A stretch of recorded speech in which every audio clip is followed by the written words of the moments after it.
Yeah, we're live now. You want to lead? Oh, you're live? Can you lead in at the moment? Yeah, so those of you that don't understand who's talking right now, hi, this is Grash. Welcome to Racing Statistics. Are you ready? Are you excited? Because it's I've been pre-testing. waiting for a long time about this one. Absolutely excited. This is back to normalcy, being up in the middle of the night to watch F1.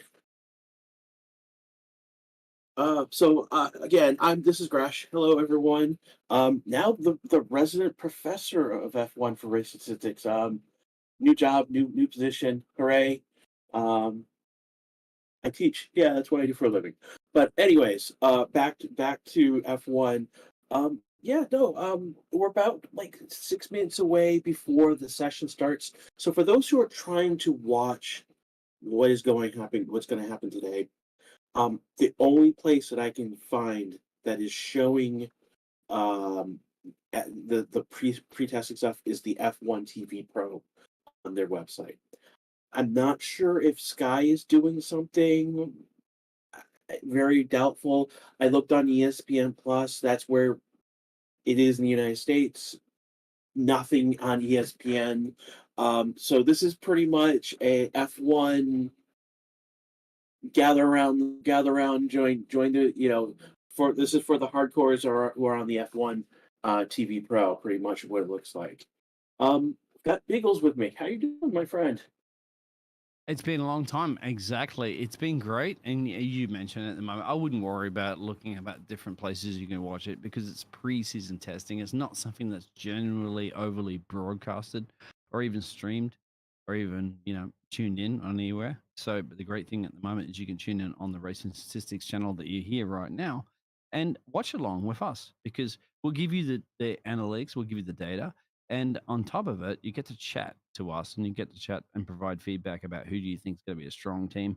What about liveries? What about drivers? What about this whole new season, my friend, of how it's going to pan out for 2023 in Formula One? Definitely with livery, we're definitely back in black with how things are going. So, if those who don't understand what that joke just means, as you will see pretty quickly, lots and lots of liveries this year have gone to we didn't bother to paint the car. Um, Mercedes being the most blatant example, with they've gone back to a black, but not painted black, more a carbon black. So it's going to be interesting. A lot of people who have been watching about the usual suspects about basically are thinking that many other teams, Williams in particular is the one they point to, is that they're going to see more black on these cars as teams pull more paint off them and they're doing this to bring down the weight on the cars. Um, Basically, last year the cars were all of them were all overweight. Um, and they've reduced the amount that weight requirement has gone down. There's just one of the changes, but no one's at that weight requirement, so they are just going all out on that. I had to disagree with you on that one, my friend, because that's what we're all about, aren't we? At the end of the day, we're talking about what we feel and what we think.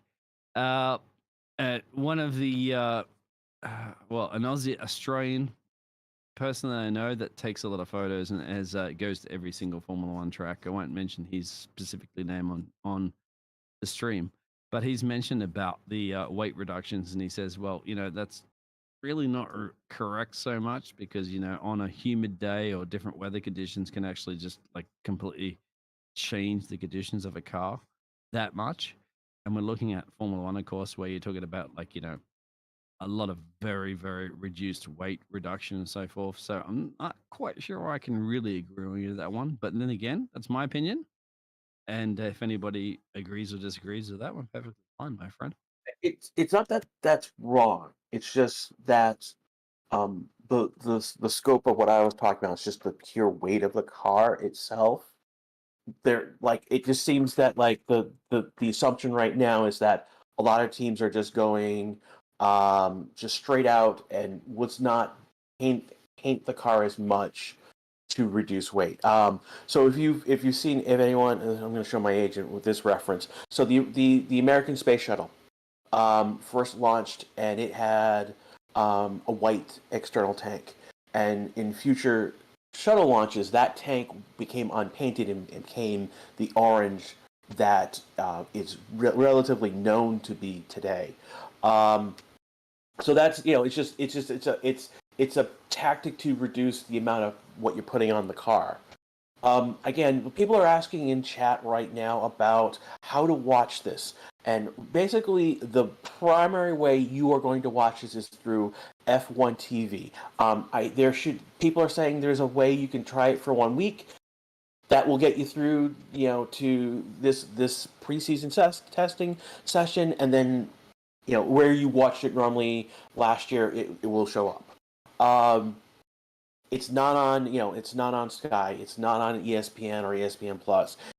I don't know, outside of the UK and USA, I don't know how it's being broadcasted. But particularly, those broadcasters are not getting this straight. They're not getting these sessions. And again, it's a way for F1 to, like, hey, you really want to watch this? Come join us with our service. Which hasn't started yet. That's the other thing, is they are going to start on the dot in about a minute or so. You're right, my friend. Yeah, we're right. Yeah, and we're at 78 likes. And give it this one. The start of the season, of course. Let's build up the hype. Exactly. Don't worry about the pictures so much. We don't even have the pictures. Okay, so F1's going to sort that one out or not. There's going to be no broadcasting major networks. You don't have any Crofty and Martin Brundle or whoever you have in Speed Network or any other platforms around the planet or any channels. What you can have right now, my friend, is Grash and myself, Biggles. So we will give you that entertainment. The pictures are there. When the cars come out and track, we'll tell you. The timing's there as well. So this is a practice session, very early practice session. The first time they're ever going to see a Formula One car around a track here in 2023 conditions and specs. Not those pre-season testing cars that go around, obviously, with older tires and all sorts of jazz like that. This is the first time you're going to see cars go around Bahrain. And that's what we can do, my friend. We will deliver you those pictures and the pictures, of course, but we'll track map and everything. That's all you need to get. The data is all you need to have. And I believe the cars are coming out on track at the moment. Why don't you see those pictures? You don't need to see the pictures. You need to see information. As is right now, our timing sheet shows that Russell, Zhou, Albon, and Sainz are on track. Tsunoda's on track. Verstappen's on track, and Hulkenberg's on track. Gasly's joined. So let's see, they're getting closer. and yeah, they're using different tires. So we got to talk about tires. So one of the changes this year is that there is now 6 different, during normal race scenario, there is going to be 6 different compounds, 3 of which will be chosen. So what was C1 last year has now become C0, and they've now brought in a new C1 compound. And basically that C1 compound was what was tested last year in Austin, Texas at COTA. And that's supposed to be like a mid-range tire between what was C1 last year and C2. And that's now our new C1. And then basically, again, C2 through C3. So we've got six compounds that are in play. Here on the track for these 3 days, there is a unmarked tire that will show up, and that is it's a C3 tire. The difference between what we'll see with the normal C3 and this C3 is basically where it was produced. I think it's Romania is where Pirelli's primary factory is, and they are now testing the quality of the tire that's coming out of the Turkey factory. So that basically it's quality. It's a quality control test. So if you see references to an unmarked tire, it's a C3. That's a C3 prototype, which is basically the same as the C3. Interesting. I was not aware of that. So tires would be a big place.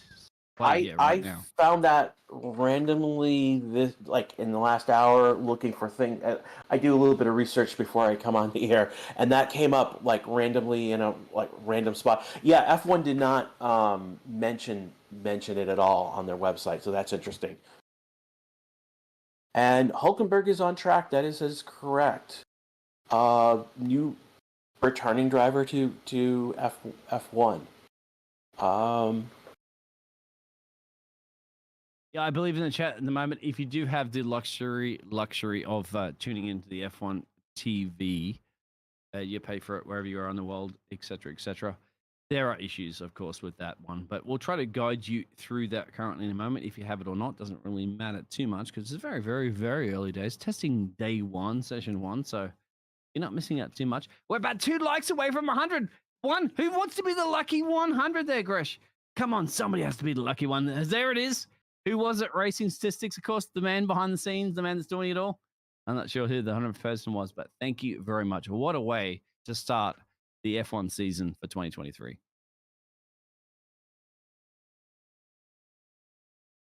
So it looks like the F1 TV Pro service is right now getting a test drive of people hammering it for the first time this season.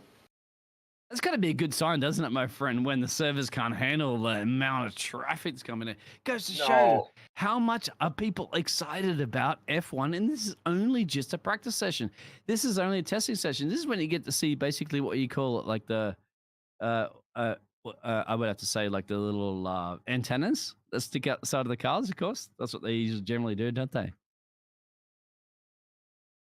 Is it the antennas just behind the front wheels into the exhaust there? They have all those little trigger sensors there, and they also measure what's happening. That's what you can kind of see. But thank you, everybody. I love you. 140 now likes, mate. We went from 100 to 140 with a thumbs up, just like that. So George Russell is on track, and he has the aero rakes on his car. That's what it's called. Sorry, I call the antennas. Yep. What are they Yeah, called? they're specifically called aero rakes because basically they're just measuring the flow that's going over the car. Basically where they're set. They're not set in front of the tires. They're set behind the tires in this particular case. And can you explain the sensors they put on? Like this looks like there's multiple sensor points in there, right? So they're measuring all the air resistance and air intakes. Can you explain that?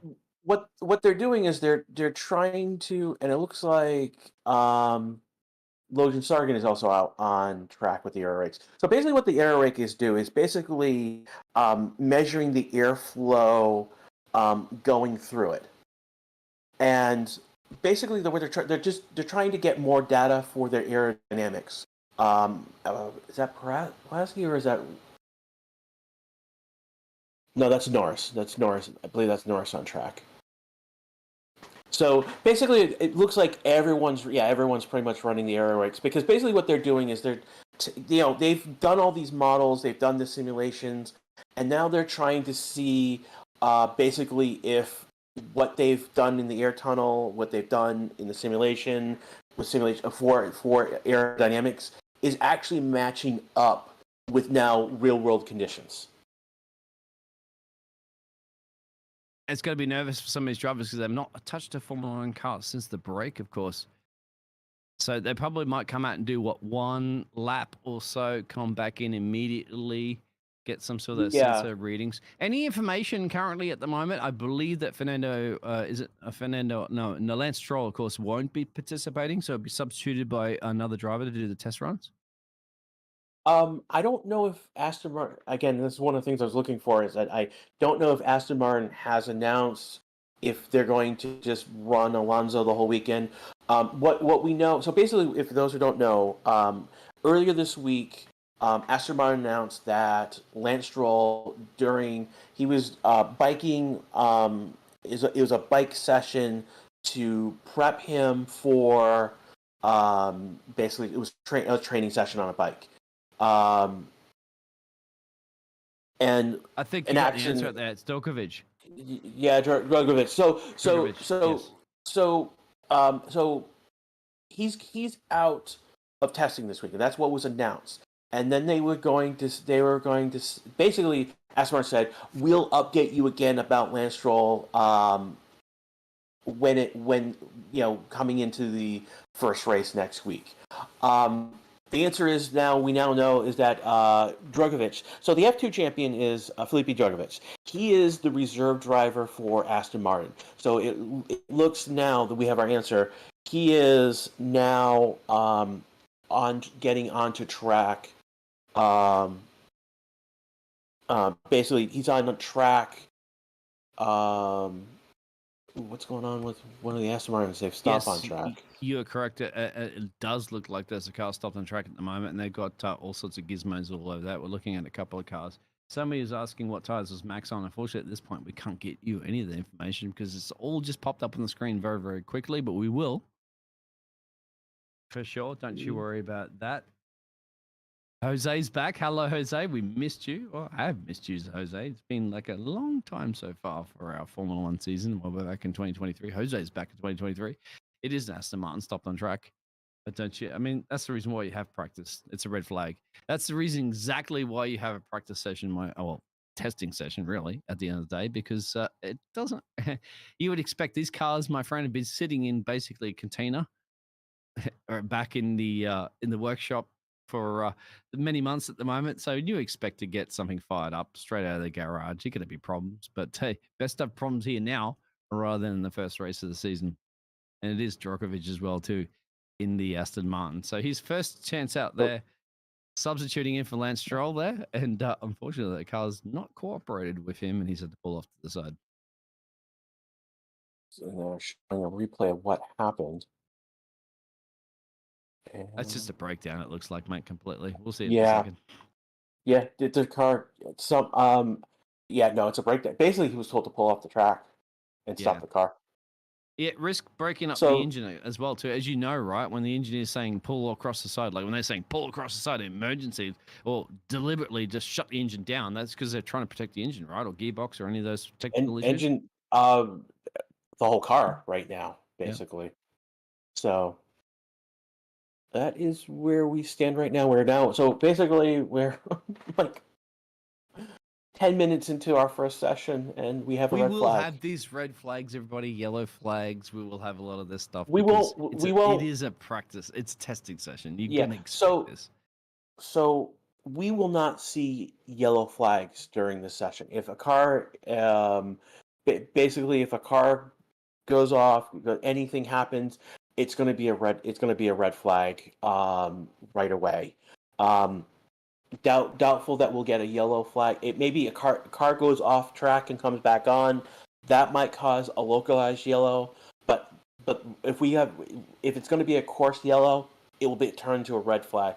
And this is what happens in practice as well. So this is the standard procedure of what's going on. So basically, we're waiting to get. And Drugovich is out of the car. He's perfectly fine. Came to a full stop. So basically, what we're looking at is basically for them to get the car safely retrieved, right? Yeah, safely retrieved off the track before they'll let people back on. And as Mohammed said, that Drugovich was nervous. He's a Brazilian driver, man. He's won an F2 championship before. Absolutely, probably is very much nervous, but he's probably more, I would say, more than nervous. Just like, damn, I wanted to do a few more laps in a Formula One car. It's the first time you've done laps in a Formula One car, as you would all imagine. If you get inside a cockpit of the fastest machinery in the world, you want to be able to put some laps in. But unfortunately, your engineers told you to stop the car and pull off to the side of the road, and that's exactly what he's done. So maybe he'll definitely, probably, you would have to agree there, wouldn't you? More laps in that car a little bit later on, but early red flag. So I've got some tire stats. So basically, there are to differentiate some of the tires. Some tires just have the Pirelli. So basically, there's except for the prototype, each tire will have the Pirelli in a color, and then there is for particular versions of the compounds, there'll be basically a streak around basically that marks it from another version that doesn't have it. So we've got Verstappen in the normal medium, Russell in the normal hard. We have Sainz on a normal medium, Tsunoda in a striped soft. We had Zhou out on normal medium, Albon on a normal soft. Hulkenberg was using the prototype tire. Gasly was using the striped hard. Piastri on the normal hard, and Dragovich was on a normal medium. And I will get back. I will hopefully get. I have the image that Claire put we out. need you to run down like a TED reporter there, mate, and actually get the pit lane reports. We're looking at a couple of cars slow motion as they make their round a couple of corners. Unfortunately, we haven't had a couple of laps seriously, really, to see how that's panned out. But obviously, thank you very much for those likes out there. We're 185 at the moment. Keep that ball rolling.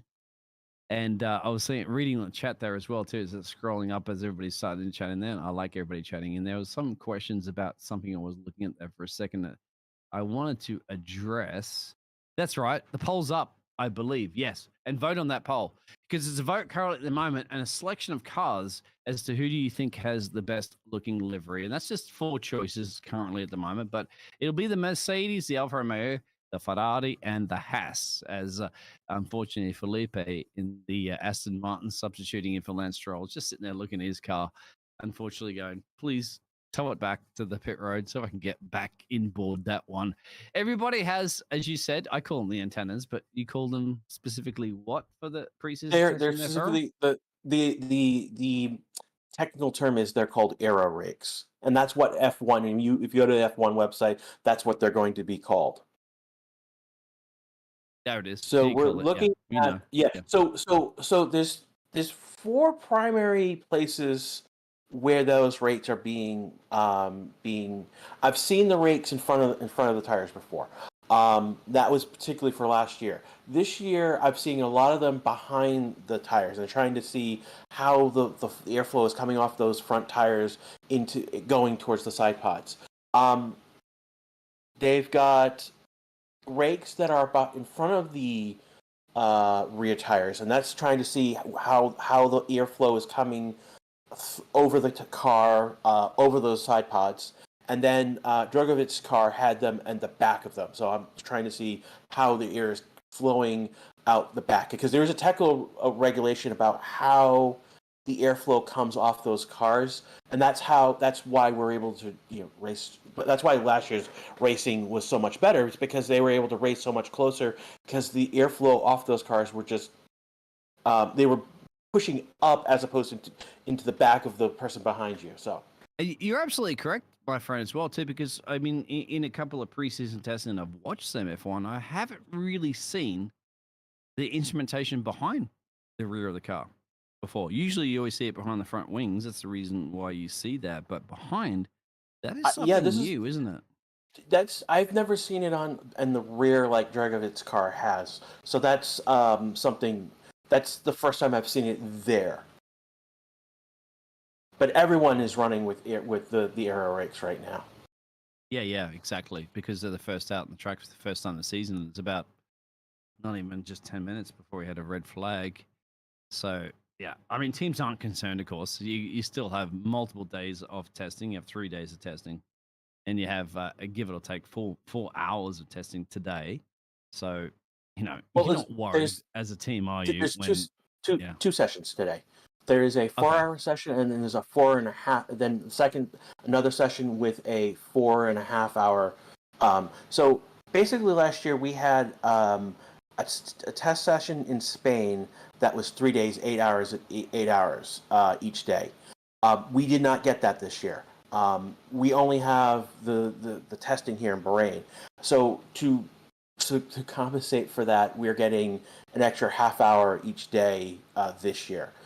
So again, I think someone did the math. It's about 47% less testing than we had last year, and they are taking a while to get that car onto. They are, because they're taking their time, because once again, it's a testing session, so they're not in a massive rush. You would be like in a TV broadcast. Say, for example, it's a free practice session, and you usually have it on a race weekend. it's the start of the season. They're going to take their time there, and there's absolutely no rush. Of course, teams are just analyzing data as much as possible. It is a red flag condition at the moment. 200 plus likes. Thank you very much. They're just looking at some of the pictures. Everybody's like asking where can you watch it for free. Unfortunately, we can't share that information. I don't know where to watch it for free. At the moment, if you're going to watch anything, you wouldn't be watching just a couple of cars parking off to the side, and we'll explain those pictures saying that they've got this aerodynamics instrumentation planted all over the cars. So far at the Again, moment, it is unfortunately just, as you say, Felipe Drugovich, of course, the F2 champion, just looking sadly at his Aston Martin as it had to pull across with a technical issue. We don't know, but that's what it is. yeah, I mean, the way that he pulled off, it is very clear that he was told to go stop the car as fast as possible. So it's not something Dragovich has done. He's not done anything wrong. No, he was told to stop the car. So that is very much he's done his job in relation to the team as the reserve driver. So that's not it's not something that Dragovich has done. Something that and they're asking why aren't they seeing everybody on track again? Unfortunately, once again, it's a red flag. It's a very early red flag. So the times are not really, definitely not representative of anything. Max Verstappen on top there, George Russell, Carlos Sainz, Tsunoda, and the other drivers that they haven't set a really good. This basically, I have to say at the moment, Ferrell, they just probably set an outlap more than anything, didn't they? So one thing that's going on that normally they would have covered the car and like used the crane to get it back to the what they in this case they have got in a flatback truck. If they've lifted it, they're lifting it onto the truck right now. And they're going to bring it back to the pits that way. That's not normally how they would be doing this during a race session. Oh, real question there, Fred, to cut you off. I'm seeing a couple of Aston Martin crew members out there helping to lift that car onto the crane. Is that legal? I guess it is, but it is because it's not a it's testing. So basically, with that crew member, the crew member out there was there to make sure, particularly with the working on making sure that like the aero rake wasn't going to cause more damage because it's jury rigged onto the car essentially. Okay. I mean, you're talking about a pretty large track, of course. So does it mean you got to have spotters around the track, essentially crew members around the track there? I mean, otherwise it just ran all the way across a couple of sectors there to get there. I'm seeing 3 Aston Martin crew members at the moment. And if you want to know what's happening, red flag because of the Aston Martin. And believe it or not, you're going back to pictures of the Alfa Romeo team. They're trying to cover. The crew is actually in front of the pit garage. They're covering the cameras. And you see this during testing a lot. So try not to expose any of that juicy information that will be valuable for some of the teams. But going back to the Aston Martin, exactly. A couple of the crew members trying to help that car onto the back of the tow truck. That's the reason why the red flag is occurring out there. Thank you, everybody, for tuning in. And no fault at all for the driver. The driver, obviously, clearly, we didn't get any radio messages, but I mean, you know that for a fact. I think you know, and I know that for a fact that something along the line said the car just pulled off to the side there safely. No smoke, nothing coming out of the back of the car. Just retired it to the side there because whatever the issue is. But at the end of the day, that is what it is. Red flag, and nothing else really is happening at this point.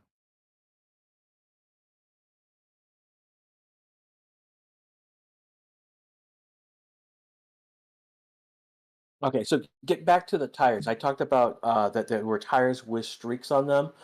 So the C0 does not have the brackets, and the C1 they're brackets is what the streaks that I've been talking about. So the C0 does not have the brackets, and the C1 does have the brackets. Could you explain the brackets real quick? Are we talking about the color? So basically, yeah. So basically, so each the hards and soft. They're reusing the colors for hards and soft and mediums. So for the two tires that are with the white markings, C0. This is what was C1 last year. And just to let everybody know, new to Formula One, that would be the hard tire, the white stripe, right? Yes, this is the hard. Okay. So this is the hardest compound from last year. So what was C1 last year has become now this year C0. The new C1 basically is going to be a hard compound white, but it has a bracket. So basically, when you see it on track, it will look like two rings when it spins. For the medium tires, C2 does not have the brackets. That's from last year, and C3 from last year is going to have the brackets on them. When you see the tire, so there's a C3 prototype, and it has no markings at all. So it is just a black wall tire, doesn't even have Pirelli on it at all, and that is essentially another C3. The reason it's prototype is that it's made in Turkey and not in Romania. And again, like I said earlier, they're testing if the Turkey location basically is putting out the same quality of tire as their main factory. When we get to our soft tires, C4 is the same from last year, doesn't have the brackets. C5, the softest, the fastest, will have the brackets on it. And then if it were to rain, insert your laughter here because we're in the desert. We do. There is the rain. And rain, my friend. Good luck Oh, on boy. that one. But as you mentioning, yeah. I'm surprised that F1-22 apparently lets you have rain on this track. Apparently. Now I'm sorry, my friend. I've casted about 2 years of Bahrain in the F1 simulator, and I've never seen it before. I don't think you're gonna see it here today. But go on to those wet weather tires that you're talking about right now. Yeah, they're pretty much they're the intermediate and the blue, which is the green, which you always see, and then the blue wets, which never get used. Basically, by the time the rain is coming down hard enough for the blue wet tires, particularly since Spa from 2021, the consideration is basically to bring the race to a red flag condition because there's too much water on track. That's true. In Abu Dhabi, I believe they had sprinklers at some point in the past. But I'm showing pictures at the moment. Everybody was asking about the red flag conditions, stuff like that. I'm seeing a couple of Aston Martin team members on the back of a tow truck, and they're towing the very Aston Martin car that was driven by Felipe that's substituted in. And unfortunately, someone is asking, and that's a question to you in a second, my friend, as the tow truck goes back to pit road. Will he have, if they do get that car back to pit road and whatever they have to look at that car, do you think he has an opportunity of getting that car back out on track with where still 3 hours and 50 minutes left of the session, plus another session coming up later, as you mentioned? Do you think he's got an opportunity of driving that car around again?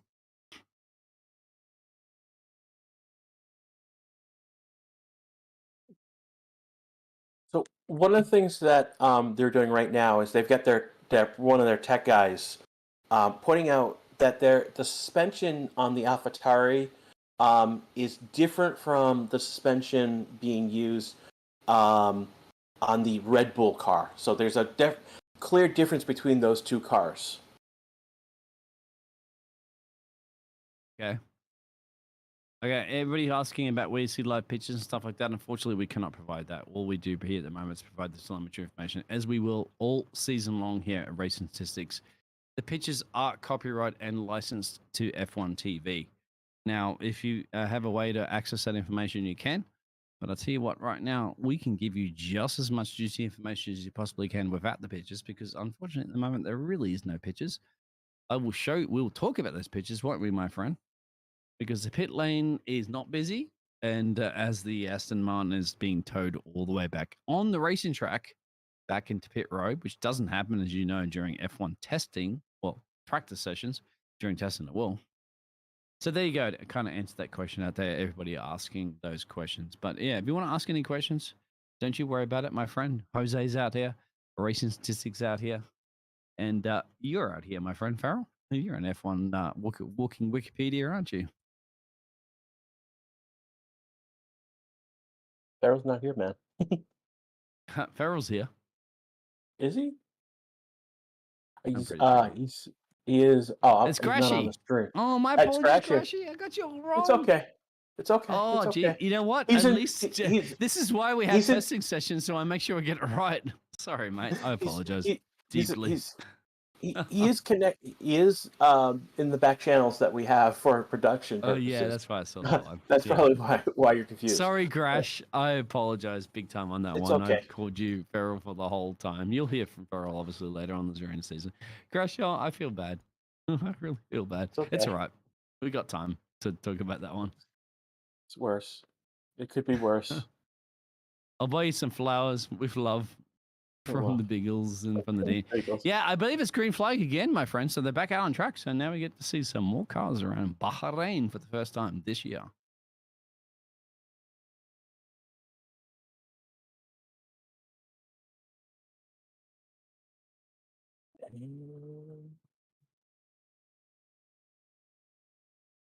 Yeah, I'm not sure if anyone's actually on track just yet.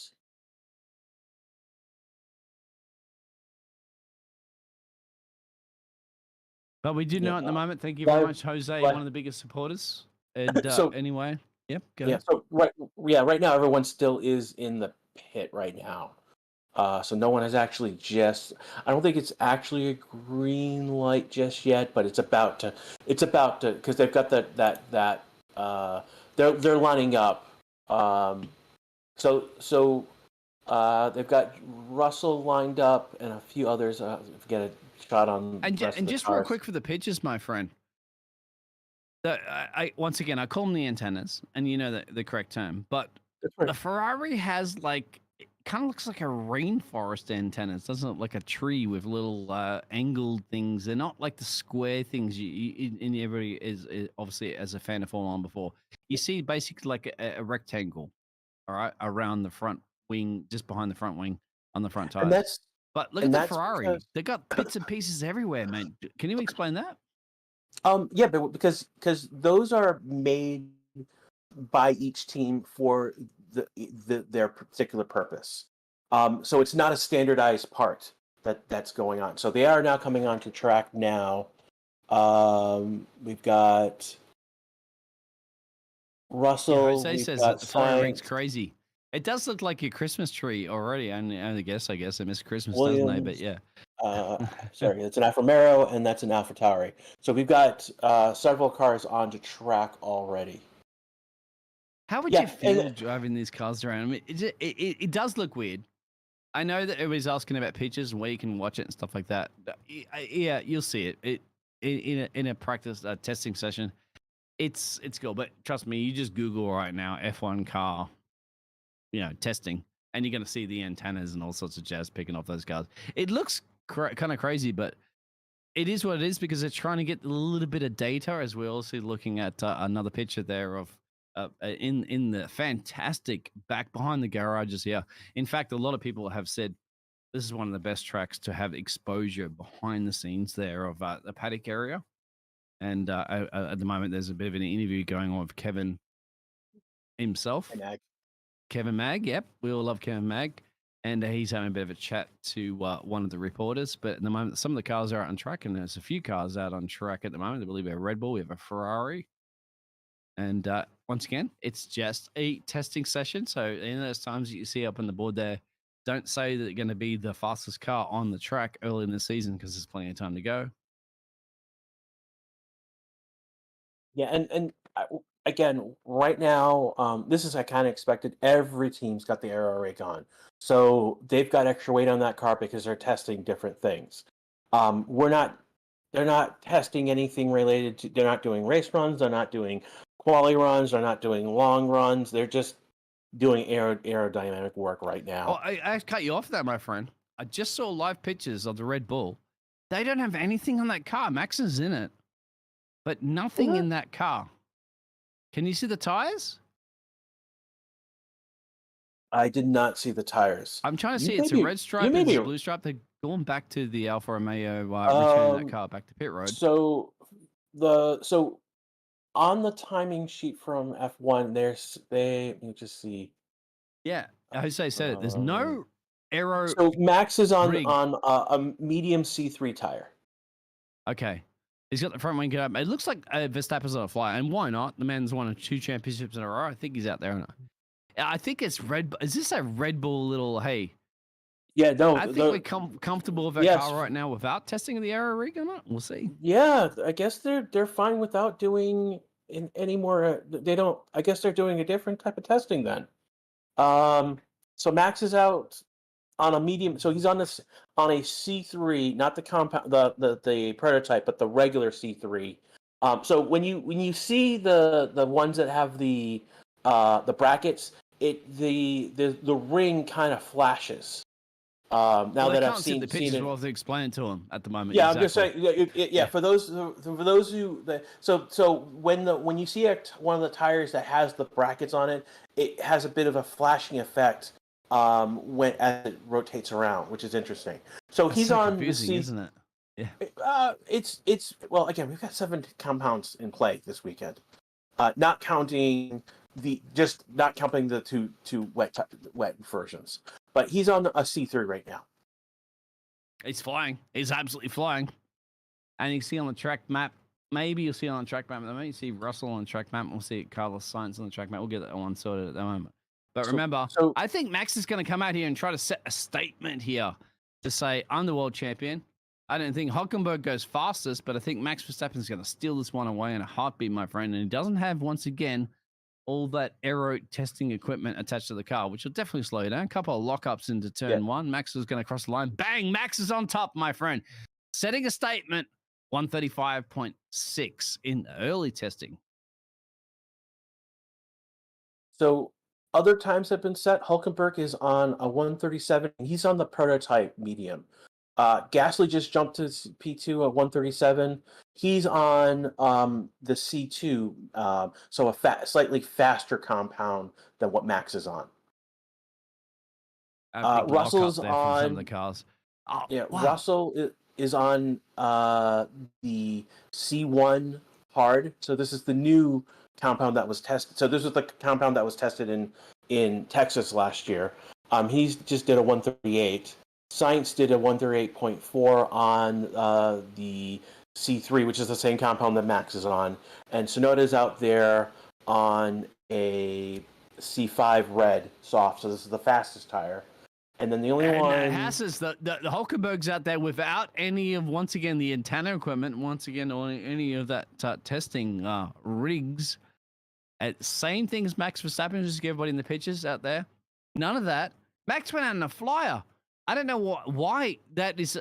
Is that just a little statement from Max to say, okay, let's just put the same car we had last season, tuned the same way we had around Bahrain, and let's see what sort of time we can get. Well, you got a 135.6, Gasly and Hülkenberg. What do you reckon about this, mate? Why the gamble of not doing any testing of this equipment early?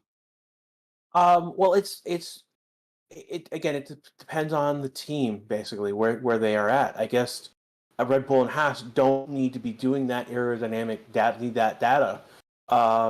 They're each team is doing what they need to do for testing.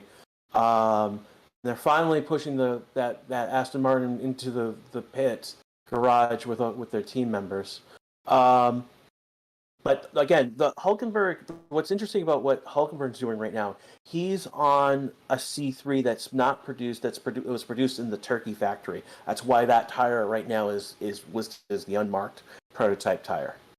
Is that why I had lockup as well? You're right. How do you know this information, my friend? I mean, Grash, you've gone down to these factories. In fact, there's a factory in Romania for these teams. There's a factory here in Turkey. How do you know this information? I'm good at. I have Google Fu. I know how to research. I know how to research. I love it. I mean, racing statistics it's kind of what my job is. Wow. Part of what my job requires to be. I've never heard anybody tell me where car tires were manufactured in my past, and I'm glad to have you here in racing statistics, my friend, because it sounds like you know exactly what you're talking about. Literally found that about an hour ago when I was doing research to prepare for this stream. So. I didn't know that Pirelli were making them in Romania. I didn't know that there was another factory. And yeah, literally, I found that out about an hour ago. That's amazing. I love it. I tell you what, Racing Statistics are going to be very, very happy to have you. Everybody shout out there to Grash. in the chat there. So we got the thumbs up there. We got 300 likes there. I tell you what, if you want to hear more about this technical information, trust me, I don't know anything about that. I know F1, but I never heard about where tires are manufactured and where they come from, any of that sort of stuff. This is the man that's going to be bringing you many, many events all season long for racing statistics and Formula One. So pick his brain. I know you guys out there are very, very sharp and on top of everything. Jose and everybody else, and part of the pictures there, as we're seeing a little bit of replays there of Carlos Sainz at the moment there of his little antennas pointing all to for now. But Grashy, mate, I'm going to call you Grashy, a little nickname. You know your Formula One. So that was a little scary there, because those part of those sensors are hanging down very close to the ground, and they were showing a replay of Sainz going over some of the curbs, and they were getting pretty close. Very, very like. Jose said it, man. He said, God damn, those aero rigs are flopping around like crazy. It's almost like the aero wings in the air, almost like, ooh. Let's go back last year, my friend, was called porpoising, wasn't it? But this year, you don't have to worry about that. So he's asking about Aston Martin, what happened? Well, that was a car pulled over to the side. It's got towed back, actually, I believe they're putting that one into the pit road right now, into the garage. And that was unfortunately for Felipe, his first run that he had. Probably an outlap more than anything. Go ahead. We don't know exactly what happened with that car. The only thing that we know is that they told Felipe to pull over as fast as possible to stop the car. That's the only thing we know right now. We'll probably find out more in a little bit as reporters get word of what happened. But that's what we know. That's all we know. Oscar Piastri is on track for the first time. You know, you're going to make myself all proud to be an Australian, my friend, because I want to see that man in the car. I've lost Daniel Ricciardo, but I've been replaced with another Australian. I like to see that one. Gasly up into P2, Hockenberg P3. Not competitive times just yet. Medium runners and different tires, as you mentioned. Looking at pictures currently at the moment there of the Alpine driver. See if you can. And once again, no antennas, no gear, and no gizmos on that car. Pierre Gasly, actually, we're watching at the moment for the Alpine driver, and he's flying. He's absolutely flying, looking good. Guys, switching over to the Red Bull driver at the moment. I think that's Max Verstappen going even quicker. Don't tell Max that. He's already quick as it is. He's about almost 1 second lap faster than everybody else, but this is day one of testing, mate. We've only been about 20 minutes into the session. And he's improved in all sectors. He was already purple already. He's purple across the board with a 134, 80, 95.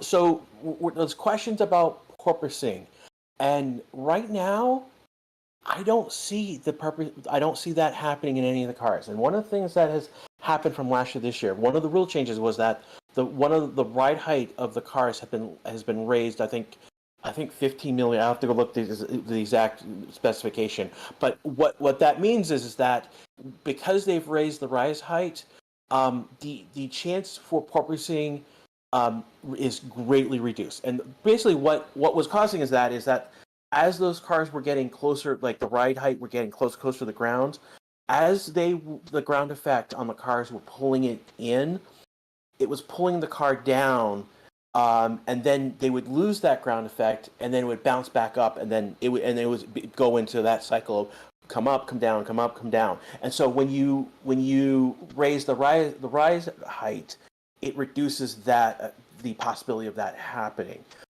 The downside to it means is that they are losing that downforce effect, and that was one of the things that they brought back to the cars from much more so than previous years. And so the downside is that they're going to be slightly slower than last year's. On that one change, the reduction is that it will slow the cars down. They can't get at higher speed because they're not getting that downforce effect. You're absolutely correct, and Jose bring that up in the chat as well too, because look at the front wing noses of the cars. Well, you will see the front wings and noses of the car, even if you have pictures. You've seen it from last season. Front wings are so high up in the ground. Like, if you actually go back a few more years in Formula One, those front wings were scraping the bitumen into corners, and now they have a huge height difference. And if you actually go back and look at the Red Bulls are kind of those cars, remember, the whole rear end was raised a lot and the front was diving into the corner. That's changed a lot now in modern Formula One. And that plank system, that's the plank system you mentioned that goes down there. That was something that was questionable during the season, last season of 2022. And So there was questions related to that one at the moment, mate. And of course, that's been adjusted and that's been fixed.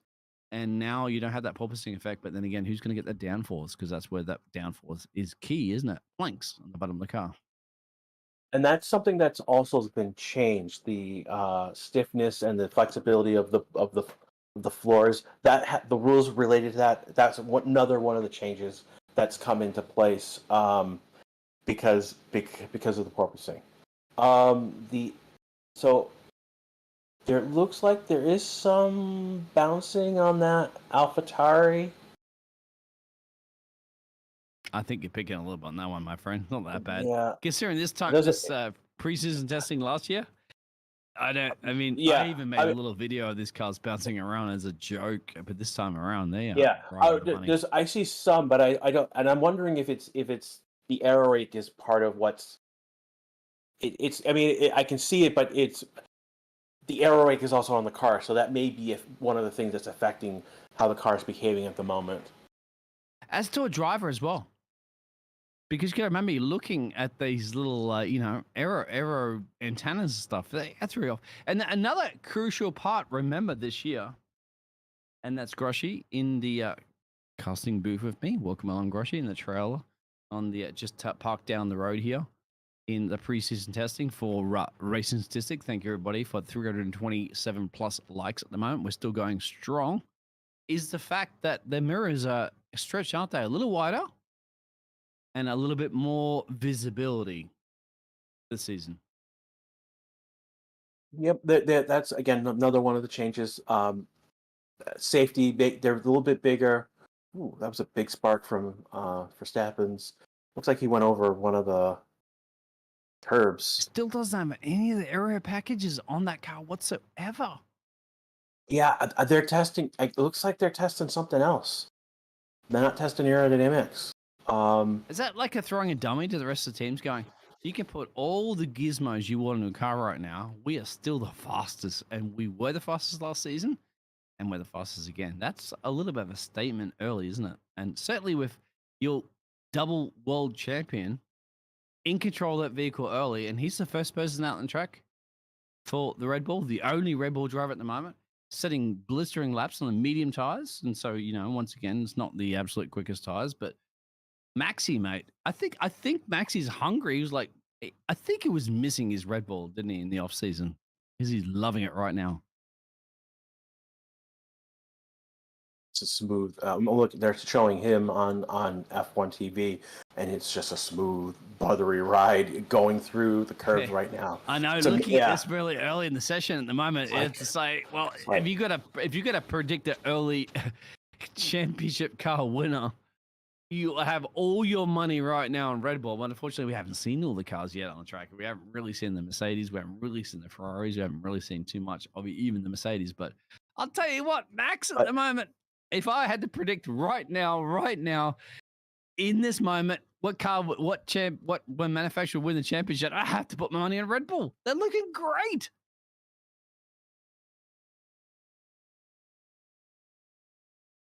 Yeah, I mean, like this is, I think this is like what Ferrari did well with their car releases, that they basically put their money with their mouth where their money is, and put the car on track during their big bump going in turn one. I think they're from Max Verstappen there, but there is a bump going in turn one. But that's track. Then that's not the car. It's more him, a position on the track being a bumpy. Out there, early predictions, as we do go to Perez there in the pit road there too. And that's another question there. That's a bit of a debate, and that's something we could probably throw up as a poll there as well. Teammate battles, Perez versus Verstappen. Now, I'd imagine there's be a bit of favoritism there, but Perez, well, he's delivered, hasn't he? Last season, he delivered a lot of great results. He's done fantastic drives. He's up against a world champion at that point. Now he's up against a double world champion. Do you think Perez can find a way to beat Max Verstappen this season, even if he doesn't have to win every race? Second, third, No. second, third, second, third. Do that for 22 times. You can win a championship. He could, if only if Max wasn't in contention for a championship. That's basically when we look at Red Bull, it's Max's team, and Checo is the wingman, and that's just how it is. Basically, That's sad. Are you saying it's he's just number one, number two driver? It's a number one and a number two driver, and if Max is not in contention for the championship, they're going to push Checo for the championship, and that's just how it's going to happen. Let's roll that, flip it around. So we talked about Red Bull. Let's say right now, considering George Russell's performance last season, do you think that Mercedes is going to go, Lewis is number one? Let's say right now, start of the season, is Lewis number one driver, or are they even in Mercedes?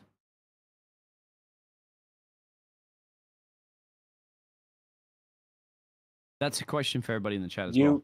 Yeah, I might hear a little now. Sweet spots here, and we could even go then to the Ferraris and say, is then the Ferrari situation, is Leclerc the number one, or is Carlos the number one? It's so let's start with Mercedes. Right now, like if it's like you have to be right now, mate. Before we go right into now, race one. right now it's going to be 55-45% favor towards Hamilton because he's the world champion. He's the previous. Why would you do seven-time that world champion. when George Russell scored more points? Because Mercedes wants Hamilton to win another world championship. Okay, no, I disagree. Mercedes want Mercedes to win the Constructors' Championship. Okay, first. Okay, nobody can deny that. They want Mercedes to win. They don't care if it is Lewis Hamilton. Yeah, go ahead. Yeah. That is again. Each team, that's their first priority. Win the Constructors' Championship. We're now talking second priority, the Drivers' Championship. Okay, but you think they're going to favor a driver at the start? Right now, you're Toto. Do you favor one driver or the other? You do. You have to. Why? Because George Russell got more points than Lewis Hamilton last season. Why would you? Yeah. Why would you favor another driver? So again, let's go back to Red Bull. The favoritism that's going to happen there is going to be big, because that's just how the team is structured. That's how that team is structured. Mercedes, I say that it's structured because Verstappen won the championship. Granted, okay. Yes, but Checo's role specifically was to be brought in to be the wingman. Are you telling me right now, if you to pull Checo aside and tell him that you're racing in Formula One to be a wingman to Max Verstappen, do you honestly think he's going to say, well, I'll happy to be number two? I don't agree with that one at all. This is a debate in the chat, which, by the way, we don't have any right or wrong answers, okay? This is just our opinions. That would be rude to say to him, even though that's kind of that's the scenario. Okay, let me ask you this question right now then, my friend. If you were in Formula One and Grash, and I said to you, as a team boss, I want you to be number two. And by the way, real quick, we'll cut back to that one, because I'm seeing clear wrap plastic sprayed all over the Ferrari. Are you seeing these pictures? Because I've never seen this before. Why are they doing this? Okay, so you see that they're spraying basically paint onto the car, and what they're doing is they're setting up the vehicle. That fluorescent paint is called FlowViz. And basically, it's paint they're spraying onto the car, and they're gonna bring it out. So the next run, they're basically run with that paint on the car, and it's gonna streak. And that's another way to get information about how the air is flowing over the car. How that streaks is going to be data that they're going to bring in. So that's what they're doing. Is that's what they just did. Is they sprayed, and I've never seen the flow bridge actually been shown on TV before. So that's really cool. But that's what's going on. That's what there's paint on the car. It's going to streak, and they're going to get data from that based on how it streaks. That's a great question because I've never seen it really on TV, and they showed it this season, which is fantastic. It's F1 Media Liberty Group is stretching the boundaries of. I think what they're finding right now is that everybody like us in racing statistics and so forth that are following along, we actually are interested in the technical details of this. So we'll find it out in a little bit. Now they have that information. When that paint, whatever does streak on the car, when they pull it back in the garage, what are they measuring specifically to give them information about what's happening? The best I can tell you is basically it's just a matter of how it streaks, like where, because it's representing how the air is flowing. It basically, again, I can't go into the details because I'm not a professional in aerodynamics, but the high level is how that paint moves across the car and how it streaks that movement. They somehow know how that data, like they're going to take pictures and they're going to bring it into and have a computer analyze it, and that will give them data. And that's all I can tell you. That's basically what they're doing. They've done it on the side of the car. They've also done it on, so that's after Alfa Romeo. But the Alfa Romeo also has some FlowViz paint on it. And you can tell it because it's a highly fluorescent green paint that they use. So how much different would they get that information from essentially the antennas that they put on the car? You guys are all aware of that when you see pictures of cars during testing. There's like, once again, it's an antenna array that's usually sticking behind the front wheels and also now this season rear. What information are you going to get from that different to the antennas they have?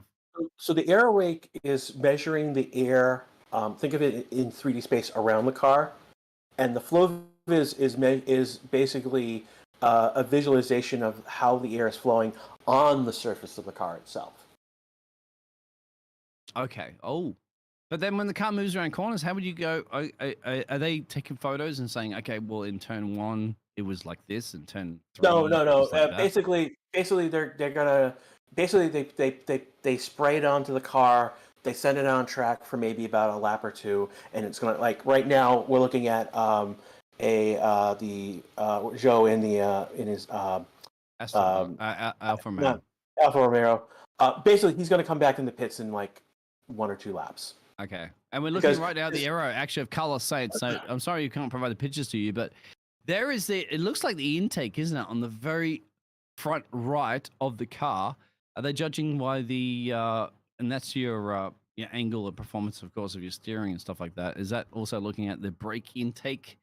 Aerodynamic. Carlos Sainz sitting purple sector 1, purple sector 2.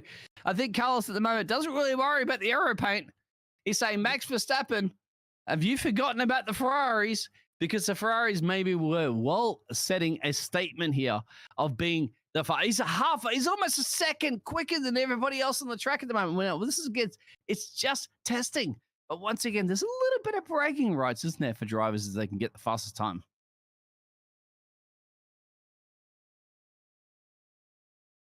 Ironically, going faster is better for the aero paint. It helps dry it faster. That might be one of the reasons why. So bang, he's done it. He's done it by 1.1 seconds. Carlos, Ferrari. Oh, wow. Here it is.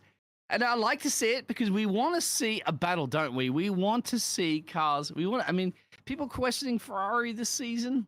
Are they going to be able to bring what Ferrari did at the start of last season without all the other, issues and stuff like that they had? But Carlos Sainz, boom, cha-ching, gets it done. And that leads us to one of the big changes. So since we last talked, there's been 4 changes in terms of team principles in F1. I gotta bring that up. You're right, actually, yeah. So the first 2 is Alfa Romeo and Ferrari. So Fernando out. He basically saw the writing on the wall, resigned, and that opened up the team principal at Ferrari. Ferrari then went to Fred Vasseur, who was the team principal at Alfa Romeo, and has now grabbed him, and he's now the team boss at Ferrari. Alfa Romeo is in an interesting. Let me see. I got to bring up. You're right. And the chat will Yeah. be out there blowing up on that one. Yep. So the first thing that we knew is that from McLaren, the team principal in McLaren was Andreas Seidel. He left McLaren for Alfa Romeo, but he's not the team boss. He's the chief executive, and part of that role is that he is going to be managing the transition to Audi, because he has his background is with the VW group, which Audi is part of. They did mention who is the. You got to rely on the chat, my friend, because there are so many clever cookies out there in the race statistics to answer those questions for you. So Alfa Romeo does not have a team principal per se. They have a boss who will manage as the team representative at race weekends, and that's going to be Arzano Bravi. Is basically Bravi is going to be the team rep. So he's going to take on the role of team principal, but he doesn't have the title as team principal. So they're technically still looking for a team principal. We'll see how that goes. I think the team principal is crucial. I think you're right on that one, because if you look at the team principals that are being crucial in the years, Toto Wolff, fantastic job, and Christian Horner, fantastic job. I think it's crucial to keep that team boss structure there. But then again, you look at Bonatini in Ferrari. He's an engineer for Ferrari for many, many years, of course. So he's not like just stepped into a role he's not well aware of. He's well aware of. People asking at the moment what's happened to Mercedes. Are Mercedes having problems? Unfortunately, Mercedes haven't been on track enough to show you or even demonstrate to us what they are doing at the moment. And George Russell's in the car at the moment, looking probably to come back out on the car there and maybe set a little bit of a statement to go, all right, looking good for Ferrari, looking good for Red Bull. Where is Mercedes? Well, I think you're going to answer that question very soon there if George Russell puts a couple of laps in, and obviously Lewis Hamilton might come out and do some more laps a little bit later. Charles Leclerc, of course, is still be out there. Lando Norris, another favour. And we haven't even seen the Australian driver, of course, my Aussie driver, get some times in. But I think very soon, my friend, we're going to get George out, and Georgie's out. Yep, he's out. If he puts what tires is he on? Hards, it looks like, right? Yeah, it looks like. Oh, I gotta bring up the chart again. Looks like he's on the C0 hards. So this is what C1. These are the hardest of all the tires that we will be using this year. Yeah, what is McLaren? I think Oscar's going to come out in a minute too. And unfortunately, all season long in racing statistics, and you know that for a fact, my friend, as an Australian, I'm going to be a little bit biased because towards my Australian drivers, but we'll see. Australian driver, solo. Anyway, I'm curious to see if George is going to set a statement down here against both of the Ferraris and the Red Bulls. And remember, this is only a testing session, so these times are not going to be really reflective of what they're going to be doing in the season. But I think at this point, I'd have to say, early in the season, I think they're just all out there trying to get some sort of like braking rights. Yeah. They just put a different wing front on the car that Oscar's driving. So it looks like they're testing different front wings for their suitability for what purposes they need throughout the year. Isn't that a massive change you can do really since last year? The most amount of changes you can do on a Formula 1 car, really, apart from the little side pod. Remember the little side pods next to the rear wing where they put those little lines and stuff like that, things like that. But anyway, over through that. Lewis Hamilton's on his phone right now playing, I don't know, whatever Lewis Hamilton's playing, but he's cool, calm, and collective in the back of the garage. But go ahead. But these nose cones basically are designed to be replaceable quickly during the race. So that's what they've done. It looks like they've put a new different nose cone onto that car. I'm assuming that they're putting a different cone on to test a design that they want to use at a particular race. And we're almost about to crack 2,000 people following the very first testing session of Welcome Along to Formula 1 2023. First times you're going to ever see these 20 gladiators, or about 19 gladiators at the moment. 10 teams, of course. testing the cars to the absolute limit here in Bahrain. Of course, very bumpy into turn one. Russell's on a flyer at the moment. Welcome along. I want to see some thumbs up. I want to see some likes. You're going to see more of this one. Welcome along. I'm the Dean Biggles, and of course, I have the legend himself, the mastermind of Gresh. What do you think? Can Russell top the timesheets in this one? He could. He doesn't have the air rake on. I don't see any flow viz. I mean, he could be. But again, we don't know if he's trying to do something for speed or if there's another thing that they're testing with the car. But he does look like he's going fast, even on the hard tires. He's going for it. Even, yeah. And you got to remember, my friend, it's still sponsorship here, isn't it? It's still sponsorship. People are watching right now.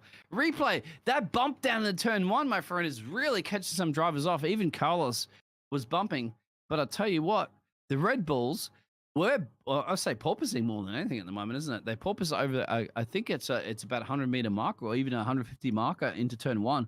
And that's been catching the Red Bulls off. We'll see whether or not Mercedes is struggling on that one. Yeah. I think more that they're hitting the curbs than the actual porpoising going on, because they just showed Ferrari going over some curbs and got that porpoising effect, but they're going over curbs that are intended to bounce the car up and down to tell the driver you're getting too close to the edge. Well, the edge is the edge. That's why you do your testing. You can go to the edge. Russell, so where's Russell? We have a poll in chat right now. It is who will win more points, and it's the Mercedes teammates. Hamilton is leading 63-37 right now with about 350 votes in. And that's the you talked about, like, when we brought up, if Mercedes was prioritizing, I would, that there's that split. I would put it. 10%. I'm disagreeing with you on this one, my friend. Sorry, turn one. I'm seeing porpoising effect into turn one, and that is not on the chicane. Sorry about that one. Thank you very much there, Temis, for the gift of all gifts supporting the race statistics. And we're talking about science. It's breaking down in turn one. Yeah, I've seen multiple cars on the pictures at the moment. People are asking about the pictures. Unfortunately, we can't show you those ones. But that's what I'm seeing. And so that is, I'm not seeing George Russell. I'd like to see George Russell. Of course, we can't control the pitches. And he's on a bit of a flying lap at the moment. We'll see about that one. The Ferraris are struggling. Then again, Carlos Sainz set the fastest lap currently at the moment. So, but they are, definitely bumping in turn one. I think it's the 150 marker, if I'm not mistaken. That's not on the chicane, as you mentioned. That's 150 marker braking zone in turn one, which is a heavy braking zone in here in Bahrain. If you look on the track map right now, that is your very first little kink in the track. So the first question I have, and Russell's setting a 136, so he's on a hard tire. He's 3 seconds slower, but again, he's on the hardest of hard tires. Tsunoda's out. He's on the prototype, which is basically the C3 from a different factory. Hulkenberg is out on an out lap. But the question I have about the porpoising, we're seeing it in a particular location. And so the question I have, is it isolated to a bumpy part of the track? Or is it something that is going on with the cars themselves? I think we'll ask Jose out there in the chat. Jose's been sharp all season long in race statistics. So Jose, if you're out there, give us a little. For me, before Jose answers it, I would have to say it's bumpy. I've seen cars bumping them there, but the problem is some cars are bumping more than others. But Jose, please let us know. And if you want to be a part of the Racing Statistics family, just like Jose is, all season long, we'll answer every question out there. Everybody can possibly give us when we have time. But more so, some of the supporters that have been supporting Racing Statistics over the season will get a little bit more of a shout out. That's all. We're not really favoritism, but the ones that have support us, we will support you back. And that's the question I want to ask you, Jose, as well as everybody else, no doubt. I think turn one, my friend, is definitely bumpy. Yeah, so Jose is basically saying that the track is shoving cars all over the place. It is windy. I just saw a shot of a flag, and it's briskly moving. So there is wind that could be going on. So it's not actual porpoising that is happening. It is more track conditions, track being bumpy, possibly wind affecting the cars more so than the car is bouncing up and down. That's a good question. Do we have a win map on? I know race statistics. Sometimes we do have that one, but yeah, I think turn 1. If you look at the track map, the straight line finishes down the very bottom of your map. You can see where it says N Hulkenberg. Turn 1, right there. That is, well, I'm going to be a little delayed on that one. But anyway, the turn 1 is where you in a headwind or behind wind. I'm not really sure about that one. I think you're right. The wind does play a massive, kind of, what do you call it? Gauntlet scenario. And the words have just lost my man. Anyway, it's good to see a Hulkenberg back out there. I'm not even going to go on that one anymore. But then win, of course, Formula One cars. Well, it's all about downforce, speed, and a little bit of wind can throw these cars around. Rear wing or front wing, either way. We'd be more of a crosswind that would push them around more. Yeah. Glad to have you here, mate. You know what I'm talking about. Yeah, I mean, like if they're going in and they're going against the wind, I mean, like going into the wind. I mean, it's just it's wind going over the car. They're going into, it's pushing the car forward. But it's the crosswind or on a diagonal that's going to cause more issues with the car than straight. And who's excited to see Nico Hulkenberg back on track? Of course, we haven't seen Nico. It's the Hulkenberg. It's the Hulkster. And give us some more likes up. I don't see 500 likes. If Nico Hulkenberg does not finish this lap at 500 likes at the moment here for Racing Statistics, then you do not like the Hulk. Because I love the Hulk. Come on, Hulky, get it done. He's in the house now. And you know what? He's always been one of those favorites of Formula One, hasn't he?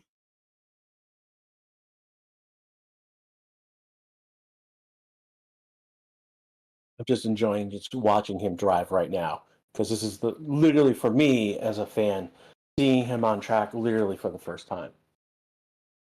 And there's a little porpoising effect in turn 1. Hulkenberg's about to start on a lap, turns it into turn 1 and sweeps it over to turn 2 there.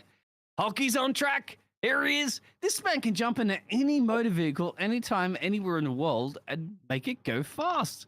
Here we go. We're actually riding on board pictures of Hulkenberg at the moment, but trust me, you can see him on the track map. He's enjoying it. He's fun. He must miss Formula One, didn't he? A couple of years away.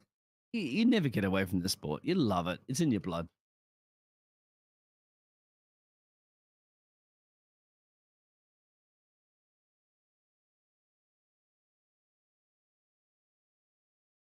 And we cracked it, 500. So the Hulk's got it. The fan club. Almost. We're close, but we're. Come on, give Hulky 500 loves here in Racing Statistics.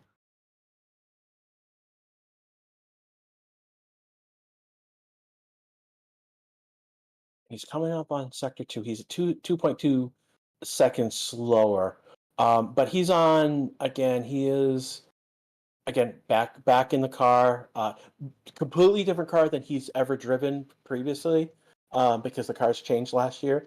But also, he's on the C3 prototype, so we don't know how good those tires actually are compared to the actual C3s that they're using. And he's did a 1.36, which puts him. Where's he on? And that puts him a second. Yeah, he's a second for the Hulkenberg. That's because of the boost of everybody out here. Race Statistic, thank you very much. We got the 500 plus. We got 514. We got 518. I'll tell you what. If Hulkenberg right now was to tune in here, Race Statistics, I'm sure he'd give everybody a signed autograph to say thank you very much. I love being back in Formula One. It's 1 second off that fantastic Carlos Ferrari lap. Still yet to see what the Mercedes can produce, and actually more so what I'm excited for looking at the moment. As you know, we haven't seen the Alpines and we haven't seen the McLarens so much. That's something I'm very curious about there, my friend.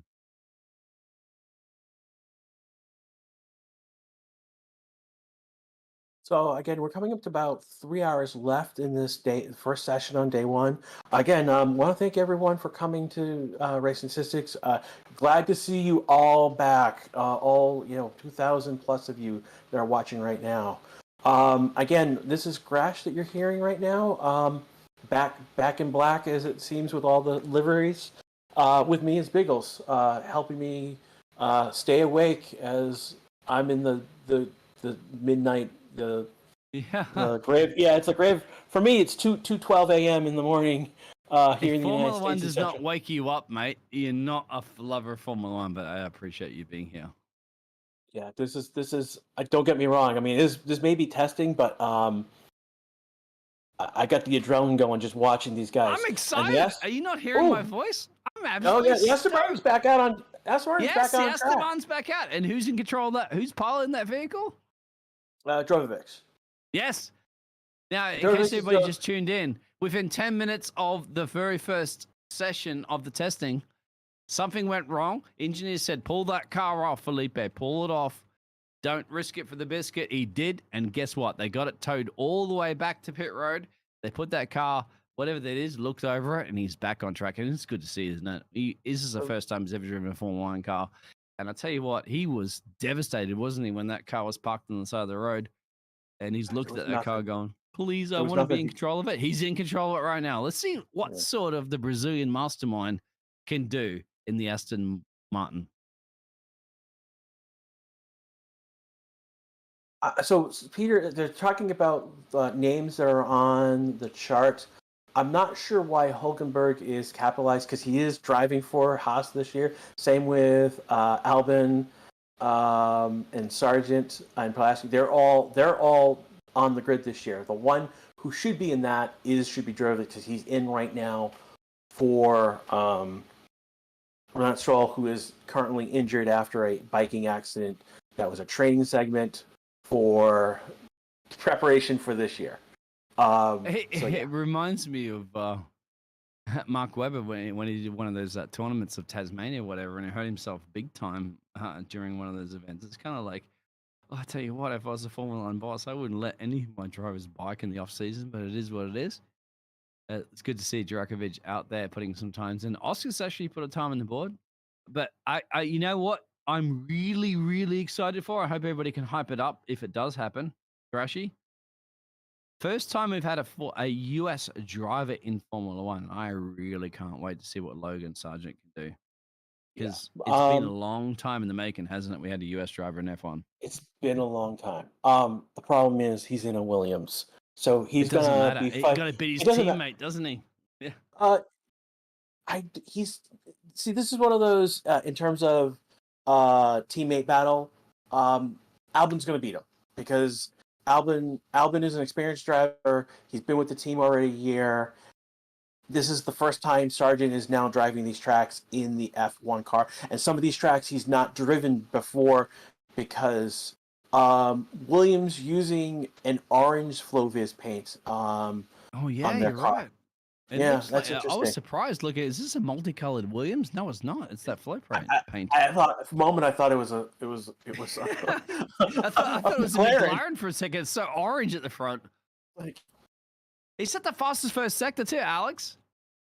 So he's a force to be reckoned with. But then again, I'm only there for Logan Sargent because one thing on Logan's side is the fact that he's got 3 US races this season. He's got Coda, he has Miami, and he has Las Vegas. Alex, I love you, but you don't have those 3 tracks on your side. Of course, he's a Thai /UK driver. So Silverstone, unfortunately, doesn't have any.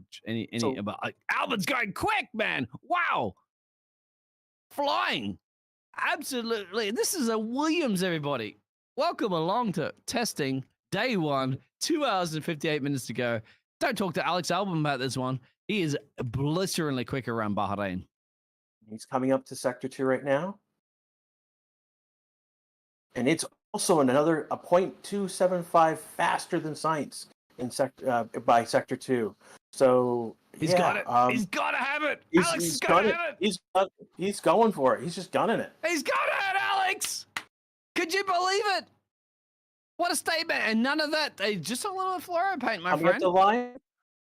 Could you believe the Williams has come out here in day 1 testing session and just done it over the Ferrari and said, welcome to Williams. We're back. Remember Nigel Mansell? Remember Alain Prost? Remember even the great Australian drivers back in the day? Williams is back on top of the timesheets, even in the preseason testing. Welcome along. Alex Albon. Boom, boom. Done. 133.6. And that's a 0.096, basically less than a tenth faster than Sainz. And this is what the regulations are supposed to do, is to bring these backmarker teams closer up. They're able to make bigger jumps to get closer to the front marker teams because of the regulations, and that's not only by the cost cap, but it's also in terms of the restrictions in how long in terms of tunnel time. So because I think Williams was like I think they were P10, they got like the most amount of wind tunnel time. Red Bull, in comparison, got, I would say, 70%. So normally the P1 team gets about 70% of. There's a normal marker that's around P6, P7. They get 70% of that 70% of that mark.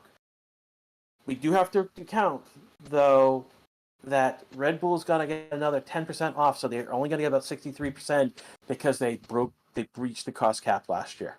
Now, that's going to affect development for next year's car because the FIA took so damn long to get that done.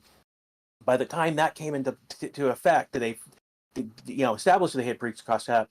We were already 2/3 of the way through the season. Red Bull was already working on their next car, and so it's not going to affect this year's car that much. It's going to affect development of new things this year, but it will definitely affect the car overall starting next year. And how do you feel about that one? For example, like you said, so a little bit less time, more time in the wind tunnel and so forth.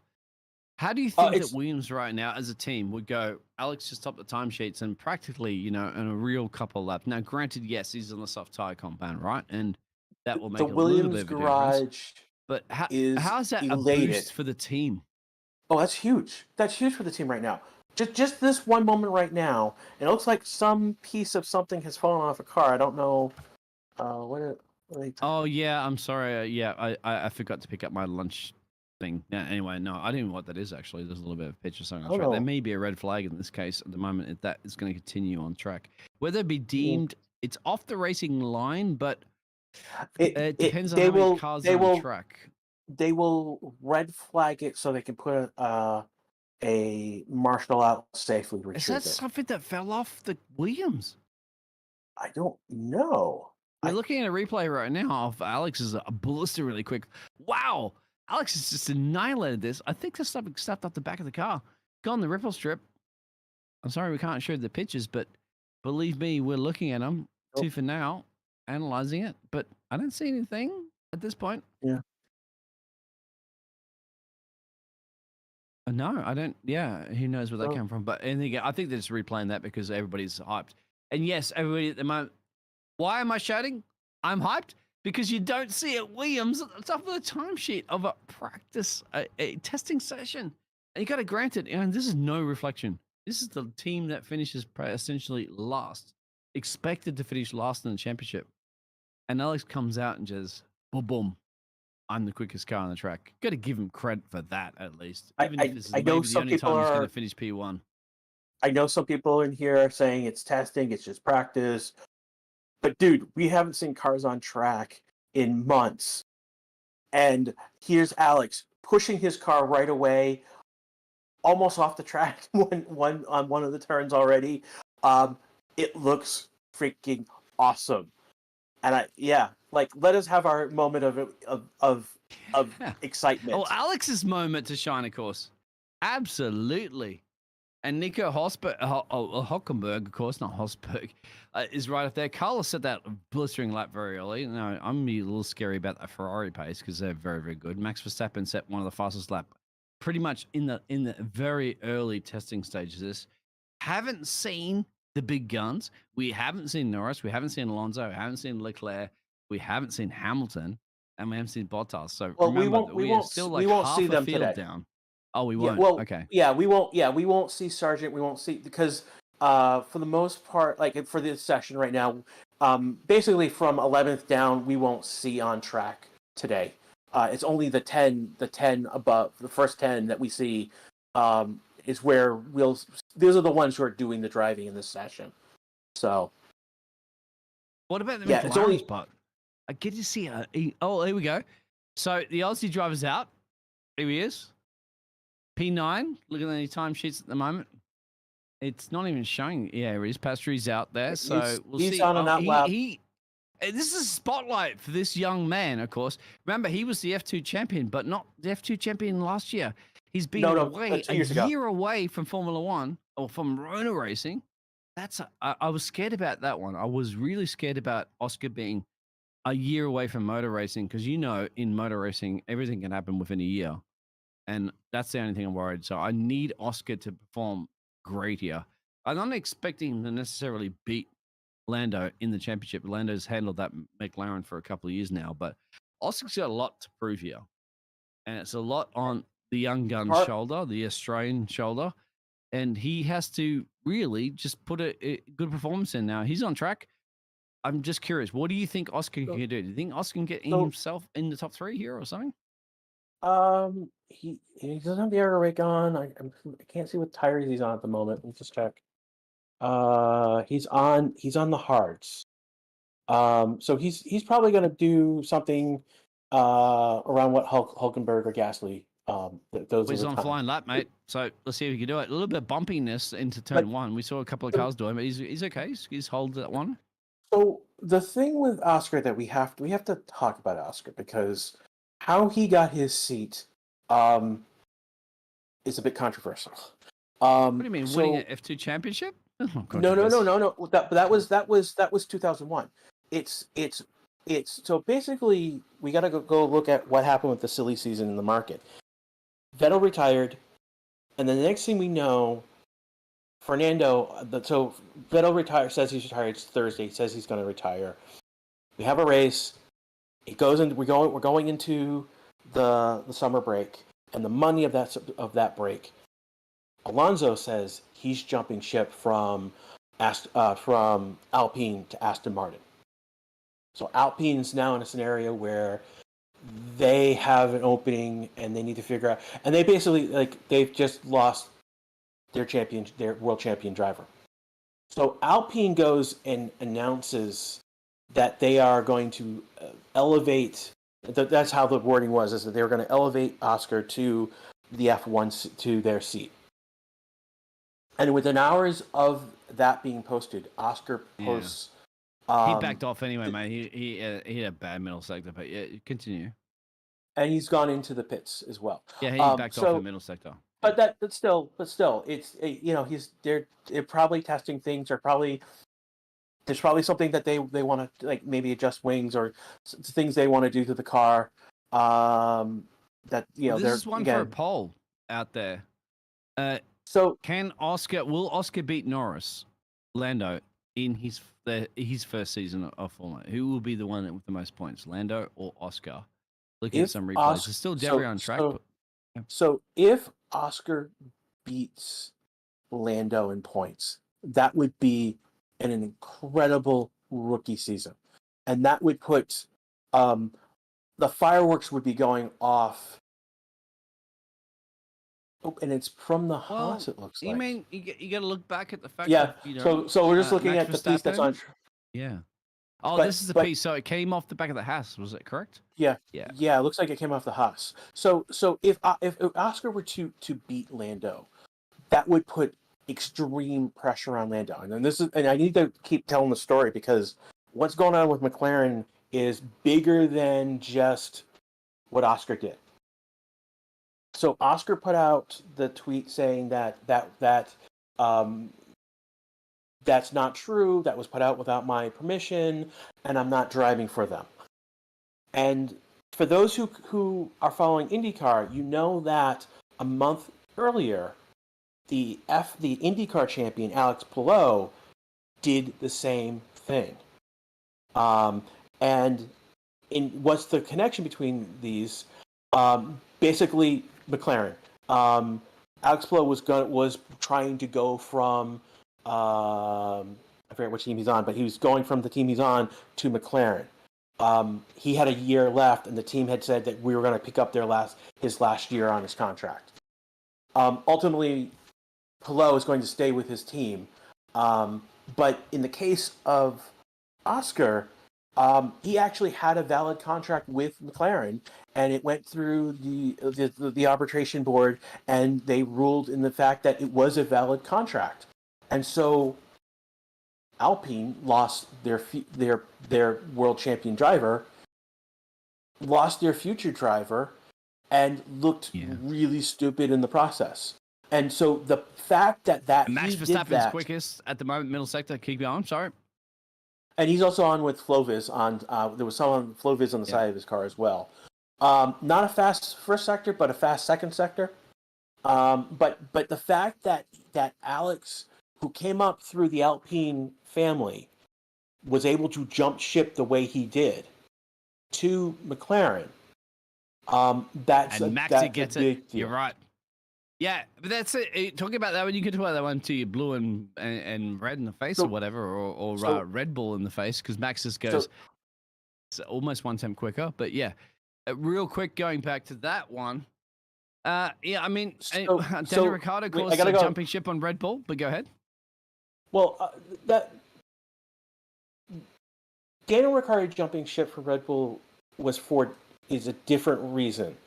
I mean, he had been in Red Bull. He saw the writing on the wall with Max Verstappen. He didn't want to be the wingman, and so he wanted to spread his wings and try what he could do elsewhere.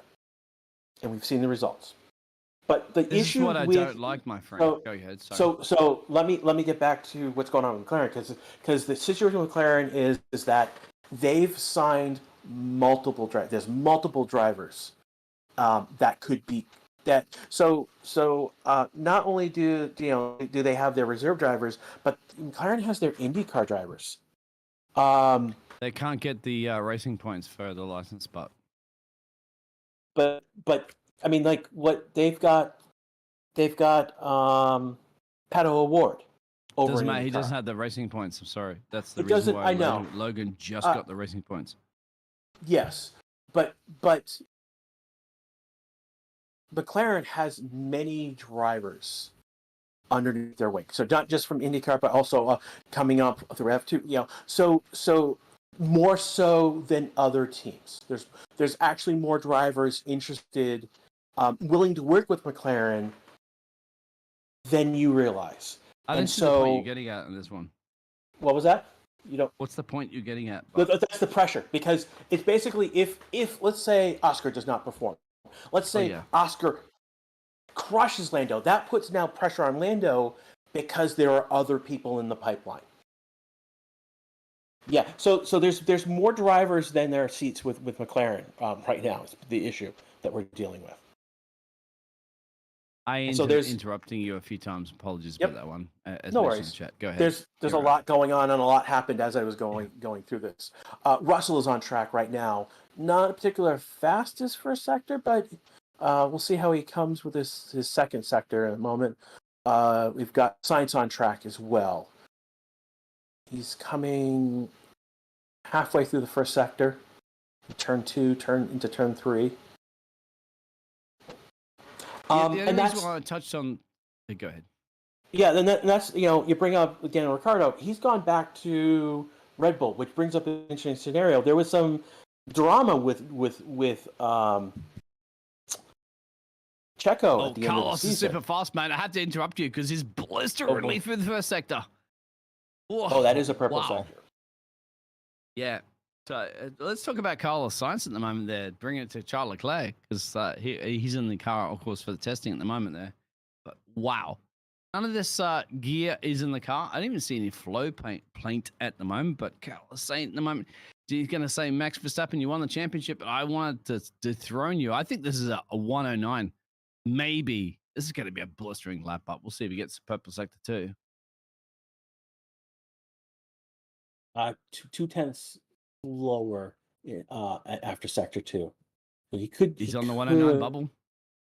Yeah, he could do it. It's going to be close. What a statement set if you can do it.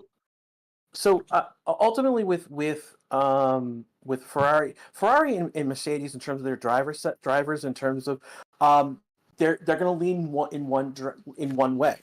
It's going to be Leclerc over Sainz. like Hamilton's going to be over Russell. It's going to be a lean. Again, it's that 55-45 split. It's not like with Red Bull, it's going to be massively huge in terms of that split. Well, the votes out there are saying Lando Norris at 90% and Oscar about 10%. So there you go. So that's the Racing Statistics family that have predicted that one. And I have to say, you have to go with the votes on that one. As much as I love Oscar to do something about it, but yeah, exactly. Lando Norris is a very, very, very quick driver, multiple podiums. And if we had He that can vote get them. for, Yeah. if we had that vote for Williams, I would expect the same thing. Would it be the same split between Albon's going to, because of just experience and being with the team where he is, he's going to perform better than Sargent. So this is a learning year for Sargent, and that's perfectly fine. Same thing with Oscar. Now the dark horse here is De Vries. He is older, more mature, but he's also won champions. Not just like the F2 championship, he's won the FE championship. So he's gone to other racing areas and won. So Oh, I there's like that. experience. So you're calling the other Dutch driver out there as the dark horse. This is interesting. He is a dark horse. One of the stories. So one of the channels out there is thinking that De Vries could lose his seat this year, and I'm actually in the opposite direction. I think Yuki could lose his seat this year because De Vries destroys him. Because De Vries is a much more mature driver than Yuki. Yuki has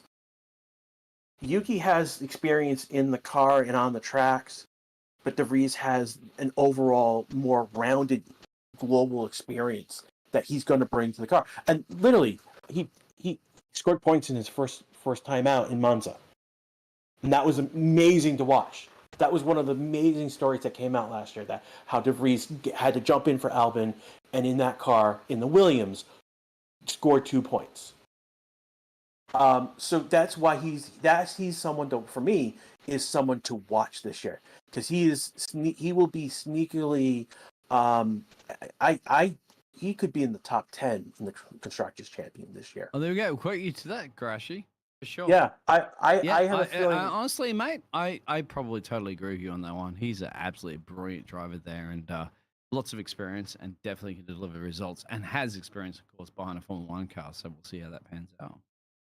Yeah, I know a lot of people are like going like, oh, look at Alpine and look at Ocon and Gasly, and that there's those fireworks have already gone off, and it's going to see how things go. But the big ones, I think AlphaTauri, because this is their year. It's going to be with, like, if De Vries destroys him, and that's why we don't have Latifi on the grid. It's because De Vries destroyed Latifi at Monza. It kind of sealed the deal on him. And that's the thing with De Vries could do to Yuki as well. He could seal his fate. If Yuki doesn't outperform De Vries, Yuki's not going to be around. I hate to say that, but I've casted Latifi in esports before in the past. He's a great quick driver, but unfortunately, I have to say he's a paid driver and not quite paid enough. Well, he's paid, but not quite enough in speed that you need to be in the pinnacle of Formula One. And a question out there, of course, is that a lot of people are asking, really, is what's on with Mercedes in the moment?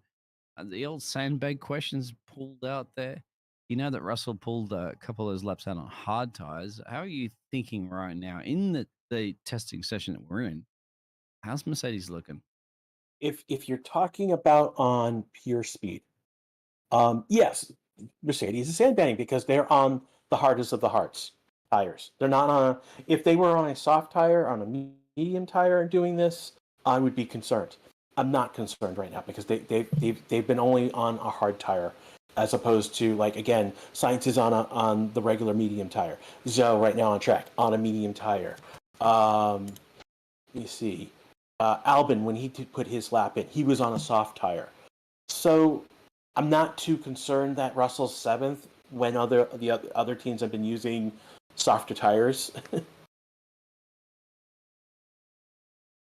Interesting question. We can't really show that tires information up there because we're kind of really struggling to get the information at the moment. There is the timing sheet that we have on screen on our will show shows some of the data. Like right now, it shows that Sainz is on a medium, but not necessarily he's on the straight medium. It shows that he's been on. And I think, you clarify real quick, my friend. Sorry to cut you off again, but you said multiple medium compound tires, right? So yeah. So normally, when we go to a race, 3 compounds are selected to be the hard, medium, and soft. Because we are testing, all of the compounds are available to the teams to use this weekend. And we're right. And again, we're looking at But a I mean, within the compounds, because you have mediums, you have C1, C2, C3. so Can you explain that? Yeah, let me go through it. So basically, so the first, before we go into the actual compounds, so basically we have 6 compounds this year. That's one more new. So what's happened is, what was the C1 compound, the hardest compound last year, has been renamed to be C0, and we have a new C1 compound. That basically is it bridges it's a midpoint between the C0 and the C2 compound. So when I say there's a stripe compound, so basically, so 2 tires have the white markings on it. C0 has no brackets, and then C1 has a bracket on it, and that's this, C1. There are 2 tires with the medium, markings. Without brackets, the C2, C3 has the brackets. You will hear me talk about a unmarked tire or a prototype tire. This is a C3 tire, and the only difference between this and the C3, the marked tire, is basically where the tire was produced, and basically they are testing between. So basically, the tires are normally produced in Romania. This particular C3 tire, is being produced in a backup factory in Turkey, excuse me. And so they're testing the quality of what's coming out of Turkey with this tire. It's the same C3, just produced at a different location. And so Pirelli is doing quality assurance testing with that prototype. The soft compounds, C4, it has no brackets, and the C5, which is the fastest, has brackets on it. So that's the difference. And every race, Pirelli puts out F1, and Pirelli put out an image that these are the compounds that are selected, and this just happens to be how to tell the different compounds during testing. That image is, I'm surprised that that's not more prominent on the F1 website today, because of how many times. Again, normally we only have 3 compounds in play, plus the two wets. Today we have 7 in play, and all 7 have shown up on track at some point today. As Carlos runs wide, exactly. That's the reason why I guess they don't show it necessarily so much on those pictures, if you do happen to find those pictures or not. But trust me, they're not that exciting. I can guarantee you now, it's more exciting to listen to you talk about the tire compounds, and knowing where they're built and where they're made, more than anything else, my friend. Yeah, so for our timing sheet, you will see whether we don't have any indication whether a tire has or doesn't have a bracket on it. If you go to the F1 website, there is actually.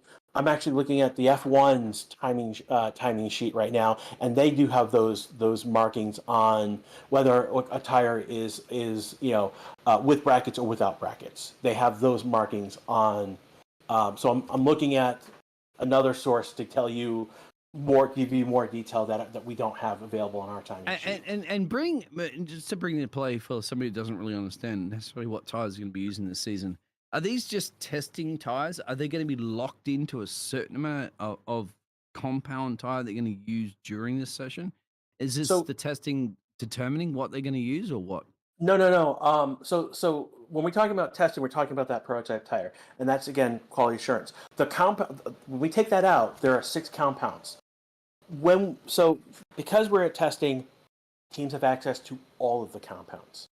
But when we come to the race, 3 of them are actually, and I'm just getting a piece here. There's a 4 kilometer per hour kph wind right now on track, that's significant.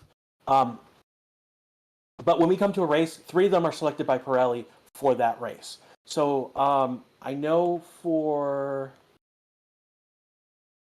Well, a quick question. For Can next week, I know. Can teams protest it or not? Or is In it terms, dictated completely by Pirelli? it's pretty much this point dictated by Pirelli. Yeah. If teams, I would assume that teams kind of have an idea of what the compounds are going to be for most of the races going ahead. Like we know they've announced for the first 3 races, and I have to go find where those are.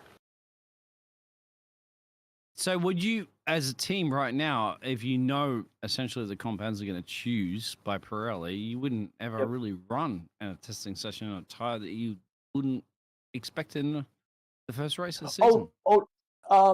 No, because not necessarily. You may be using all we've seen the C0 on track. I know That's the Russell slowest used tire, right? That's that's the full hard, slowest the tire. hard. Yeah, Okay. we know that I believe C1, which is the new tire, and C2 and C3 are going to be the first. Those are going to be the 3 tires at the first race.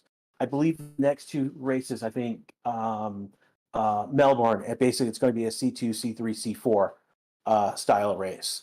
So we and one other race where it's going to be a C2, C3. So we know for our first 3 races what those compounds are. And massive lockup from Oscar. Sorry to cut you off because I was wondering why Oscar is about 5 seconds change slower. And that's a huge lockup. I was wondering, Oscar, mate, I know you're not that slow around this track. Turn 10, you locked up big time. That'll be the reason why. And he's at the flat spot that one. And probably definitely will go back into pit road on that one. But I was just about to ask you, why is Oscar so slow around the track, even in doing testing? But that question was already answered by lockup. Lockup. And what is he on? He's also out on the hardest. No, the C1 compound. So he's on a hard compound as well. So he's done a 0.5, 1 point. Do you think they're 5.1 running seconds heavy fuel loads? I mean, we don't even know in testing, do they? They could be doing anything. We don't know that. That's the other. It could be. Wow, that's a long lockup. I'm just seeing the replay now because I was on a different screen when it happened.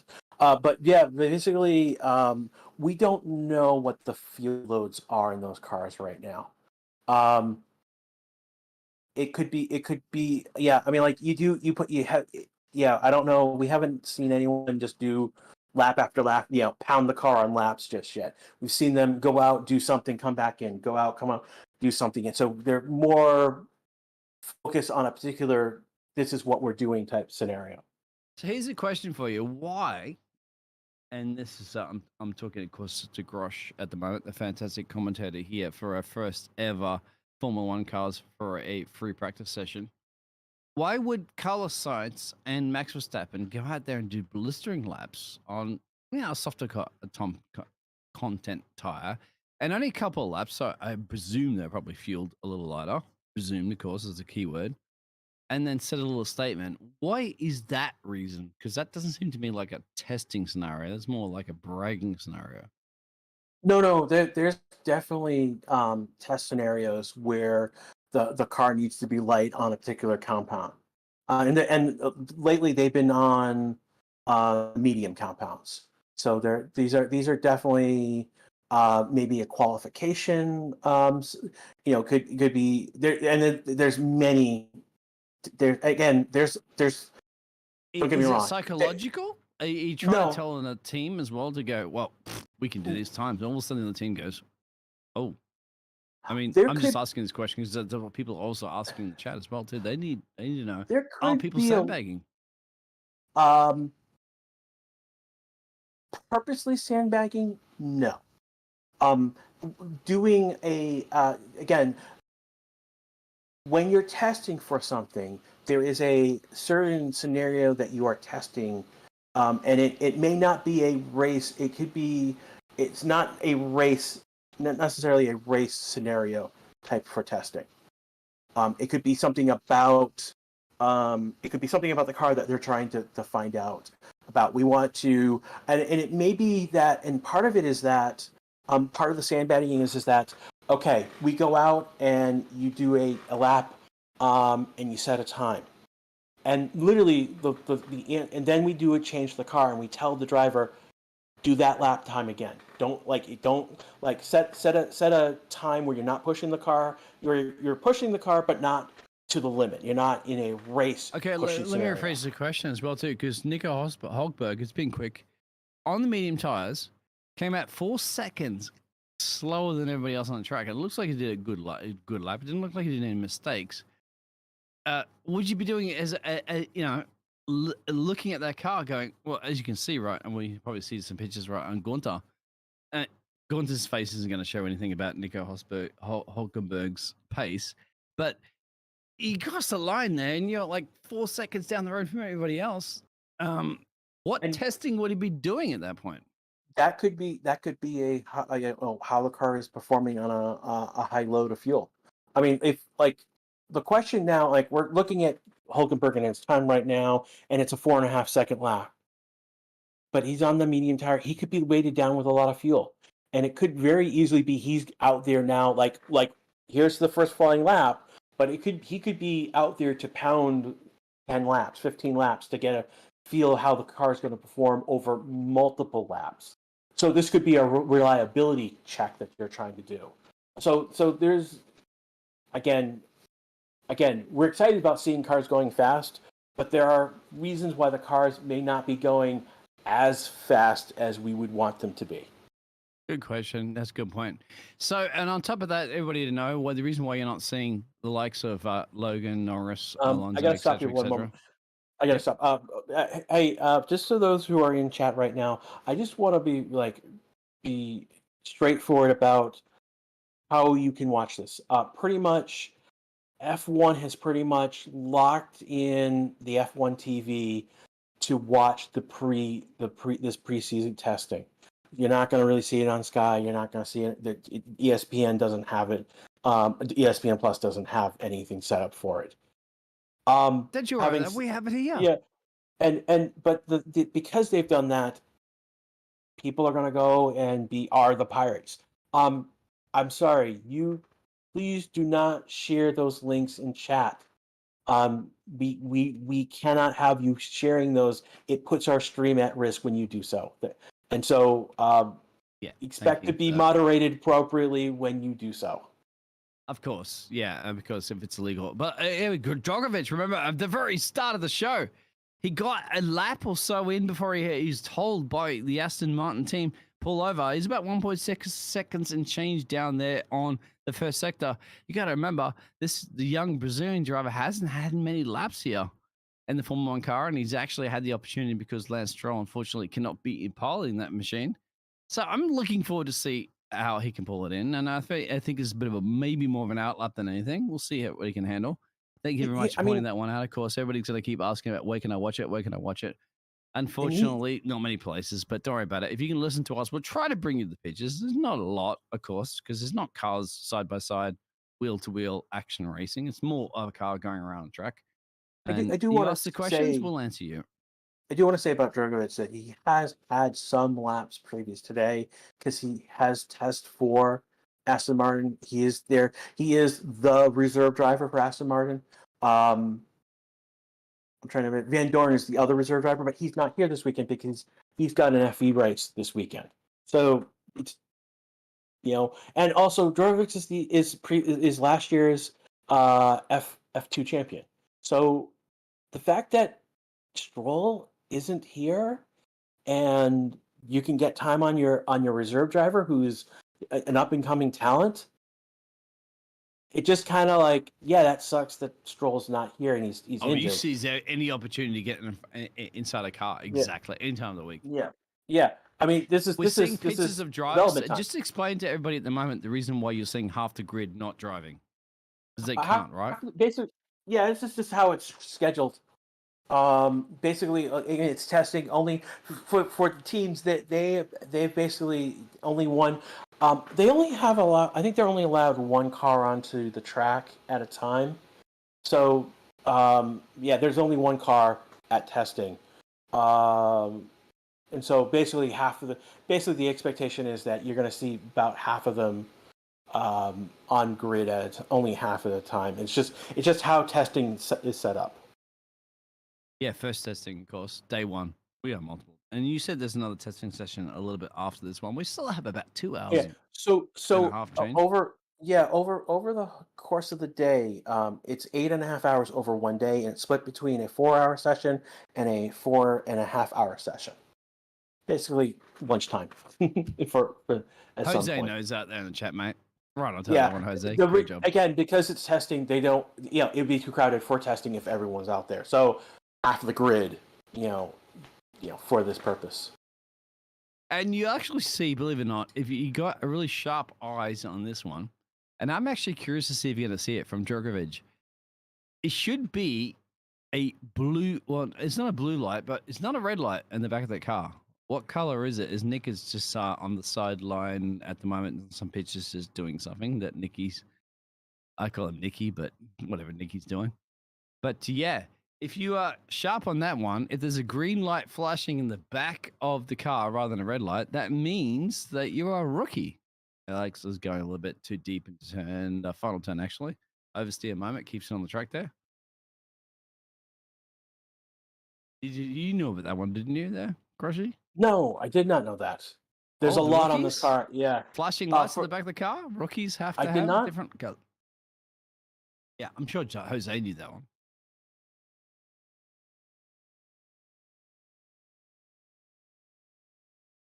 They're showing De Vries right now at track. I don't know what he's shuffling back and forth. I don't know why. I think because I wanted to see another, not seeing basically talent. Max Verstappen on the podium. They just wanted to show another Dutchman. Yeah, I know he's doing some sort of exercise. He's with a couple other team members. It doesn't matter if you guys are looking out there for streams to try to find these pictures. It's not that exciting. We've got these pictures up there. We'll just grab them for you. Gasly's on track. Good to see Gasly.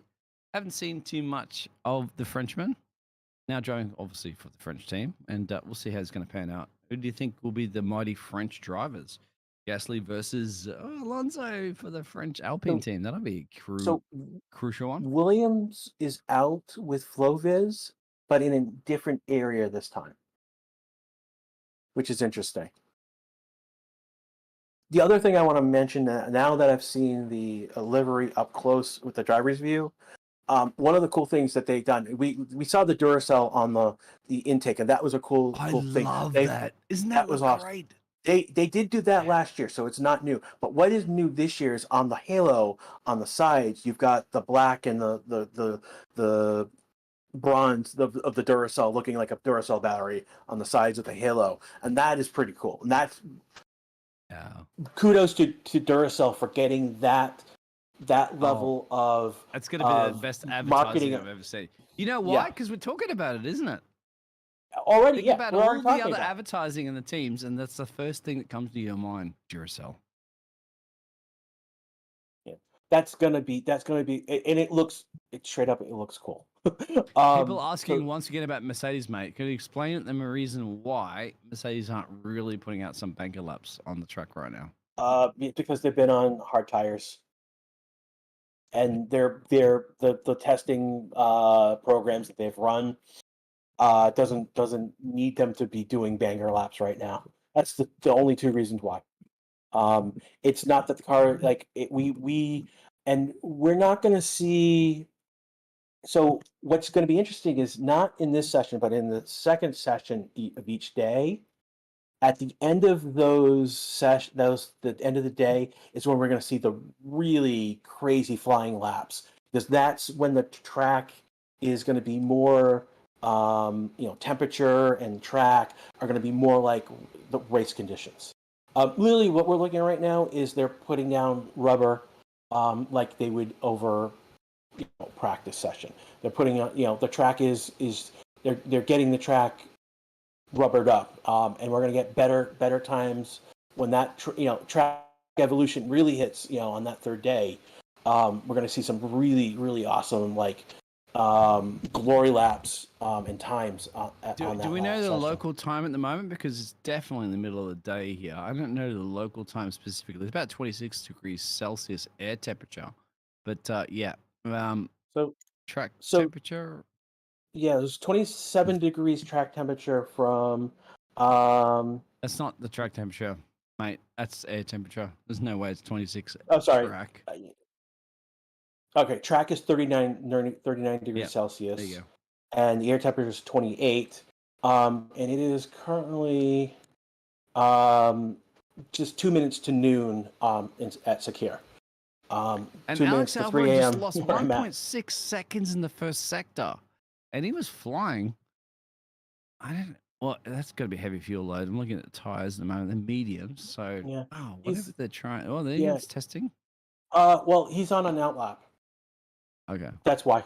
Yeah, he's not. That's not a flying lap. That was an out lap. So I wouldn't Remember, take he that set to. the top of the timesheets early, didn't he? I mean, Alex came in there and go, "What, Williams?" Ooh. Yeah, as it stands right now, Sainz is the top of the board with a 133.253. Verstappen is 3.34 slower. Albon's only 1.48. So is a 0.47 slower. And so What's the top he four are doing now? within. Third sector, charging batteries, getting ready for a flying lap, perhaps. He's only a second and a half, about 1.65 off of Sainz. So he may not necessarily be doing like a flying. I mean, it's a flying, but it's not a balls to the wall, metal to the pedal, race type. Oh wow, Albon's helmet is cool too. They've got the Duracell cross. So for those who can't see it, basically you've got where the visor is, and at the very top you've got Williams Racing.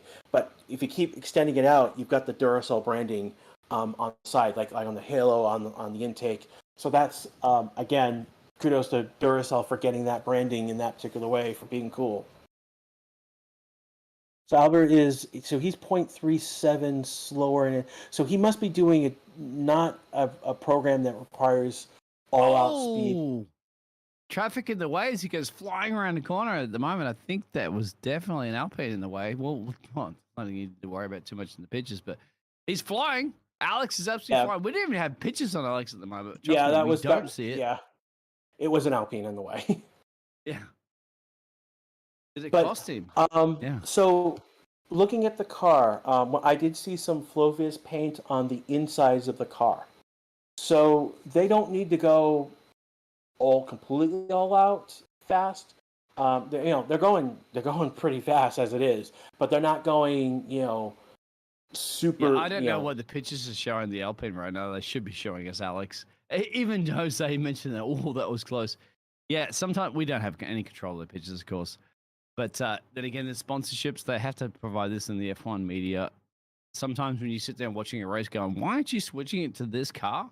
It's because there are sponsorship obligations and they have to show some pictures at a certain amount of time, certain place. I've been to multiple F1 races before. I've got the F1 media package in the past, and it actually has obligations as to how much time they're supposed to show cars and advertisers. When you get frustrated sometimes, as you do and I do, Grosh, why aren't we showing these pictures? Is because that's exactly the reason why they are obligated by their sponsors to show a certain amount of cars, a certain amount of times.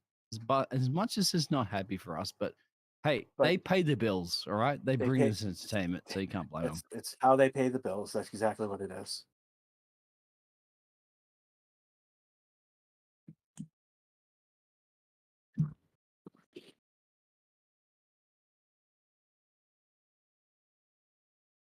Any other action currently at the moment? Turn 10, I'm seeing a little bit of... remember, everybody, it's about 2 hours and change into our first ever testing session. Isn't it good to see the F123 cars out on track? It's been so long. Haven't we missed it? We certainly have. And look at that. I think 719 of you have not thumbs up missed it. And about almost 3,000 of you fantastic Formula One fans are enjoying the first ever practice session here in Bahrain in racing statistics. So thank you very much. Hats off to you. We love you.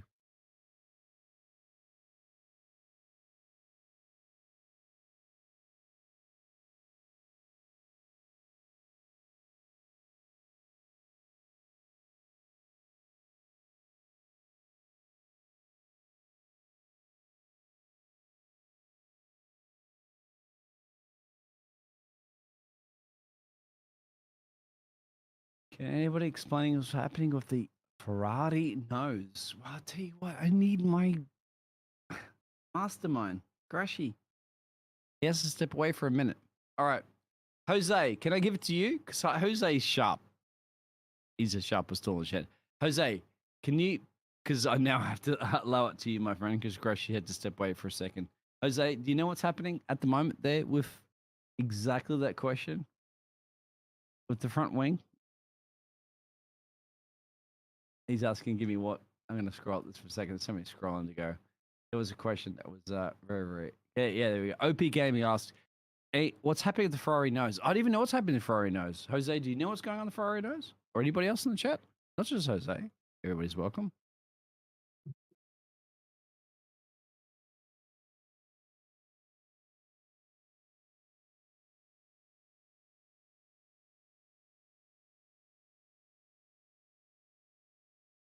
No, at the moment. Everybody's like, I haven't seen the pictures.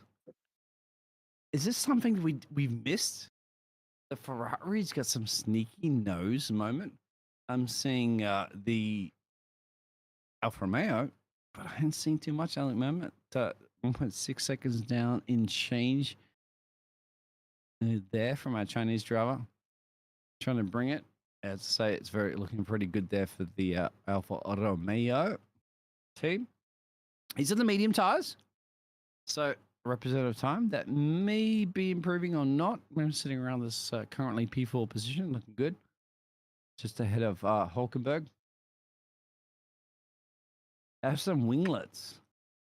Does anybody know what kind of winglets they've added to the front? I haven't seen any pictures currently from, and Ted's down the pit. I mean, not Ted at the moment, actually. Believe it or not, it's not Ted, but it's Will. Will's down in the pit road. And Will hasn't even pointed out on that one. So let me just text Will right now and go, Will, can you let me know? Will, go down to the Ferrari garage. I want to see apparently what everybody here in the racing statistics is talking about, Will. Will, I don't care what you're talking about anything else, Will. Get your butt down to the Williams. Not the Williams. He's pointing at Williams. Get your butt down to the Ferrari garage. Don't maybe come down there and get you, Will. All right? You want to drive to survive, my friend? You better be running to survive right now. If I had to go down there and reach you and pull you into the scruff of the neck on this one, I hope everybody's having fun.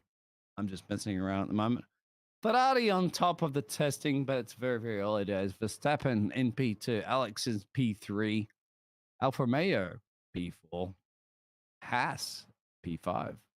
And you also Russell sandbagging, Mercedes sandbagging. Well, I haven't really seen a consistent couple of laps from Mercedes to give you a great indication of their pace just yet. That's probably more of the key on that one. Pastry, yep. Well, it's not the absolute best lap he's done. He's done a few of them, but heavy fuel load, different tires. That's something else to look at. We're already in. I mean, if he gets up there and gets P1, that's something else. I need to shut you guys in a moment because I'm missing Grashy. I'm back. Grashy, are you back? Here you go. Yeah, I'm back. Thank you. Saving me, my friend. Go ahead. So right now, what Will Button is doing, he's going through the walking across the paddock, the grid area, the garage area. He's talking. He just talked about what was going on with Williams. He's now talking about AlphaTauri at the moment. So he's basically doing a recap of what's changed with all the different teams. Well, can he go down to the Ferrari garage? They're asking the questions about winglets there. Do you know anything about that? No, I haven't seen the front wing that at detail that to answer that question as of yet. So, but I will keep a look on that.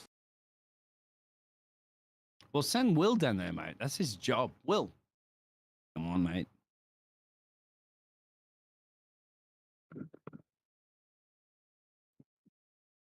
Yeah, I see what they're talking about. The winglets they look a little bit taller, and they have like definitely noticeable sponsors on them.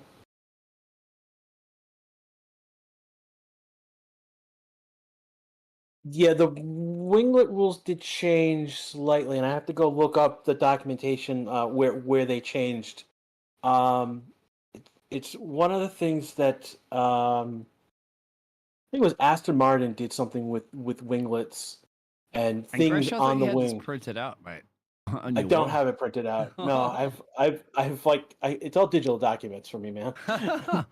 And trust me, this uh, man knows his stuff, all right? So if he's questioning and he has to go looking through Article 33, Chapter 213 says winglets. Yeah. I'm so sorry to cut you off on that one, mate. I know what you're looking at.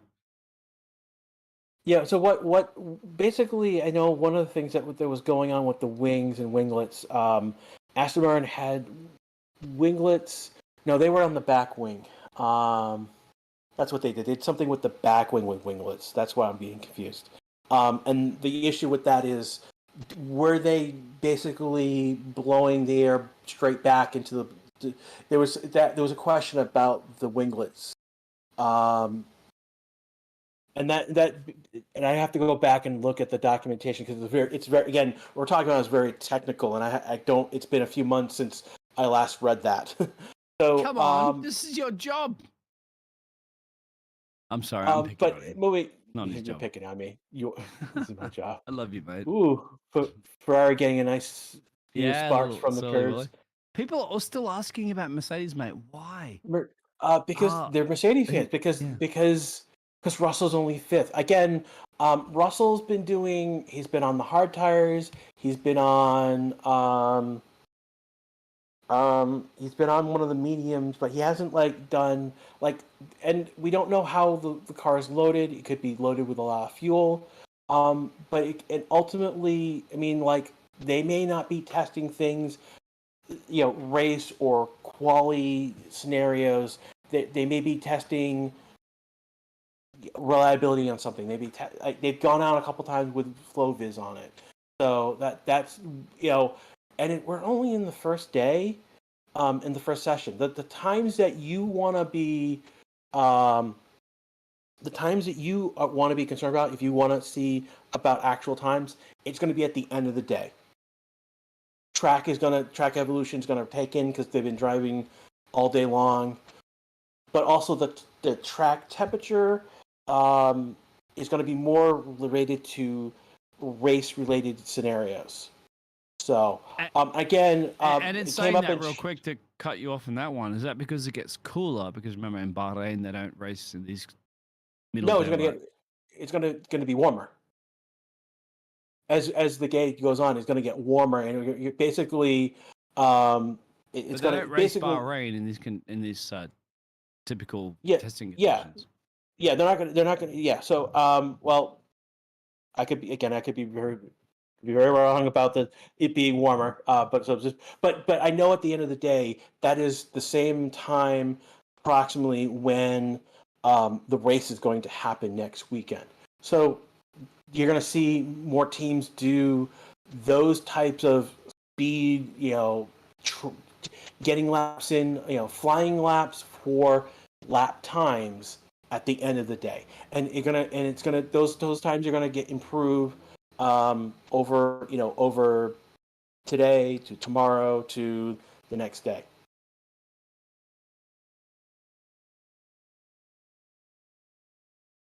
And cool to the next day, my friend. We're getting down to 2 hours and change for our first ever testing session in 2023. I'll tell you what, the racing statistic teams have been absolutely blowing up. We have almost 1,000 likes. We have almost 3,000 people watching this one. I'll tell you what, I think they have missed Formula One as much as you and I have. Yeah, this is wow, to see about 3,000 of you watching right now, that is amazing. That's more than we usually get for first practice. So to see you all come out for first pre-session testing, welcome back, everyone. Glad to see you all here. And on that note, I may have to depart you, my friend, as I'm looking even at almost a Schumacher in the pit road at the moment as well. We miss Mr. Mick. He unfortunately won't be driving in the car at the moment, but he's a reserve driver. Carlos on top of the timesheets with Verstappen, Alex, and Zhu, Kelly, and Russell Hulkenberg. Don't even get me this one. I'm a little late for me. Very early in the morning. I miss you, Joe. I miss everybody in the chat, and thank you, everybody, for the 800 plus likes. It's been awesome. But don't you worry about that. We're not going anywhere. Crusher, you're going to wrap up the rest of this testing session and much, much more to go. It's been a pleasure. I can't wait for the season to start. Thank you, everybody. Take care. Stay safe. All right. Thanks for coming, Biggles. So we are coming to, let's see, where's our time? About an hour and 50 minutes left in this session. Again, it's just all me right now. So I hope to not fall asleep. It's 3:13 a.m. in Central Time USA as this is happening. But I am psyched. You see, they're showing Mercedes on track right now. I do not see FlowViz on the car per se.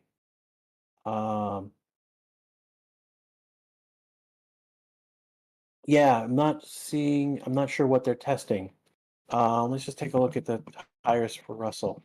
And he's on the mediums. Which mediums? He's on the C3 mediums. So it looks like a lot of the teams are doing a lot of the C3 mediums at the moment.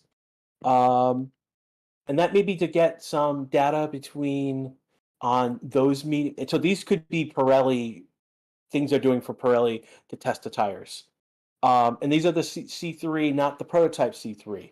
So he could be setting a baseline for what a normal C3 is going to do, and then test what the prototype. And again, what's the difference between the prototype C3 and the normal C3? It's basically what factory it was being produced from. I did find what the tires are going to be for the first 3 races. So for next week in Bahrain, it's going to be the C1, which is the new tire, which was the testing tire from that was the tire that was tested in Austin. So there will be a C1, C2, C3 for the hard, medium, and soft. The next 2 races at Jeddah and in Melbourne, they'll be using the C2 as the hard, C3 as the medium, and C4 as for the softs.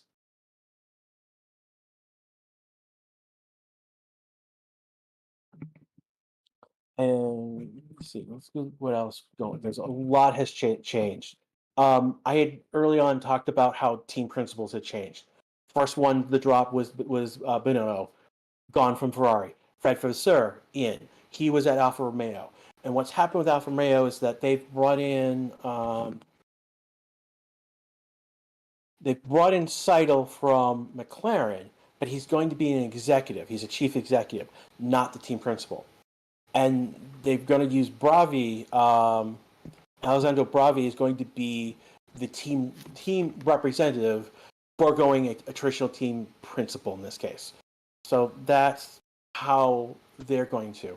Right now on track, we've got Verstappen. He's got FlowViz on the back side of.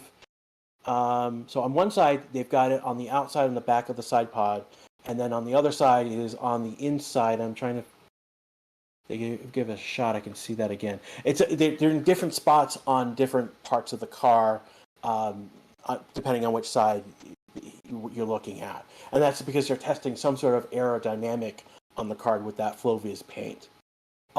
So back to changes. So again, McLaren.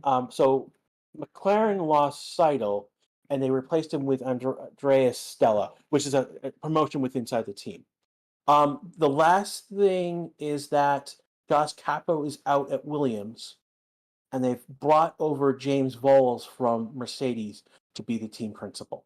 So crazy. So we've had an interesting, silly season with drivers, but we had a crazy, silly season with team principals this year, where 4 teams have changed their team principal.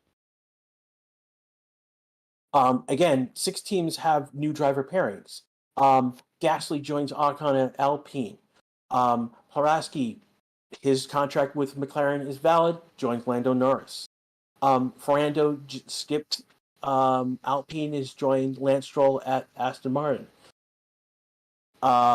Schumacher is out at Haas. Nico Hulkenberg is in. Nick de Vries after his incredible drive in Monza, has earned an F1 seat at AlphaTauri with Yuki Tsunoda. And then finally at Williams, Logan Sargent from F2 gets promoted. Again, he's in the Williams family.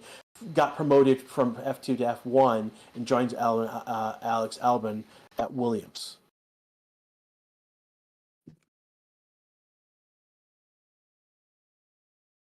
I'm going to go back. Again, Drogovic has been on track multiple times. And is he on track right now? Tinokoberg, I don't see him on track at the moment. Albon is, Piastri is, Hulkenberg, Sainz, Russell, and Verstappen are all on track right now. Why hasn't Ham gone out? He's not scheduled to be on track. So because this is testing, only half of the teams are out because they want the track to be relatively clear for teams to do testing. If not, this track would be issues with testing because there'd be too many cars on track. And that's what you get that, and that's something that normally happens in practice and qualification, and it's an issue for race. Only half of the cars, so each team only has one car on track right now. Interesting right now, if I check the timing, both Tsunoda and Piastri are on the prototype C3. Again, what makes the prototype? It was made by a different factory than the tires normally are from, and this is a backup factory to basically Pirelli's making sure that if something were to happen in one factory, they had a second factory that was at the same quality, producing the same quality at the same quality of the product as the other factory. Yeah, it was literally musical chairs with the team principals for a few weeks.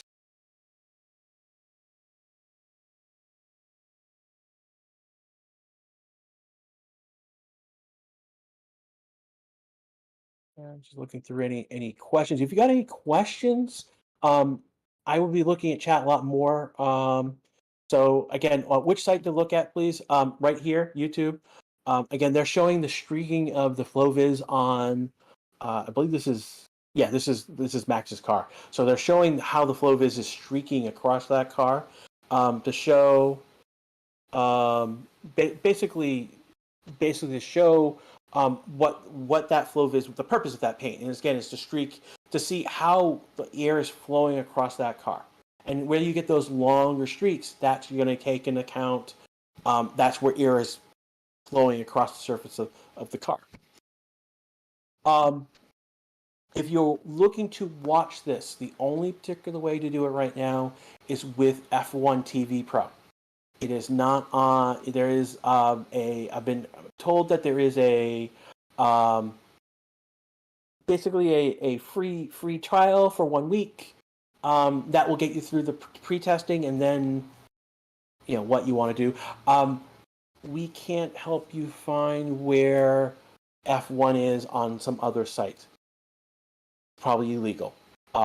Sorry, we again, this is us protecting the stream. We like being on YouTube, like being streamed.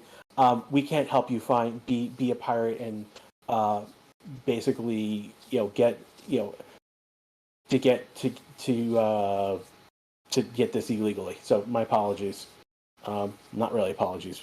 Just so some of you saying if you set your you can get TV Pro for $24. Yeah, but that's again, don't cheat that. They will eventually figure it out. Please don't cheat and use a VPN to get it for less.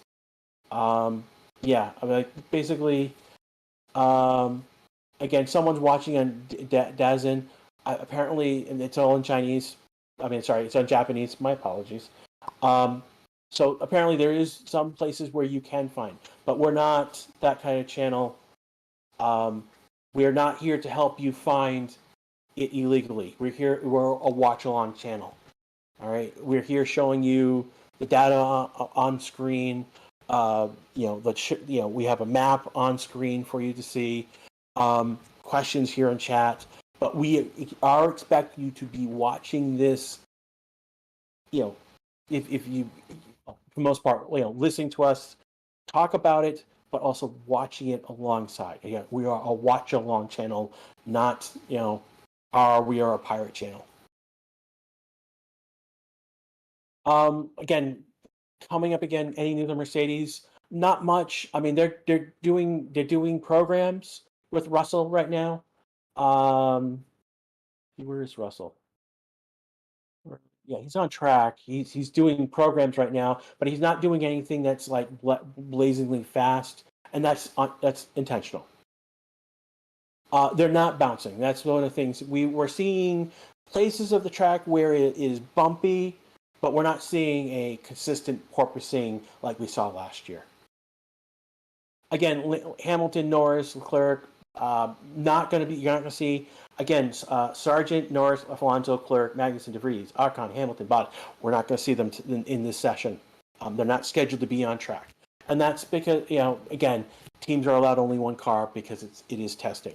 I know several will be on track next session. Like I know Bottas is in the afternoon session. I know Norris is in the afternoon session. So we will see them in the second session later today. We've got a view on Drogovic driving through. What turn is he in? They're not saying on the screen. Not doing particularly well so far. We're just past the halfway mark of this session right now. Yeah, it's a 4-hour session. We've got an hour and 52 minutes left to go. Looks like they're doing. Yeah, this is probably the 4.5-hour session. Right now we have Verstappen, Albon, Russell, Tsunoda, and Drogovic on track right now. Gasly is in his car. Helmet's not on. He's looking at something. He's looking at data, so that's all I can tell you. They've got that screen. If you've played the F2 game, they've got that dual screen that's in front of you on top of the car for Gasly right now. Times, I mean, right now, times seem to be about the same from last year. Last someone who checked. Yeah, they're about the same. And I wasn't too worried about what was last year, this year. I didn't look for times because a lot of different things changed last year. Yeah, it was interesting. Last year, like McLaren topped the testing last year in the first session and then struggled. And there was and Lando was like, "Yeah, we topped the times. That's not necessarily good for us in that moment." If I remember him from last year.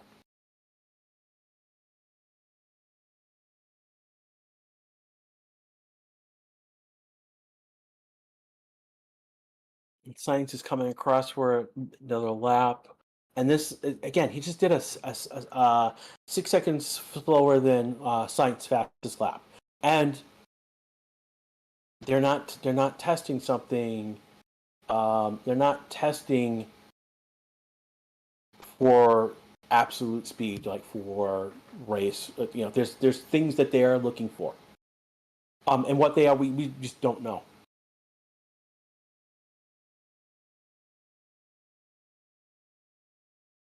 Yeah, that's a 139. If you want to call that sandbagging, sure, call it sandbagging. But they're not. They're testing for something. So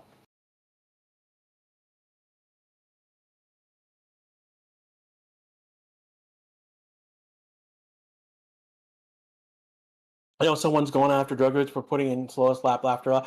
But again, he's not. A, it's not his car, and B, let's put this again in perspective. Aston Martin may be testing things that don't require that top level speed, and again, he's also, if I check the timing, he's on a medium tire, but he was not on he's not on a soft tire, so I would again not worry too much about again. Like, it's cool that we are seeing these times, but ultimately, we're going to see better times tomorrow and better times for Saturday. And we will see better times in practice and quality in the race. So I wouldn't be worrying about that at this time.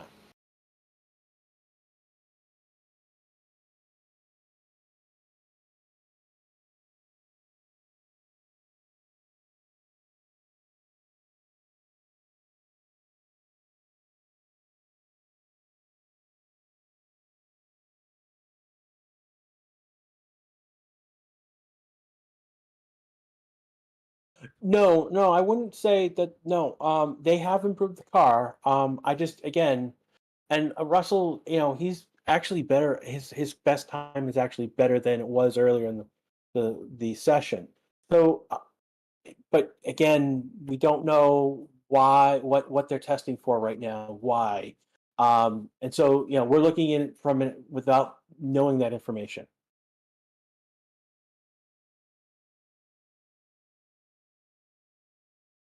So again, we are not your tech support to how to watch this. So people are asking for links. Please do not provide them in chat. We will moderate you if you do so. Yeah, he went into, so let me just see what's going on. Russell, I think he had a tire change.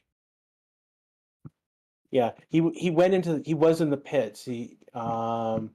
I think he's back out quickly.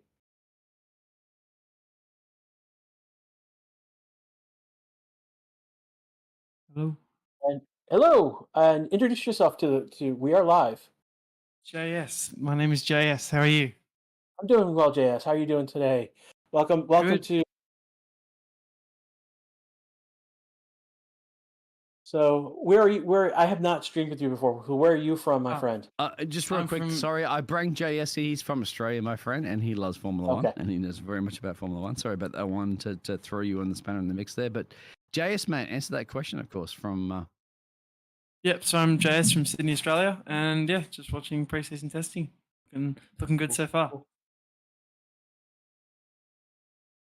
Has anything stood out for you in the preseason testing that we haven't talked about so far?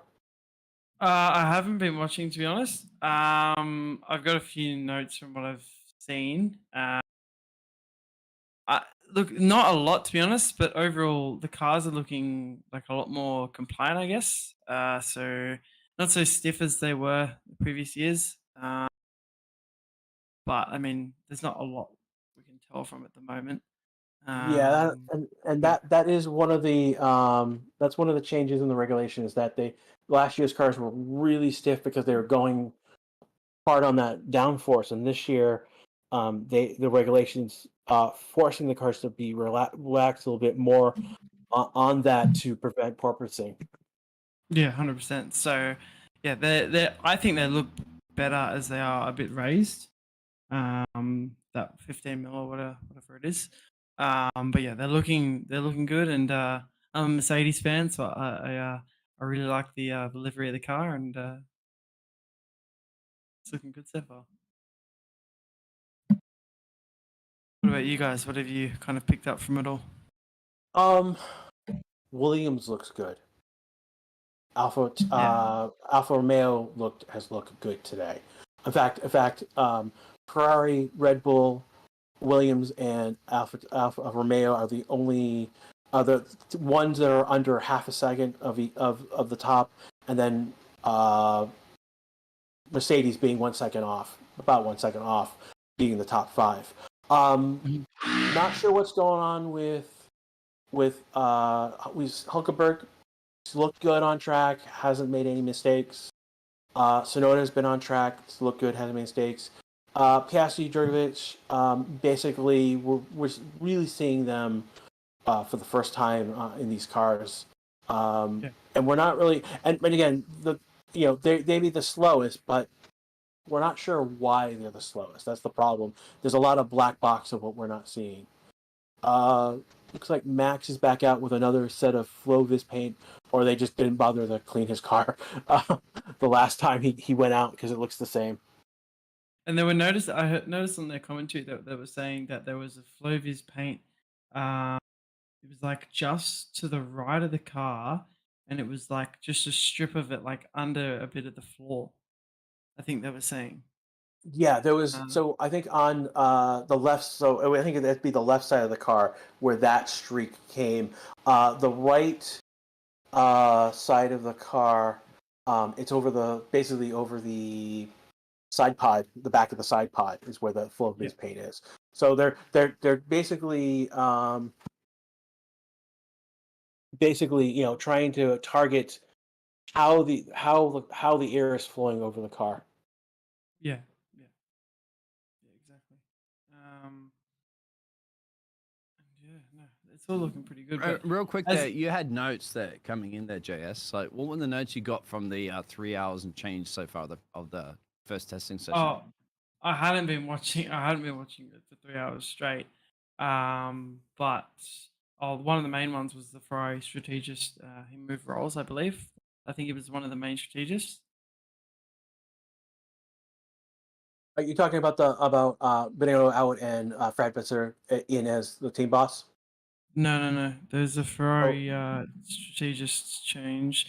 Inaki Rida, I think that's how you say it. He's moved from former head of strategy is moved to a factory-based sporting role, and replaced by Ravin Jan. I did hear about that.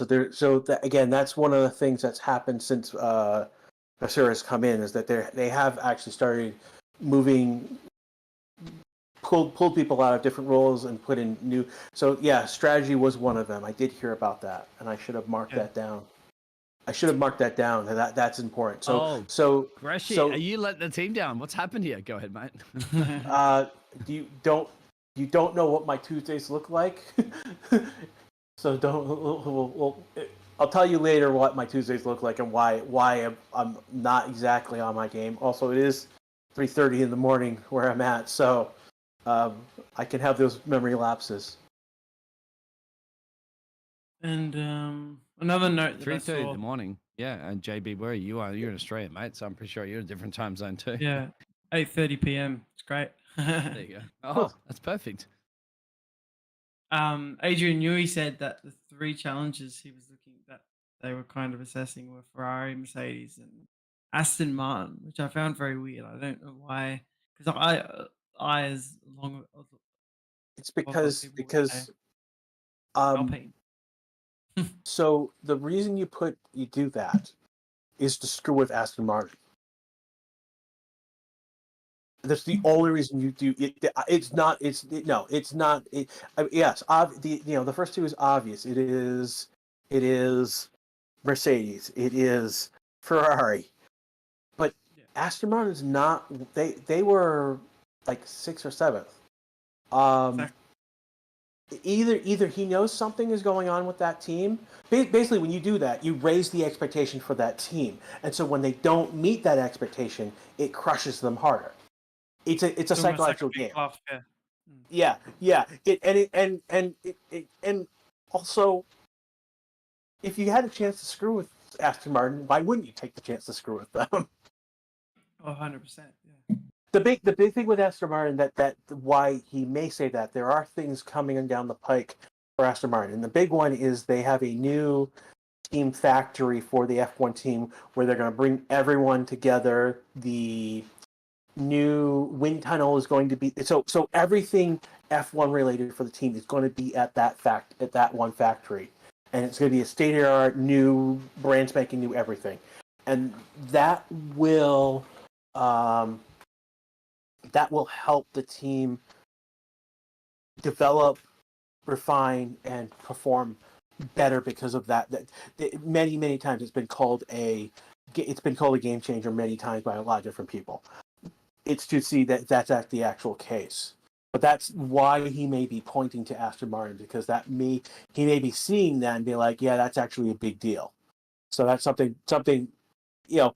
If we're taking him seriously, which we probably should, if we've taken it not seriously as a response, but if we take him seriously in a different response, that is probably why. Nah. Look, it's yeah. And the one other thing I didn't really understand why they're doing it is they're putting Max out when apparently the performance gains more come later on in the testing, like day 2 and day 3. So I found that a bit weird why they were doing that. Doing Obviously. what particularly? So putting Max out on the first day when it's just more just I essentially I throwing the don't driver think around. I don't think they are going maxed out. I think early on we had the times that we have were more comparable to the times we saw on the first day last year. That was the gist, the feeling and the gist that I was getting from what people were saying in chat and what I'm seeing so far. So I don't think we're seeing them. We're seeing some fast laps, but we're not seeing the traditional flying lap we would see at in quality or at the end of an actual practice. No, but my main thing was like, you put obviously Max is their number one driver essentially. Debatable or not. No, But no, Max is essentially he's their is number yeah essentially with yeah, that's a this no. might That's upset one of the fans. Yeah, yeah. I mean, Anyway. that's you go look at Drive to Survive. It was the story about who is going to be. Part of the story is who was going to be the second driver, the wingman to Max at Red Bull, and they saw what Checo can do. They pulled them up and dropped them into place, and now Max has 2 world championships. Yeah, exactly. There are, yeah. I mean, part of what happened last year is that Max had won the championship, and Checo, what they could have done.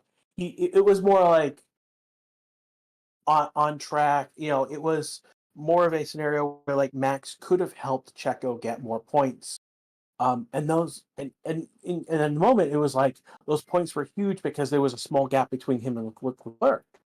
Um, in the end, that what happened in track was a moot point because of what happened in the last race. Anyways, that's why that was a drama for that week. That's why it's been kind of like people have been knocking back on that. But since then we've also seen Ricardo has gone back to Red Bull as essentially their reserve driver.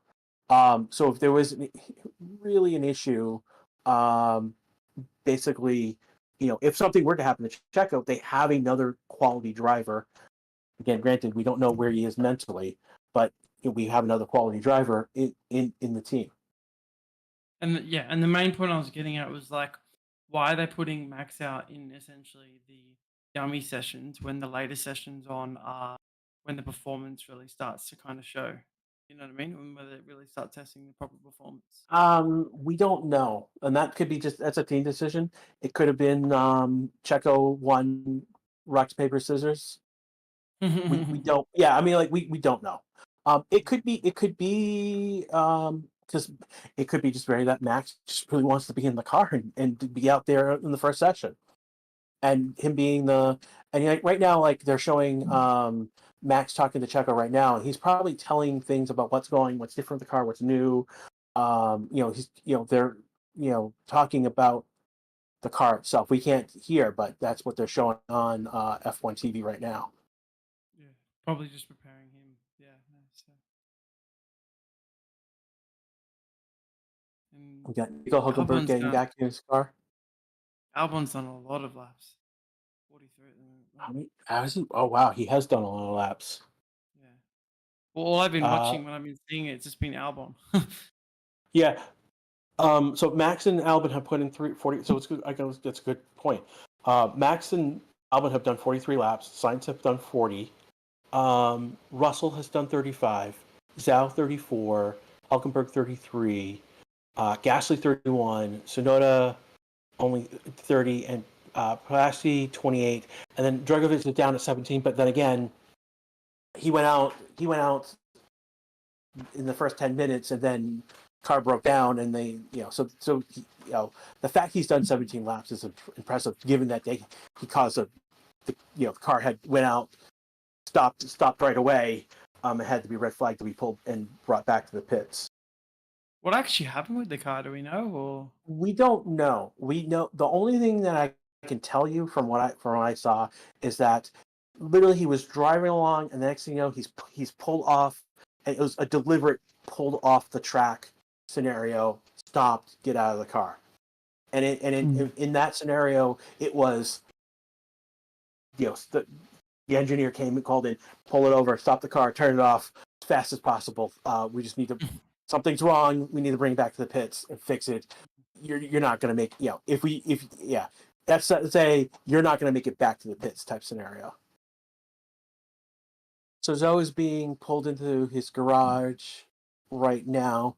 Again, he's done 34 laps. So he's like fifth total in terms of the laps done. So, and we're only, again, we've got an hour and 16 minutes. So we might break 50 laps with some of these guys where things are going. The comments saying that Djokovic is doing slow laps to avoid damage. Yeah, he probably is, to be honest. Yeah, but they don't need him to be doing those high speed. Yeah, there's other things that he can be doing. This is the big thing, is that he can be doing. Doesn't have to be at those breakneck speed laps to perform the programs that he's testing in. Yeah, no, he's just trying to get data essentially for them. Yeah, it's data, and that's probably what they're doing with Piastri right now, getting him more used to the car, and getting data at the same time. And I would say that's the same with Tsunoda and Gasly and Hulkenberg to a certain extent. Less so with Gasly since he's been with AlphaTauri, but these, we're talking about, Djokovic is the reserve driver, Piastri's new, Gasly's on a new team, Hulkenberg's back, but he's back in a completely new car from what he drove when he was in F1. That's the other thing we have to put into perspective. Because of the regulation changes, yeah. Look, you can't, like I said, you can't really get, in my opinion, you can't get much, how do I say it? You can't get much determination on where everyone's at from preseason testing, really, because Again, the only, again, of the teams, the only two that it's obvious to see Ferrari and Red Bull at the top of the charts, but to see Williams and Alfa Romeo do well right now. Again, Albon's done 43. He's just as much as Verstappen, 1-2 right there. The fact that it looks like something came off Dargovic's car for a moment. We'll see if I don't see anything missing. on the main straight, so you Yeah. picked up quick. Yeah. But like Williams looks in a good place so far right now, and that's given where they've been. The fact that's where that they're just performing well, and consistently well. That's the one. That's probably the big standout. Zhao doing well. Again, fifth most on laps, 34. These are good signs. Yeah. So these are good signs that the back marker teams are more of the back marker teams are closer to the front marker teams. That gap has closed, like that is closed somewhat. That definitely we're going to have a very interesting midfield battle. And these are good signs that we're going to have, teams that weren't necessarily at the top of that, like the Alpine, the McLaren. They're not. Put a perspective. They're not all the way in the back. These are we've got other teams that are closer to that point than previously. Yeah, 100%. Yeah. Because obviously, like you got quite a few teams that are in the mix. So Looking at a shot of we're looking at a shot on F1 TV of a flag, the national flag. It is a brisk wind on. There's a brisk wind right now on track, so and that flag is it's moving pretty well. So that's something to take into account as they're coming around. There are moments on that track. There are places on that track. Again, the current conditions basically. Oh wow! It's 11.5 kilometers per hour to the south. It's 41 on the track right now. I think 28 is the air temperature. Low humidity, but that's to be expected with the desert. But yeah, the wind has almost tripled, doubled or tripled, depending on what you were looking at previously, from like an hour and a half ago. So that's something to take into account, and something that they would be taking account in the data that they're collecting. Brian, I'm pretty sure Alonso is going out in the afternoon session.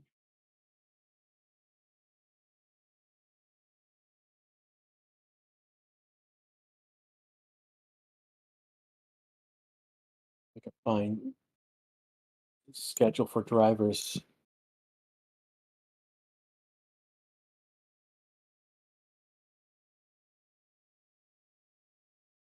I know Mercedes is pretty much alternating between the two in each session. Driver lineups.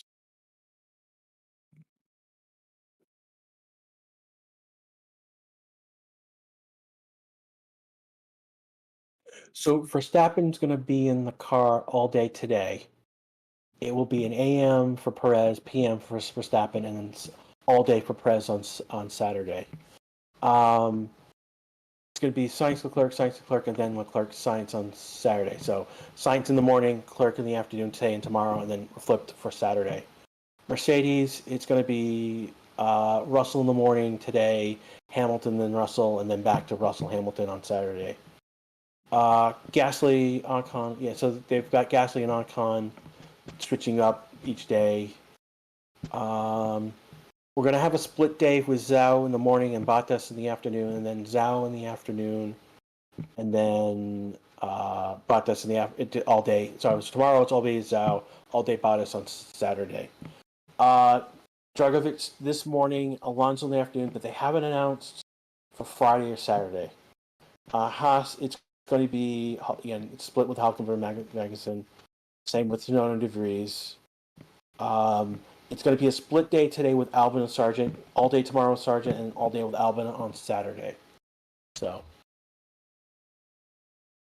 and that makes sense. They're going to get Albon in first, figure out what's going on with the car. You can tell what's going on with Sargent. Sargent is basically Sargent all from tomorrow afternoon and all day. So it's 3 segments for Sargent in a row. So it's a consistent. So there's a level of consistency with him through that. I think Sargent will work out well for them, but there's a lot that he's still got to learn. Oh yeah, I mean he is a rookie. He's a true rookie. In the same way that Oscar is a rookie. I now De Vries is a rookie. We're gonna put in quotes because De Vries is older than those two other guys. He's like 26, 27, I think. 28. Yeah, I know he's much older. He's also won. Not only he's won like in F2, but he's also won the Formula E championship. So he's a more mature driver than those other two. One of the questions that one of the other YouTube channels poses is that they think that De Vries could lose their seat this year because of the hype and what if he doesn't perform, and that's true. I'm coming from the standpoint that I think De Vries could be better than Tsunoda because he's already that more mature driver. And I haven't been really impressed by Tsunoda these past 2 years. He's improved, but I don't. And that's one of those big. This is one of those big questions for big fireworks. If De Vries goes out, he's crushing Tsunoda. Like we go back to Monza last year. De Vries went out, got points, and Latifi crushed Latifi. And that sealed the deal for Latifi staying in F1. I mean, that really did sealed his fate. And if that happens with Tsunoda will be out. There is other drivers in that pipeline, like Colton Herta, for example, almost got that seat. He's going to have the super license points this year, based on how things are going. He's going to get the super license points to be in F1 this year. If Tsunoda's not going to perform, he could be out, and Herter could be in. Yeah, so that's one of the teammate battles, I guess you can call it. That I was actually quite interested in with Sonoda versus Cerise, because on one hand you've got Sonoda, who's been in the seat for quite a 2 years, and has been good and bad. His best at being 21 Abu Dhabi, coming fourth, which is obviously overshadowed by Max and Lewis. But then you've also got Freeze, who made that one-off race Williams at Monza, and he performed, superb. So it's really how De Vries can go long term, and how he can kind of push Tsunoda, and it's going to be a very interesting battle, and to see how they both go. I think it'll be very back and forth. But I do think De Vries is the better driver in my opinion. Yeah, and that's one of the team battle. I mean, the two obvious ones were up front was Gasly, Ocon, and Stroll and Alonso. I mean, in terms of big fireworks happening. But underneath that first level, that Tsunoda De Vries could be a slow burn, big explosion. Yeah, there could be a lot that could be happening. So Sean Cassidy right now. Sean Cassidy on screen right now, and he's got DRS open, getting some nice speed with DRS.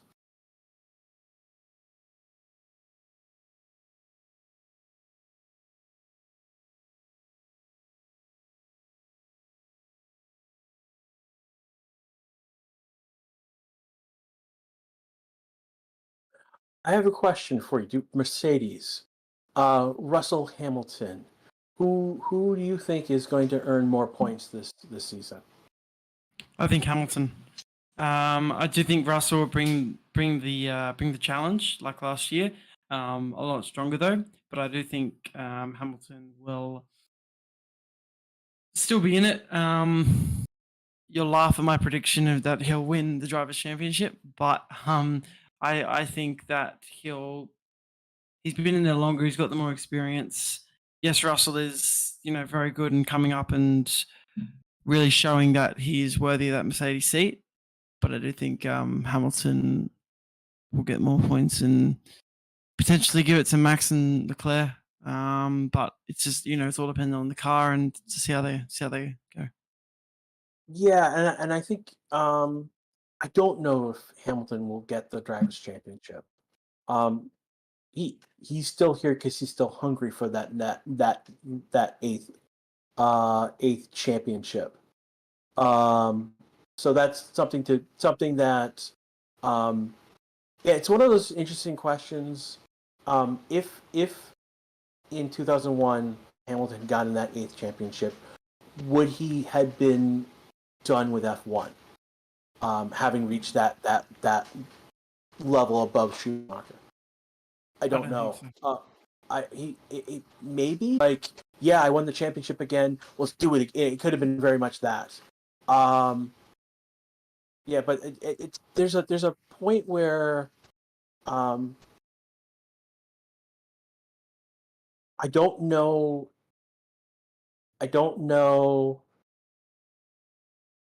Yeah, I don't. It's very much just watching science go very close off to the side, almost off the track. Now he is off the track. So something he's pushing I was pushing the car really hard, and went off the track. Yeah, he's now. He's now slow. He's now backed off from, of being a flying lap now. But yeah, I think it's one of those interesting questions because Russell did beat Hamilton last year, which is crazy to say so. But moving forward, Hamilton at the end of the year got more of his mojo back, is the best way to describe it. And it's something that it was weird because part of what Mercedes were doing, they were testing things with Hamilton and letting Russell go crazy. Yeah, I was about to say that. Yeah, they more used Hamilton as a test dummy because of Yeah, cruise safety there was a experience. lot of weird things that went on with Mercedes with that car, and with what the aftermath from 21. So have they got that out of because at the end of the season they were moments where they were uh, back into form. I mean, Russell basically won his first race. We can't like they are in that third marker team right now, but have they really improved to be better than Ferrari, better than to really be battling with Red Bull again? So Look, and it's a very interesting question, and it's pretty much unanswerable at the moment until we kind of see the first few races and see if they're competitive at all. Last year after Bahrain, I thought I was quite worried, but it was only one race, and they still got development periods. Like after Australia, they've got a month of development. It's a bit more at the beginning of the season. It seems to be a bit more spaced out at the moment. So especially with the removal of China, so they've got a bit more time to develop and test the different ways that they're going to kind of approach the season a bit with some races under their belt. But look, they've obviously quite confident in the minimal side pods because they've essentially gone back, remained with that. But then I notice a lot of, obviously because it is a ground effect car, a lot of it will be from the floor, and we can't see the floor of any of the teams at the moment. So yeah. that will play a part as well.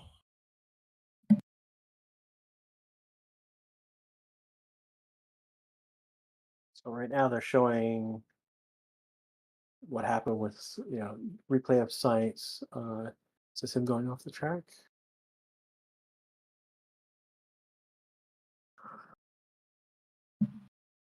Do they have the paint on the wing? Do they? They do have Red Bull car. on Red Bull. They do on the back Yeah, of the okay. on the. They do have some Viso plane on the back of the car. Red Bull did not use the aero rake. At all, no, Them and Haas were the only two teams that did not use an aero rake in the first hour of the session. Do we know a reason to that, or? Nope. It's just what it is. What it is. It's just it's a notable oddity of the 18 of the 10 teams. Only two did not use aero rakes today, so far. Yeah. So from what I can see on the car, it's on the back of the wing, on the insides of the wing, the back wing. There is on the left side of the car. So looking from the back, the left side, there is a streak from I would say like the suspension. So they started it there and it streaked back across the side pod to the side pod, that intake of the side pod.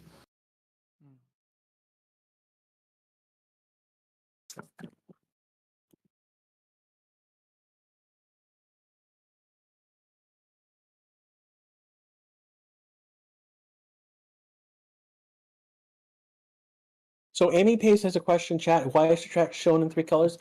Those three colors are representative. So when we look at the track, we split it up into three segments. So the yellow is the first sector, the red is the second sector of the track, and the blue is the third sector. That's why you see in those three colors.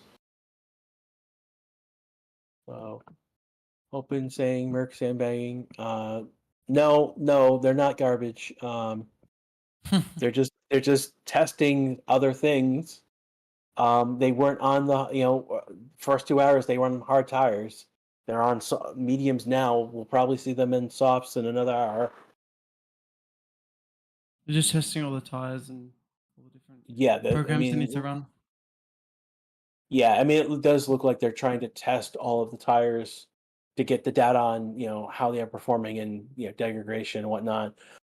Again, for the most part, they are the same tires from last year. With the exception is that we have C1 has now become what's called C0, and a new C1 tire that spans the gap between the C1 C1 from last year and the C2 from last year. That's that purpose. So this year Pirelli is picking from 6 different tires as opposed from 5 in terms of the slicks. The 2 wets, the intermediate, and the wet, the green and blue, still there. No change on the wet being a bunch of garbage, unfortunately. I'm pretty sure that from Imola they're testing that they don't need the tire blankets for the wet tires. Is that correct? I believe so. Um, excuse me. Yeah, no. That I have to look up. I know they've been the issue of tire blankets has been. I can't tell you what exactly is going on with it because I don't think anyone knows exactly what's going on with it. So the goal the FIA been trying to phase out tire blankets completely. Which is an interesting question. The teams have kind of pushed back on that, and so where this is happening, and I know that they've reduced the amount of how much what the max temperature that the tires can be heated to in the garage, and that's one of how they're starting to phase it out. They were supposed to get the next phase of reducing those temperatures was then to not have the tires, the blankets at all, and this is where the process is blocked. Basically, there's been so much pushback is that basically the next major decision point on this is going to come in July. So this is the I believe it's called the technical committee, and this is where new changes in rules and a lot of the regulations come through. For example, one of the things that went through pretty quickly was the roll hoops. So after Silverstone last year, they found the roll hoops performed as to the specification they had.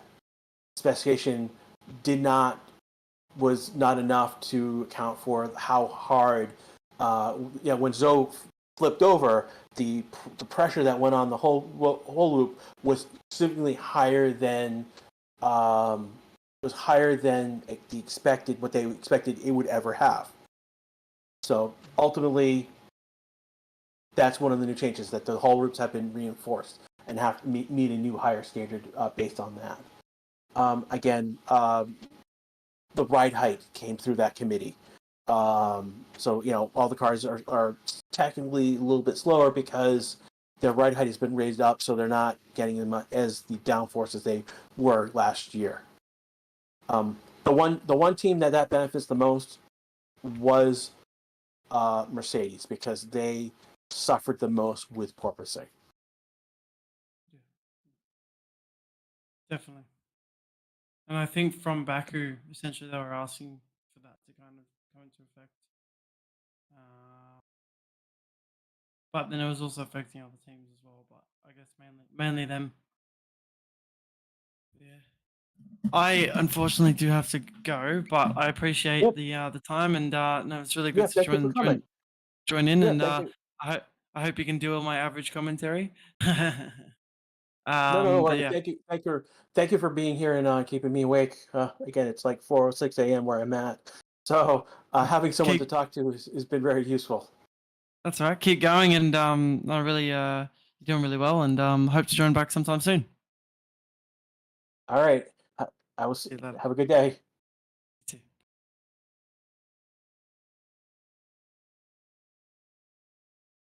So I'm looking at chat right now. Some of you were asking about where to, watch this for free. Yet you can't.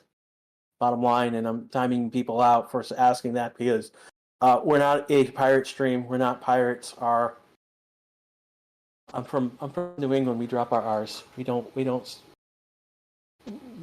into them. The Last Samurai. It's so late. So late for you. It's so early in the morning. Oh, well, late if you've been up all night. I have not. That's the weird thing, and there's a reason for it. That's why I'm still awake at this moment.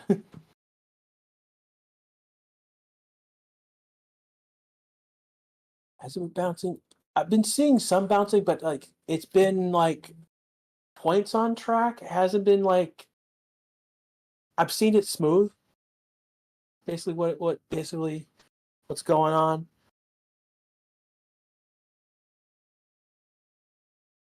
So let me take a look at what else going on. Trying to bring up what some of the new rules. Repairing. Again, the cost cap. So one of the things that's going on with the cost cap is that they are reducing that cost cap over time. And so there's another reduction. Let me see, about 7.4 million, which is so the cap for this season is 135. It's a reduction about 7.4 million, 6 million pounds from the previous year. Let's see where else. Again, they've doubled the number of sprint rates from 3 to 6. So they're going to be in Azerbaijan, Austria, Belgium, Qatar, COTA, United States Grand Prix, San Paulo, so on those particular weekends there will be a 1-hour qualifying session taking place on Friday. Yes, I get to do qualification 6 times. Normally Ryan will do qualification on Saturday. There is another, and there's going to be two weekends where they're going to shake up the qualifying format. They're calling it the revised qualifying format. And basically, Q1 they're mandated to use the hard tire. Q2 they're mandated to use the medium tire, and then a soft tire in Q3. And so by doing so, normally the drivers will be eliminated in Q1, Q2, 5 each, leaving 10 for the pole position in Q3. Well, you're back. Welcome You're not back. alone, my friend. There we Because go. it's day one of our preseason testing. Of course, we're about 1 hour and change. I just feel bad for leaving you. I know it's very early in the morning. It's Don't worry. very early in the morning for you. It's Don't worry very early about in it. the morning for me. I've got things to talk about. So I'm talking about the revised qualifying format. If you didn't hear, so two sessions. I don't know. My document doesn't say which two there is going to take place at. But basically, for qualification, teams will be mandated to use a hard tire in Q1, a medium tire in Q2, and then a soft tire in Q3. 5 will be eliminated in Q1 and Q. So as normal, 5 eliminated in Q1, 5 eliminated in Q2, 10 to compete for pole in Q3. And by doing this, on those weekends, normally they have 13 sets of tires. By doing the revised qualifying format, they will reduce the number of tires from 13 to 11. And again, it's to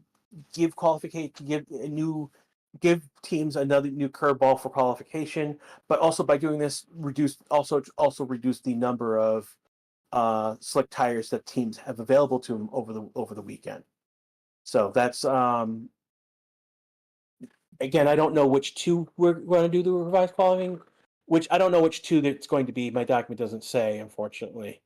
But that's something somewhere there will be two of these tests, these revised qualifying formats that will be tested. And that's the purpose of why we're doing just two, is to test if this is a good change. It's like, again, like with sprint races, having weekends that use the revised qualifying format and use the existing, like if it changes and if gives us another qualifying format to what we have already, that'd be really cool.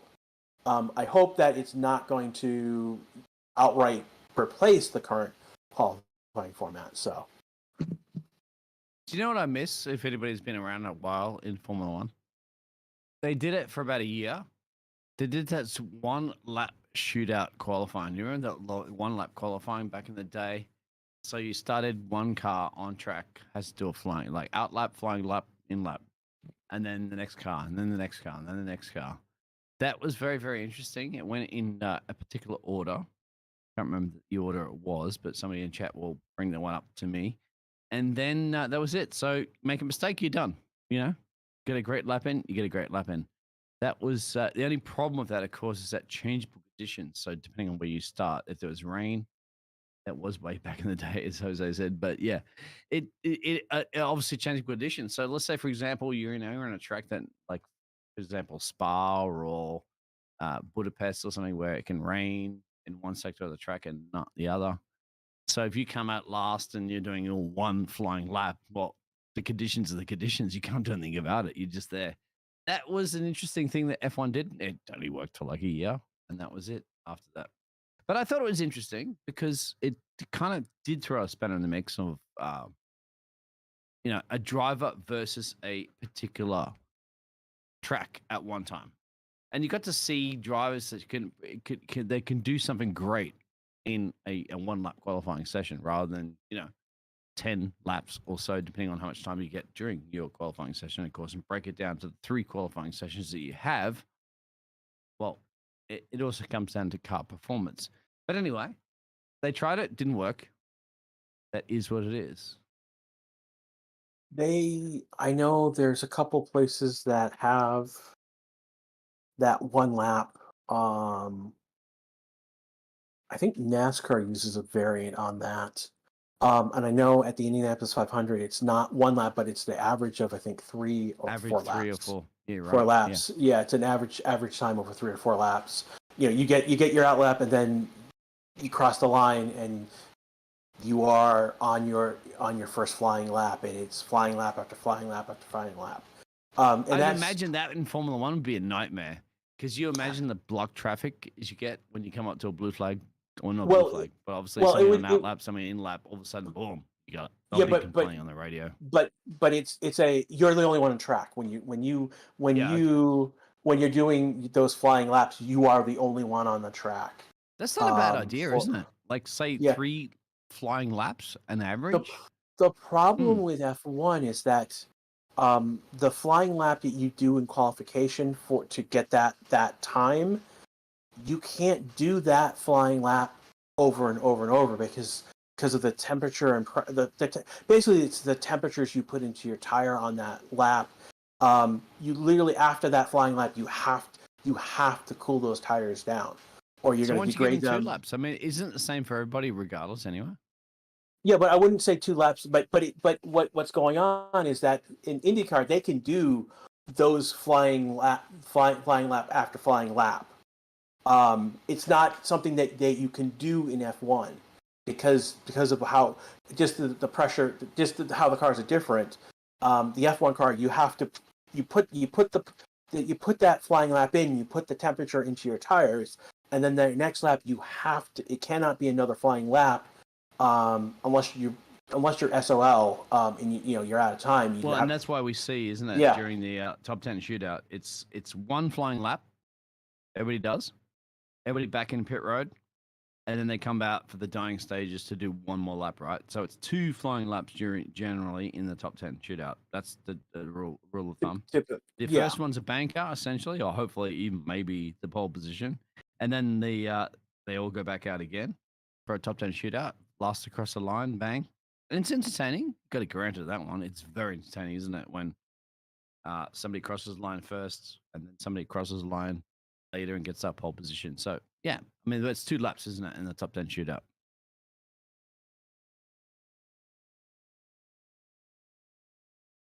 I am stuttering a little bit badly. My apologies, because I am a little bit tired. Should even be casting right now. Stuttering is because of fatigue that's creaking in. And think about these drivers out there that have been doing what, 4-5 hours, as well as you, my friend, casting. No, they've only. I mean, they're also been in Bahrain much longer. They're in that time zone mentally, as opposed to me being in the graveyard shift for this. You got to remember, it's what we're talking about 5 o'clock in the morning for us at the moment. Yeah. So hey, it's absolutely correct. I am stuttering because I am tired. I've been casting all day in different leagues. So yeah, fatigue is kicking. See, I can't say that word properly. Fatigue is kicking in. But wait, I'm here to help you out, my friend, because you've been doing it for so long, Grazer, mate. Yeah, I mean, you're doing better than the F1 TV. I've had it goes. Oh man, so right now I'm getting a buffering issue with F1 TV, and it goes red when it does that, and it's like, have I killed someone? It's the feeling that you get. Yeah, this is my first time with F1 TV Pro, so interesting. You never They're played showing other first-person shooters before, have you? When you get that so cool. No, no. so they're showing science on track. They've got FlowViz on one side of the car on the baseboard, below the side on the baseboard below the side part. He is bouncing, and the back of his car is scraping across the track, and it's producing a lot of track. He's bouncing. There is a noticeable bounce, and he is it. He's hitting the curbs. That's part of the problem. But the back of his car is scraping the track and producing traffic? sparks. No traffic as of yet. He's coming up on maybe Drogovic, I think. It's either no, Should it'd be, be I'm Tsunoda. showing final corner. Only one. And you So said I'm floor on. paint's on the left hand side of the car, so that would be like it's mainly right hand corners. Remember, like on this track, so that would make sense. 6.6 Okay. seconds and change down the road in that one, so that's just a Okay. testing lap. He just passed Tsunoda for me on my stream. I'm a few seconds behind. I gotta jump ahead. There we go. Back live. So And with yeah, the promotion, of course, from the Toro. Jeez, I you know what? I cannot even pronounce my words right now. I'm gonna leave it to you. Too tired. I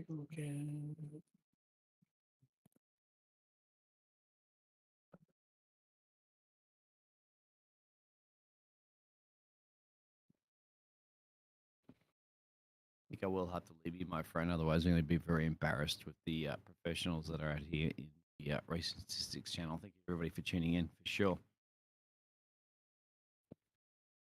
I can't do another hour of testing. It's up to you, my friend. I You can have do it. Yeah, no, I that's not. I can soldier on, and then I got a We meeting. might have Farrell come in, of course. I have later. I have We'll a see. meeting. I have a meeting at 10:30 my time. Oh wow! And I've got some prep work for that. Tell them what's wrong with my You got to program. tell them that you did a bit of F1 preseason testing. Oh in yeah, of course Bahrain of before course you I go am. to the meeting. Yeah. Oh yeah, no, I definitely will at some point. But Well, thank you, my anyways, friend. I have to go, but because I'm definitely, I can't even pronounce names of drivers anymore, and I feel very embarrassed about that as a professional caster. don't worry. Thank you very much, but it's been All a right, pleasure. Chat soon. I will see you again sometime soon.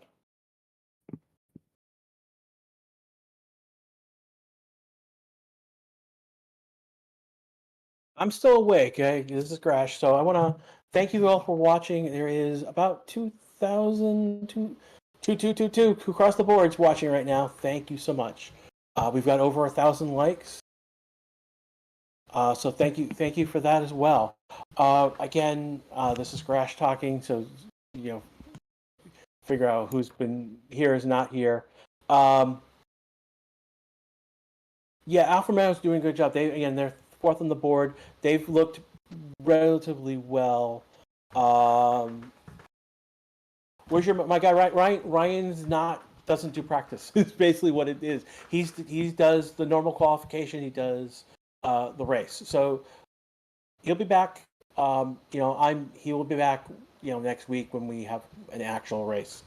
I enjoy doing practices. So that's my role here on the channel. Oh, he will join us in the afternoon? Oh, that's cool. That's cool. I did not know he was joining us, so. Calico, dude. Daipon, yeah, I wish you luck. Got 70 questions of Calc? Yep. I wish you luck. Have fun with math.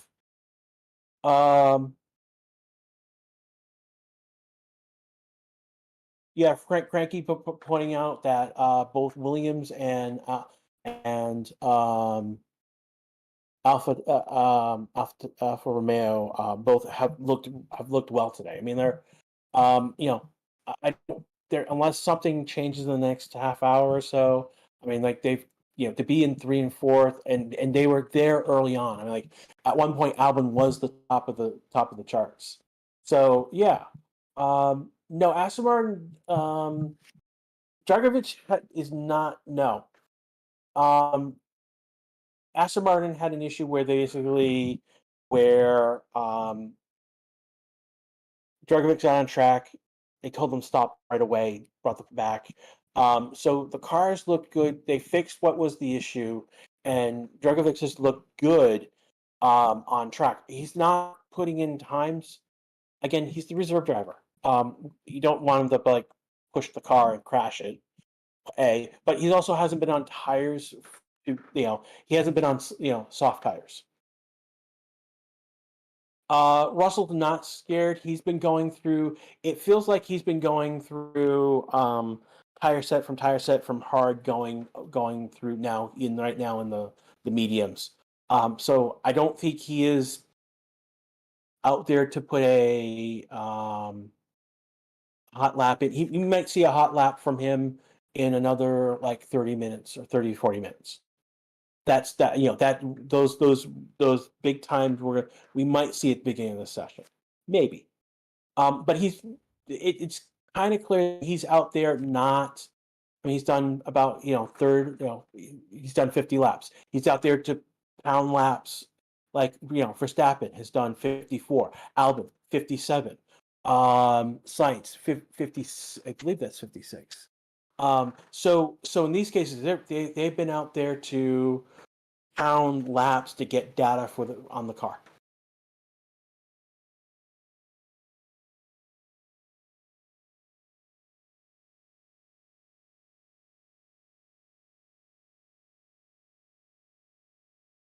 Yeah, Checo's not driving this session. I believe he is driving the next session. Let me just check my doc what I pulled up. No, Checo's going to drive tomorrow's morning session and drive on Saturday's session. So we're not going to see him today. And again, only half of the cars are on track because it's a testing session. So they don't want to, bunch up the track with too many cars when they're all just trying to, basically we're not trying to we don't want too much traffic on track when we're just testing. And again, to those who don't know who this is Crash. I'm relatively new. I started last year doing practice sessions. I think the Mexican Grand Prix.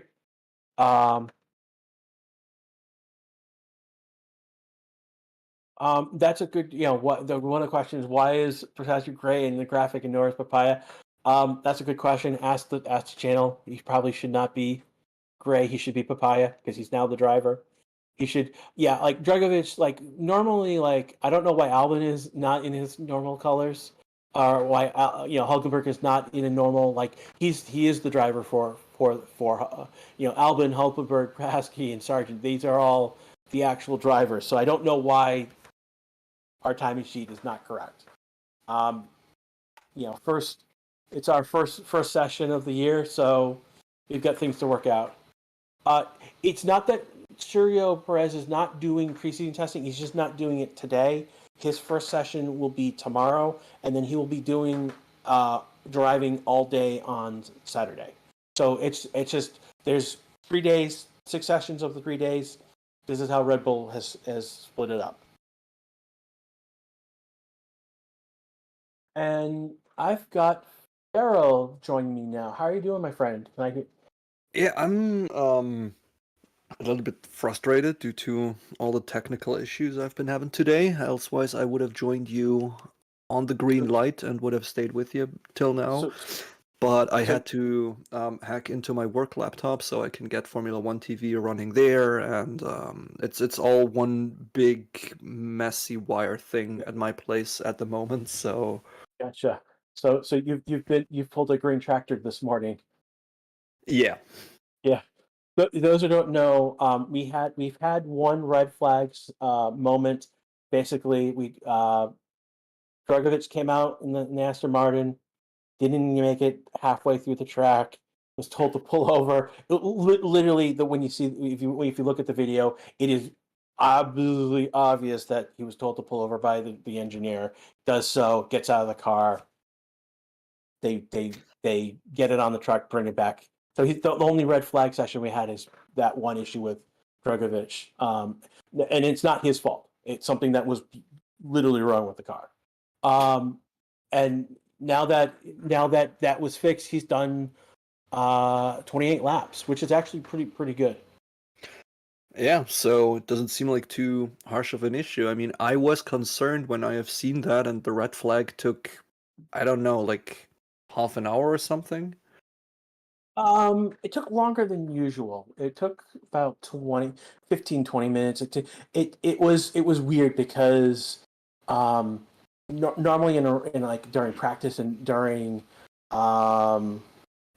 practice and like the race, like they're getting that car off pretty quickly. And in this case, they took their sweet time to get the car. They brought in a truck. They got it. It took longer to get the car off the track than you normally would have expected. So yeah. Well, but they got it off track. At least there's They did that. they got it off track and we got back into. Yeah, I have only had the stream running in the background on my phone while I was doing all my 90s Hackerman green letters on a screen stuff. So did anything else particularly interesting happen? Like, I have once, when I have glanced over onto the screen, I have seen that Alex Albon was actually having the fastest time of the session for quite some time. Yeah, for about 5 minutes or so before Verstappen came out proper and started doing some. Yeah, that was just before Verstappen came out. Albon was actually the top of the sheets. No, it wasn't. He broke. No, this was Verstappen had come out. Albon then came out for a second set. Basically, would be the second set of programs, and he was the top of the sheet. Zhao did pretty well as well. Okay. So we've seen good performances out of both Albon and Zhao. I mean, like right now, Albon's actually been on track the most. He's about to hit his six. I think his six. Yep, just hit lap 60 on track. So we're seeing good reliability with. Again, we're seeing good reliability with Williams. Basically. Albon's out there pounding laps that he needs to do for the team, and it's going to be good. It's going to make Logan's session this afternoon and his sessions tomorrow easier because he's doing work that's going to set him up. Yeah, most likely. I have forgot the question I just wanted to ask. Yeah, right. I have seen all Blackwell tires. So is there prototype tires around again? Yeah. So this is a good time because it's been a while since I mentioned this. So I got to back up. So this year Pirelli has 6 compound tires.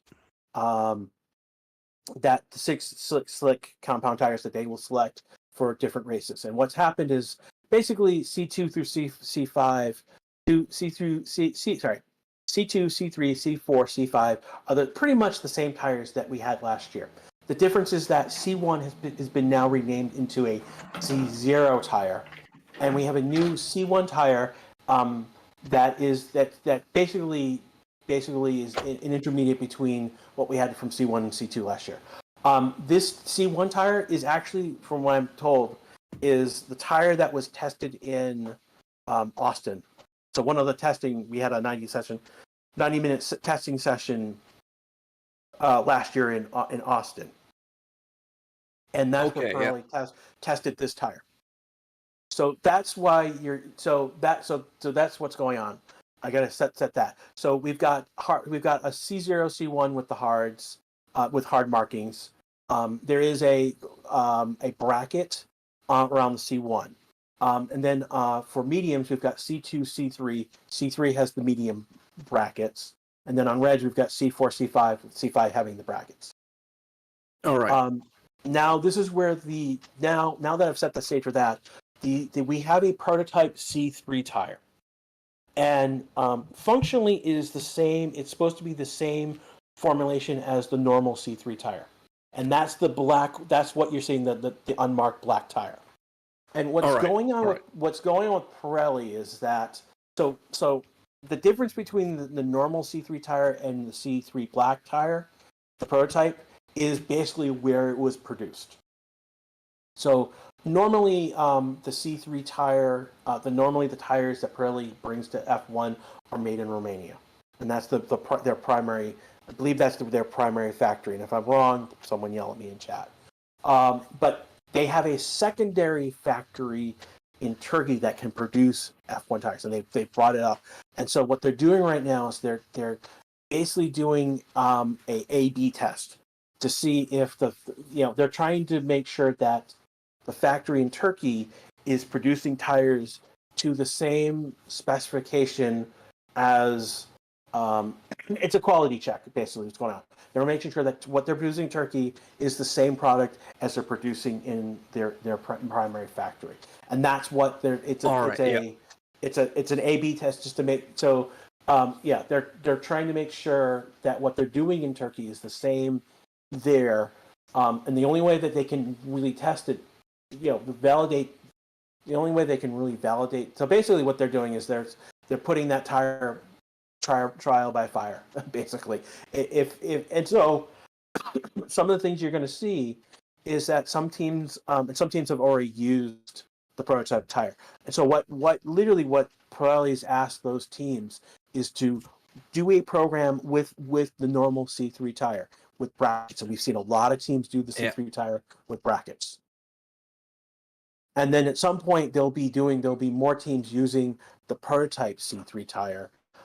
So they've got a program done with the regular tire, and then the same program done the same. And so that's why why teams are not pushing times, because this program from Pirelli is not about pushing times. It's about being consistent.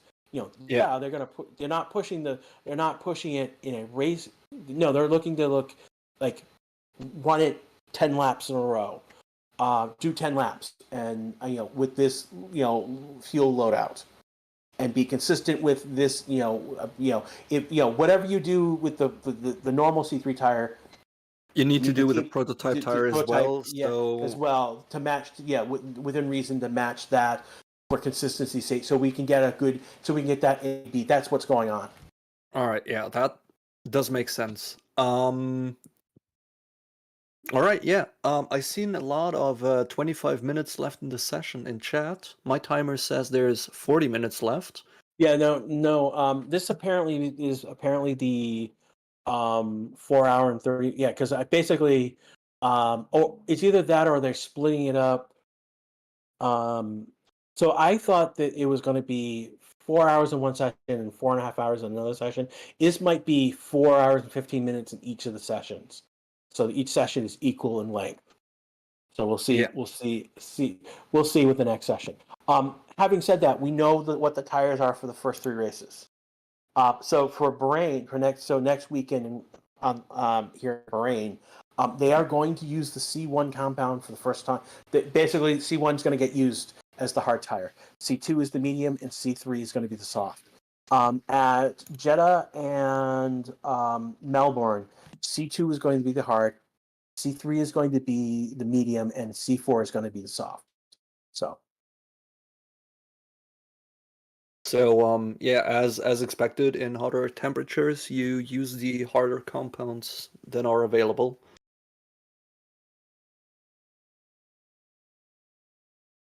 So it looks like Verstappen is going out for a statement there. Pretty much, yeah. Yeah, he is on the medium. He's on the C2 mediums. So the harder medium compound. He's on the harder mediums. So Yeah, because they are having all the 6 tires. And what is it like? If it is yellow with a yellow stripe on the tire, it is the harder of the two compounds. It's the softer of the two compounds with this. Oh, okay. If the brackets indicate the softer of the two compounds. All right. Now, Verstappen is the only one on C2. Everyone else is on C3 tires. Okay. And I know that our sheet doesn't have that. There's a differentiation between the two. I don't think our timing sheet has that. The F1 timing sheet that I'm looking at right now does have that. They actually there's actually there's notches on the tire icon to indicate that it has the brackets. So. Oh, okay. Yeah, I only have the direct video feed, and as I said, like multiple devices where I have the single things, like I have the YouTube chat on my phone. I've got like a dozen and a half different,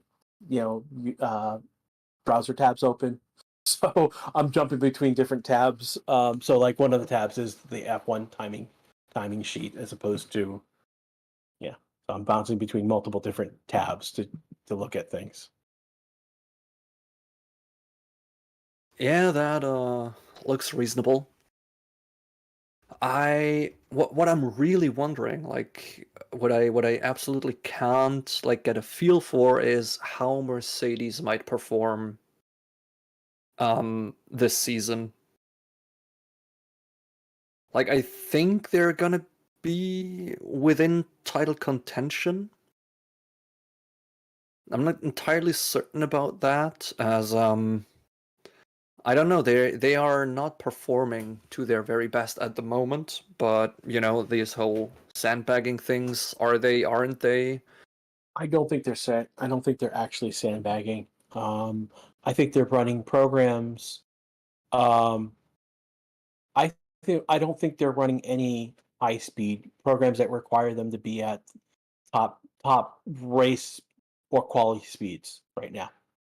That's basically what I think right now. And Russell's been on his particular tire quite a while actually. Let me just take a look. Well, he just changed to a new tire. They don't have. He's changed to a new tire, but it's not reflected on the sheet that I'm looking at, unfortunately. Let's take a look. This will be updated sooner or later.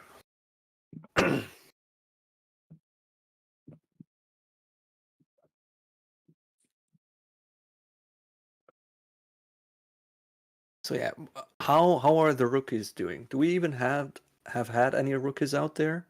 Like I'm seeing. Oscar has been out. Oscar's been the only rookie that's been out.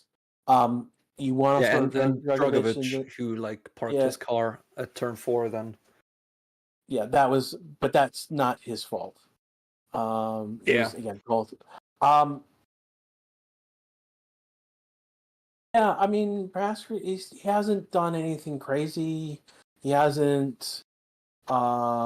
He's also the reserve driver, Frankie. That's why he's in the car.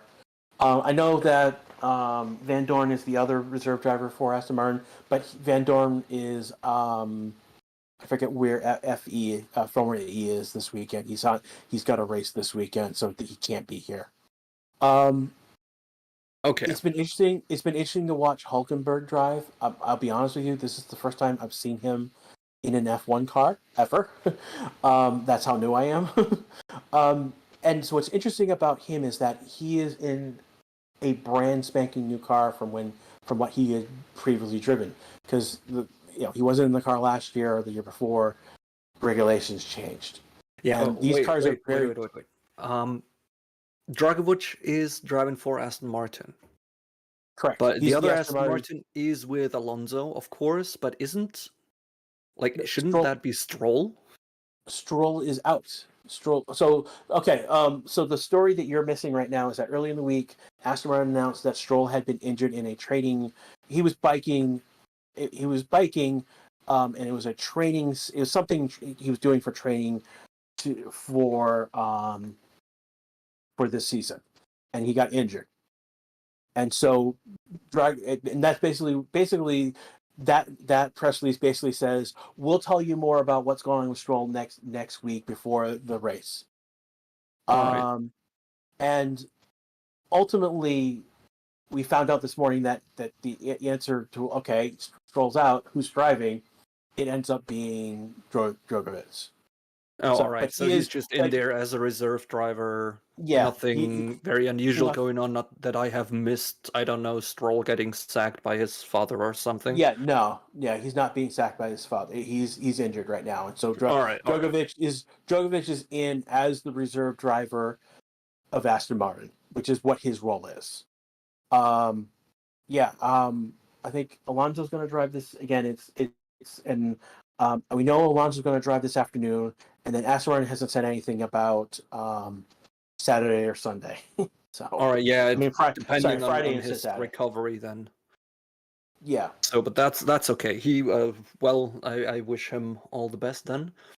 And in chat, I've seen a question on like to explain sandbagging. That is basically not too hard to explain. It's finding its name in early Formula One testing, where the stronger teams actually just added weight to their cars in form of bags of sand. So they didn't really show how good they were at the beginning to basically force other teams to lower their guards.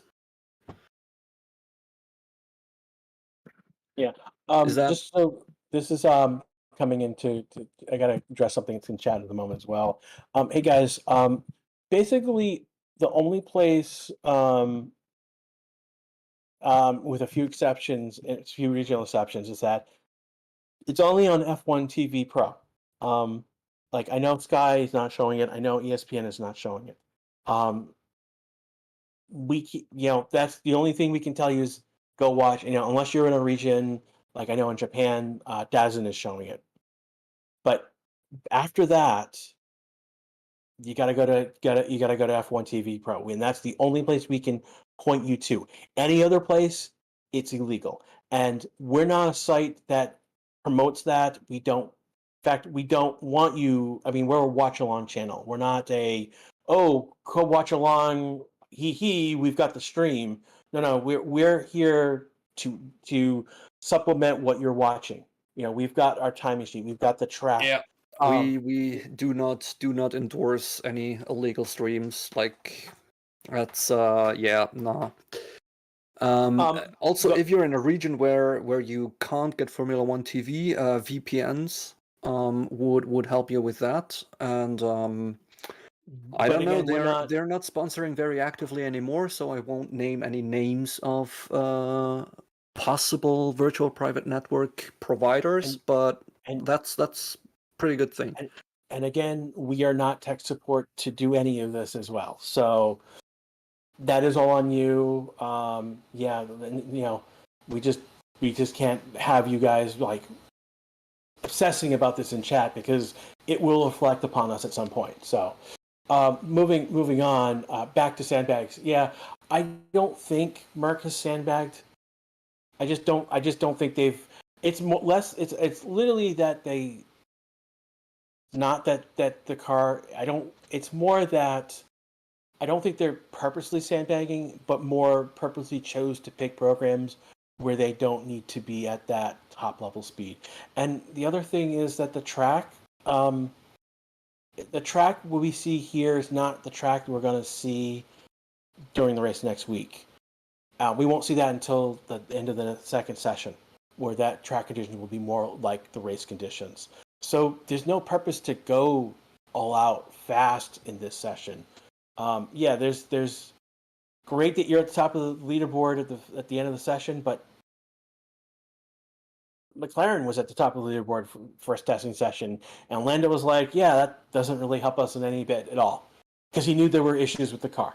He knew there were things like that raised expectations for them in a way that was not helpful for them.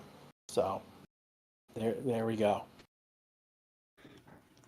Yeah, I mean, now if any team is sandbagging or not, there is no way to tell by just looking at the car right now. Maybe we will find something out in the afternoon when they're trying to improve on times or trying to get a little bit competitive. Maybe tomorrow, maybe we will only know once the race in Bahrain will start next week. So, but it's always fun to speculate. That's basically what we are here for, and our personal bragging rights to then just call out that I have told you last week that it was like this, even though nobody knew for certain.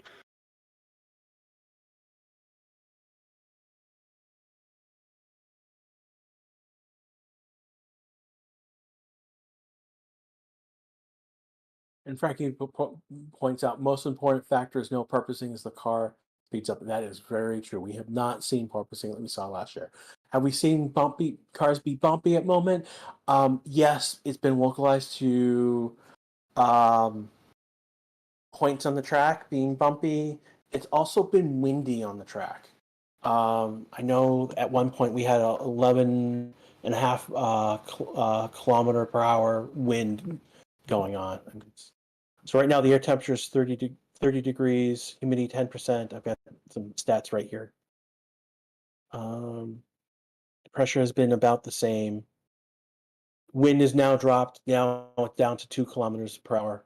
Track temperature is 43 degrees. So temperature has gone up a little bit, but not much. So I wish I could be there. I tell you, Switzerland's winters are no fun. They're just way too dry. Like I literally woke up most mornings with nosebleeds just from the dry air. oh, that's not fun. Yeah. I just moved to Texas, and out of nowhere, my third week, basically had an ice storm down here, and that's an ice storm that would have affected. Like, I'm from New England, which is in the Northeast, upper Northeast, and I'm northern Northeast. So I've seen an ice storm hit that area as well, and that would have been bad that would have sucked as well. So yeah, like literally, I like for 4 days, 3 days, literally the roads were not drivable. Again, I'm in Texas, so they don't really have roads prepared like they do in the Northeast. So Yeah, And I just don't wanted to say, like Texas, if you get a little bit of snow in Texas, you're just fucked because you Mhm. just don't really have winter tires or winter services. I mean, they I don't. live in a small Yeah. town, like about 20,000 people. It's one of the biggest, or it is the biggest city in the state I live in, with only about 20,000 people. But we have 10 vehicles dedicated to move around snow alone. So Yeah, it like I when that icy rain came down and started forming on the streets, I was prepared for several days to not go anywhere, because not that I couldn't drive in it, because my car does have all season tires, and which can deal with that. It's just I knew no one else around me knew how to drive yeah, it. no, that's the worst thing with traffic. No matter how good or bad of a driver you think you are yourself, it's enough if one other person around you is not in control of their vehicle. You can be best driver in the world, if somebody just, I don't know, swerves into your side, you can't do anything about it. So it was so the ice storm that we had was so bad, and so extreme that the one of the more famous uh tornado chasers was out in the area showing how bad things were. And that's a sign that you should not be on the roads. He was Yeah.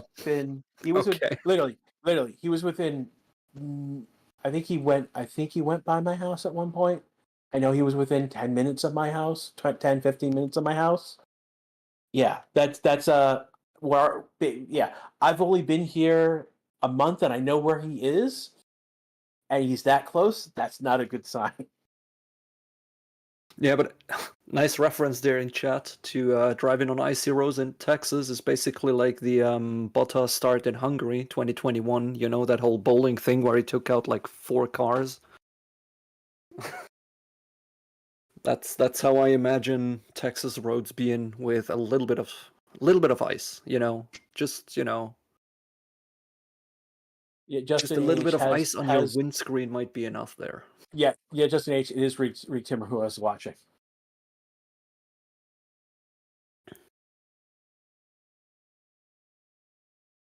Jose, you're talking about, well, what a disaster start. Who are you talking about?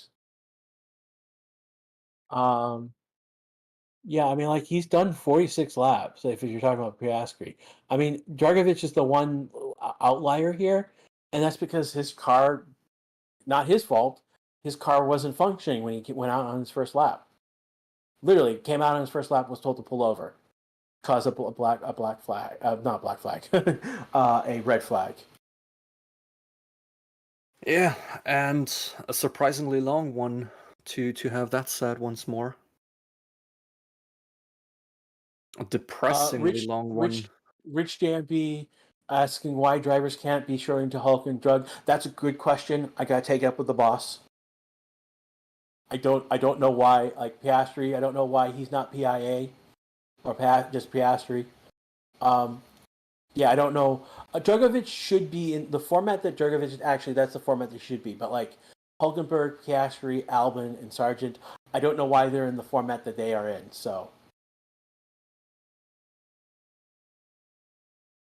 Frankie in chat might expect De Vries challenge his teammates and others this season. I talked about that about maybe an hour and a half ago. De Vries is not, again, he is a Formula 2 champion. He is also a Formula E champion, and he's about 28 years old. So he's much older than the other rookies. So he's a much more mature driver, and that's one of those interesting questions. Is like, hey, is he gonna go and smash it on Yuki? Because if he does, that's gonna be bad for Yuki. And Yuki, ultimately, I think my gut feeling is that De Vries is a better quality driver than Yuki. And so, Leon Block is asking is who's Drogo. So his full name is Felipe Drogovic. He is last year's F2 champion, and he is so he's now when you become the F2 champion, he bounced back. You graduate from F2, and so his job this year is the reserve driver for Aston Martin.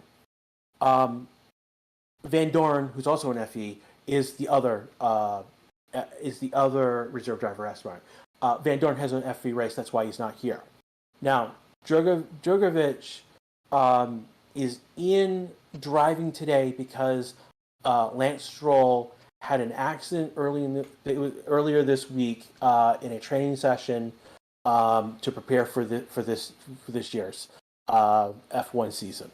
So Lance is out, Drogovic is in, and we'll see again based on how Lance Stroll heals up basically from his accident. Depending on his recovery, we will just see Dragovic for the race. Maybe another day, maybe another week, maybe another 2 weeks. Yeah, nobody knows how Stroll is doing. Yeah, Aston Martin. The only thing Aston Martin says is that they've said that they will update things before next week's race. So the expectation is that Dragovic is like we'll see. Driving coach is the tennis star, and he's an idiot, and lol. That's why he got kicked out of Australia. It's his damn fault. Anyways, but Drogovic, we will probably see him again in two more sessions. So each day has 2 sessions. There'll be 2 more sessions, tomorrow and Saturday. So the expectation is that maybe it's the whole day, or maybe it's a split day. Like today is a split day. Drogovic in the morning, Alonso in the afternoon. Hamilton is not has so basically I know people like there's ignore 11 down through 19. They're not driving in this session, so that's why there's no times for them. So don't and part of it is that for the how testing is set up, only one of the drivers of only one of the drivers is driving in a session, as opposed because if both drivers were on, that means there's 20 cars on track, there's traffic, and that actually makes testing harder. Again, this is a testing session, not a practice session. So that's why you're only seeing half of the grid at one time right now. Yeah. Well, also, I as a team would probably not really care and just send both of my cars out, because that would be double the data. That's why it's regulated to be this way, because every team would do that, and we would get the traffic, which would make things harder. Okay, it's regulated. All right. Yeah, it's a regulation thing. Yeah, and I mean, we are just on board with Yuki Tsunoda at the moment, and this is actually the first time I get a better look at the AlphaTauri. And damn, that red with the New Orleans sponsorship they're having, that's looking terrible. Like, it looks like kind of a last minute deal, and it's like, you have the blue and white AlphaTauri design finished, and they're like, oh yeah, no, Orleans our new sponsor, and the designer just quit on the spot and slapped a sticker on that. Ouch. So one of the jokes in chat is Alpine has a reliable engine after Alonso quits. That's hard to say. I mean, the Alpine engine at the moment has like 4 hours of runtime, so there's not much to say about reliability. I mean, I also haven't seen a Ferrari blow up yet, so yeah. I mean, we'll see how things go. I mean, that's cruel, but it's true. And now it's going to be interesting what happens with Alonso with Aston Martin, and that Yuki's almost going off track. Yeah. I'm not. I thought the AlphaTauri would grow on me, but no, it's not. Yeah, Verstappen going way off track. Almost hitting the side. Almost there's a little outcropping, wall outcropping. He's very close to it. Not close enough to hit it, but closer than he should be.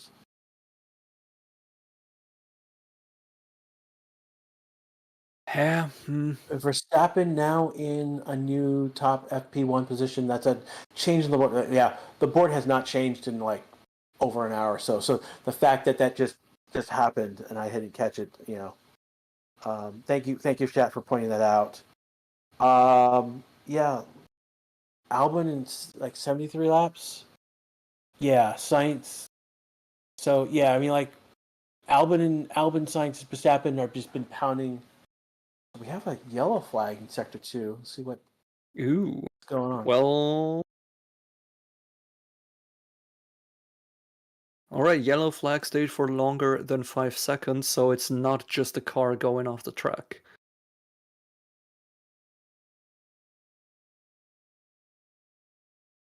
So okay. I mean, it's nice to see that Verstappen is getting into the pits, but I would like to see a camera on Sector 2. Place your bets now. Is it an Alpine or is it a Ferrari engine that has been blown up?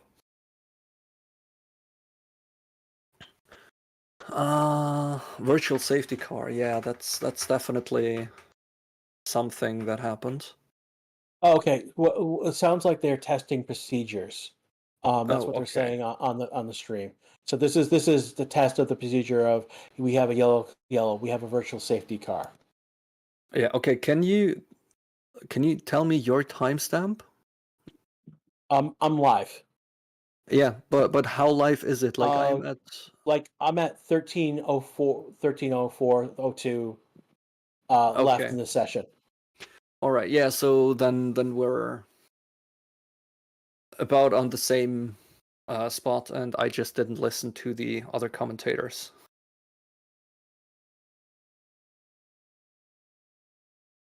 Yeah, Jose, very sorry you lost that one. But yeah, I also like the theory of Tasha that Mazepin was just so slow he crashed now. Yeah.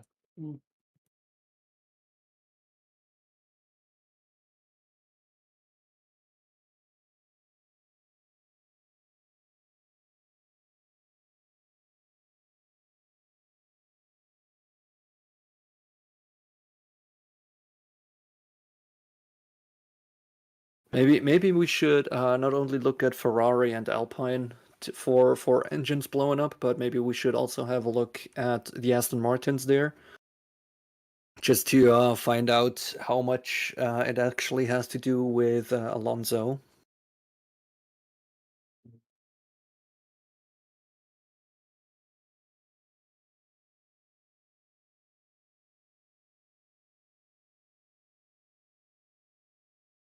Why is Gasly in an AlphaTauri? That is a good question.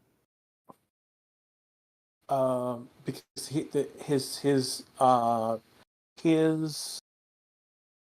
the timing sheet hasn't been updated with colors, and that's not up to date right now. Yeah, but Formula One TV itself.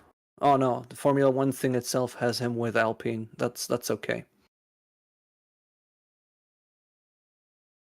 Yeah, our timing sheet is not up to date with like his move to Alpine is not reflected on that timing sheet. Yeah, all right. So it's just it's human error on our side. Everything good. It's not like he changed back. Yeah, boss knows about it. All right.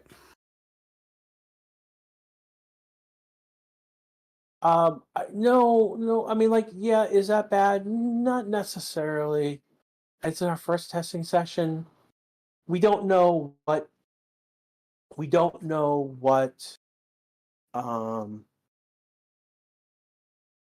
We don't know what programs they've been running, and yeah, because he hasn't. He's been running programs. Basically, Nicola asked why Russell still has a 1.25. That's how far back the gap is. It's because he hasn't run a program that requires him to go faster. That's basically what it means. Soon can ask where's Perez. So only one driver is in each of these sessions. We will see him in the afternoon session today, and then on Sunday. We won't see him anytime tomorrow on track. So it's going to be the Verstappen show all day tomorrow.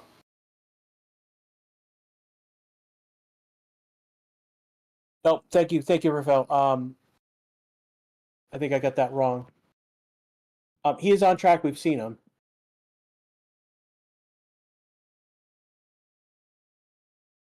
Yeah, that was some ambitious braking there of Piastri into the pit lane. Apologize. We will see Verstappen in both sessions today. We'll see Perez in the morning session tomorrow, Verstappen in the afternoon session, and then Saturday, all day Perez.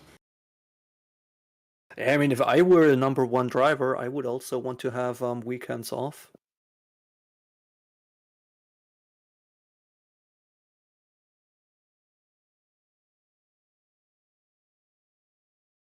We Come don't. On, was this joke so terrible? Which joke? No, it wasn't terrible. It was true. Never mind then. It was less of a joke and more straight on just true. Yeah, no, earlier on our Discord server, by the way, we have a Discord server. Link is in the description below if you want to join. Lots of fun Formula One things going on. Earlier in the Discord server, we had like the discussion of like if Yuki's gonna be sacked, if De Vries is gonna be better than him, and so on. And I was just writing in there as a joke that they for sure will keep Yuki because he's tiny enough to not take up too much space. So you could basically just put him into, I don't know, the glove compartment of the Formula One car or something. And nobody reacted. Like, it was just dead silent afterwards. And maybe I have forgotten how to make jokes over the winter season, but maybe not. Who knows? So Frankie says in chat, Seven, we give him more test time. No, that's not going to happen. They're gonna split it evenly because it looks like they're doing 4 hours and 15 minutes sessions because this session started over 4 hours ago and we've got another 7.5 minutes left, which would put us 4 hours and 15 minutes for the total session time.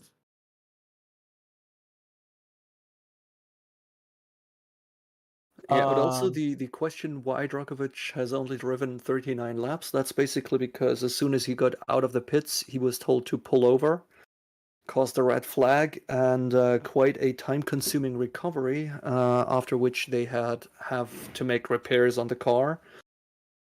And after those repairs, he was only going out, so he has lost quite some time there. But since then, he has been running strong, I think. Yeah, no, he's been pounding the pavement. I mean, he's got 40 laps now. I mean, he's only 6 laps short of Tsunoda right Max now. with 69 laps. Nice. Sorry, yeah, do go on. Continue. Yeah, in a little bit we'll have Zoe and Russell at 3 more laps for those. That'll be nice too. But I digress. But like the big one right now, the one who's like the big pound pay has been Albon. He's at 74 laps right now. That's quite something. That's that's for 4 hours. That's a pretty good rate. Given it's testing and we're in and out. Yeah, I mean like. So we've got only about 5 minutes or so left in this session. A little more, almost 6 seconds, 6 minutes, 5 minutes.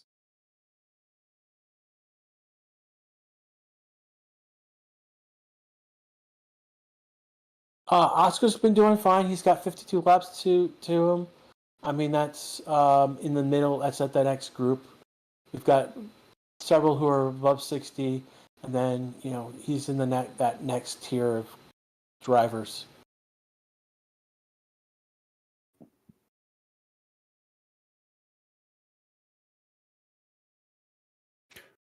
So yeah, Drogovic looks a little slidey around track, but he is still going.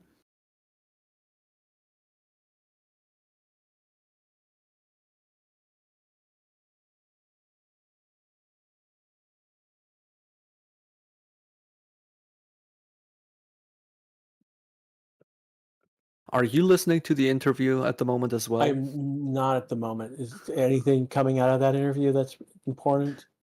Not really. You know how those teams are in testing. It's like you ask very broad questions who are answered with very broad and interchangeable statements, basically. So It's also our friend Ted, and I don't particularly like him. So I'll be quite honest.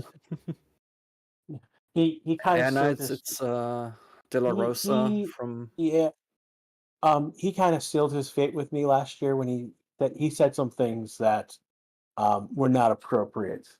And Red Bull in response said, "You guys over Sky, you guys have fun. You don't need to talk to us this weekend," and rightly so. yeah.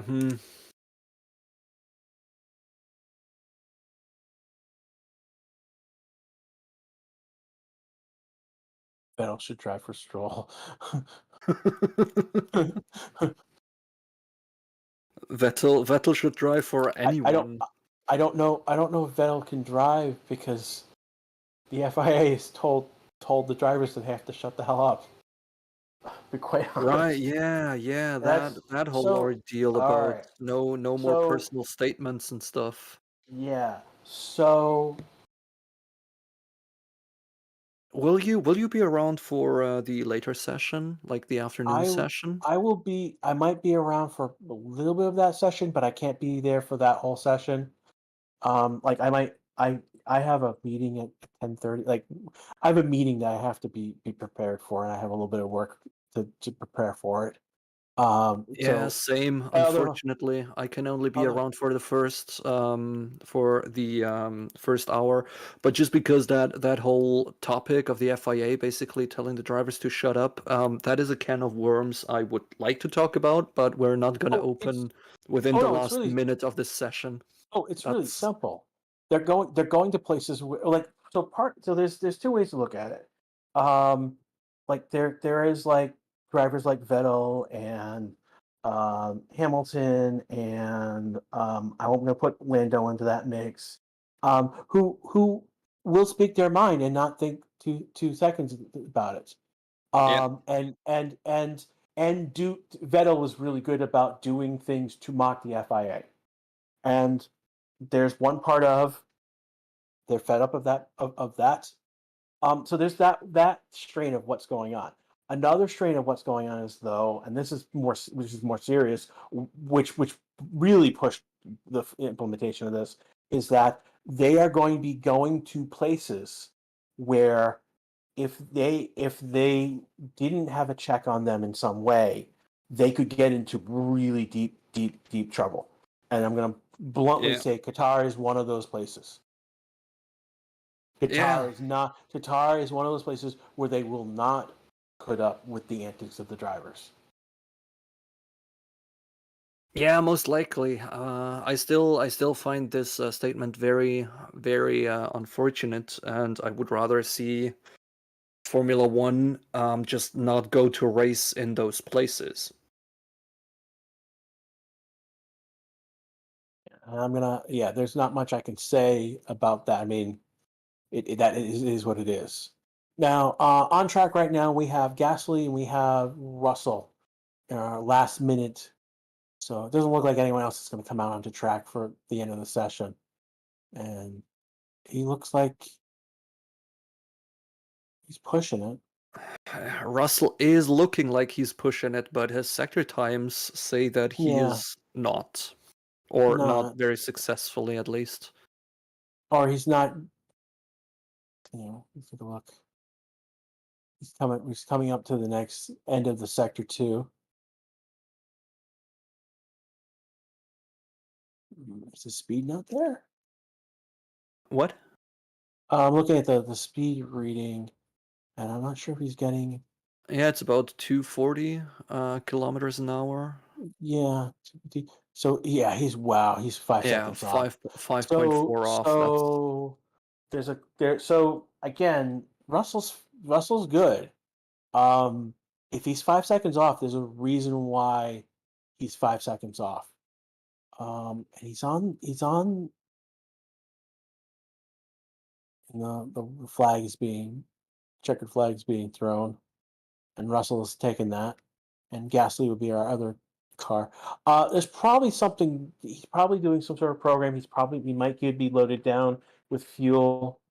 There's got to be a reason why he's not at that a faster pace because he's not on yeah. a I similar mean, tire that Max was on.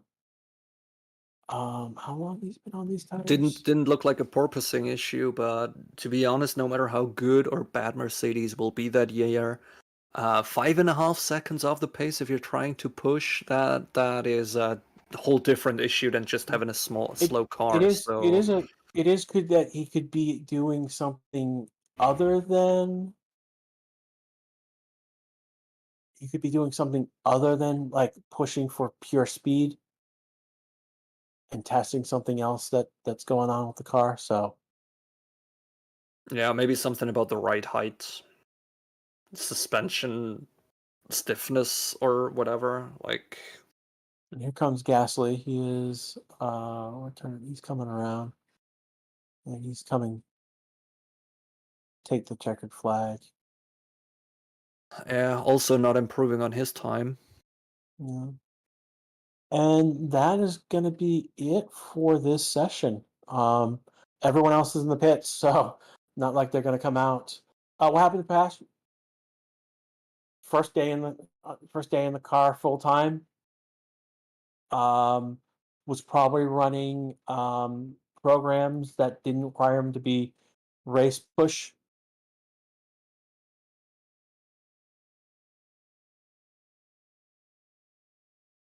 Why does Yeah. Gasly look like he's pushing?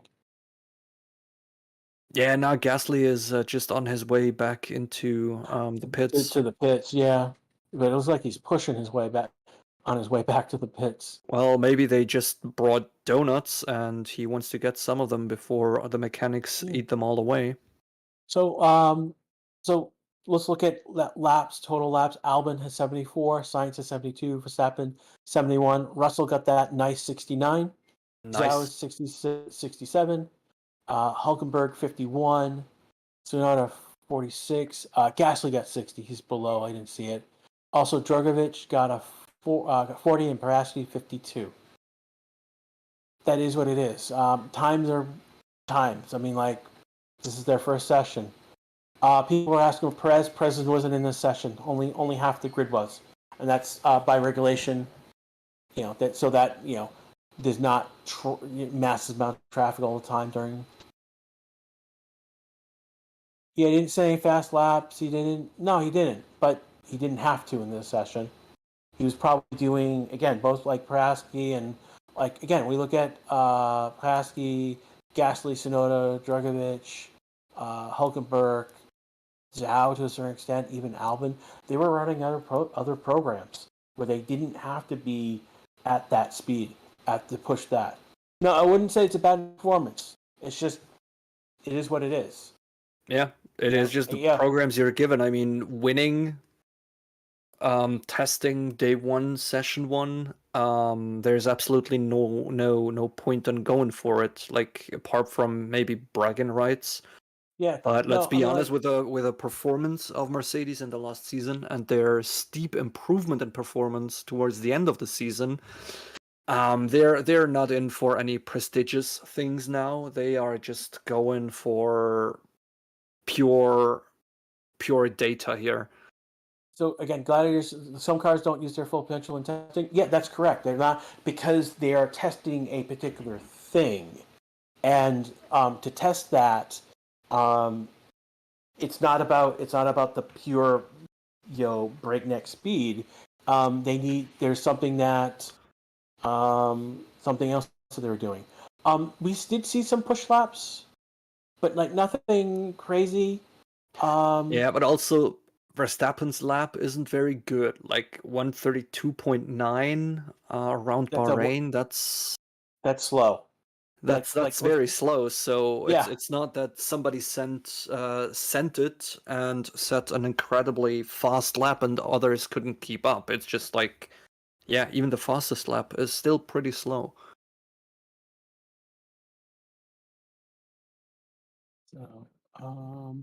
So basically it's 4:15 track time. So about an hour. Yeah, so about pretty much 55 minutes from now. Like just now. 15 minutes past the common hour. So basically the next session will start. For those who like Ryan, love his voice, good news. He will be starting that next session. I won't be, because I will probably be asleep for a little while. What about next session? Whose voice? What? Ryan. Ryan's going to be here for the next session? That's what I'm being told. That's what you're being told. Interesting. Why haven't I been told? Because I don't think you were paying attention to chat. Oh, there we go. Yeah, yeah. It's because of my lack of screens, okay? I'm used to do this with 5 screens at least. Now I'm doing it with 2. Yeah. Mr. Potter, you were timed out because you didn't put a space after a period. That's kind of what happens. So don't feel bad. I will this is not so long goodbye, but I will see you in the next session I'm on. Could be next session. It'll definitely be tomorrow next session. Morning session. Yeah. For me, we will see whenever I get a system back up and working where I don't have to abuse my work Thank you. equipment for. So Thank you, Jose. Thank you, everyone else. Was fun to be back. Thanks to you, Farrell, for showing up and for the last hour.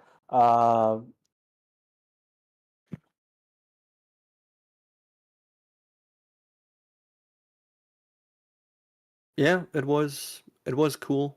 I don't hear you anymore, but Sorry, I stopped. I stopped saying. Um,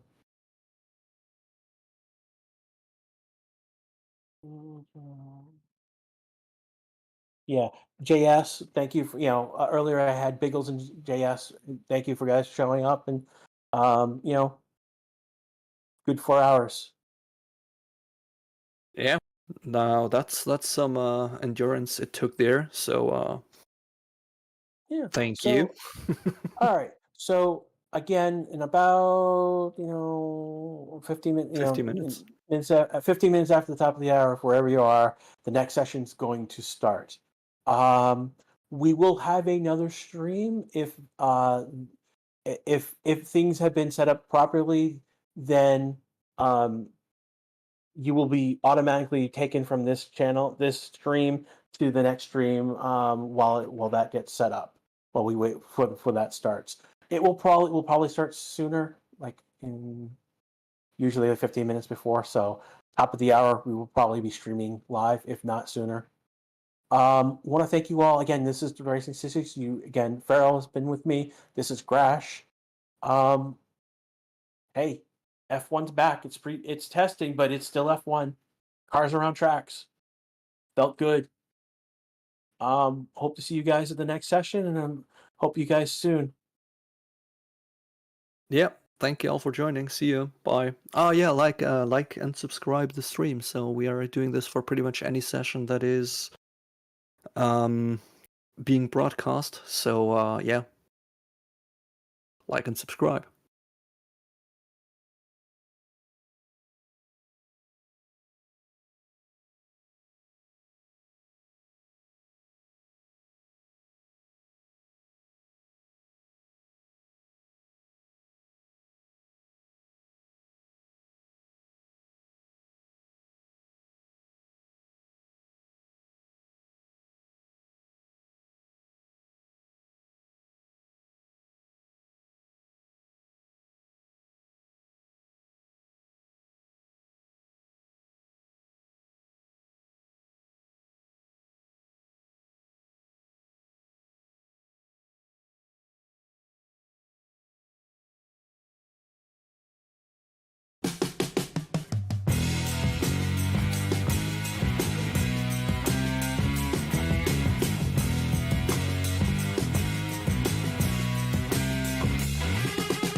Radio check, radio check.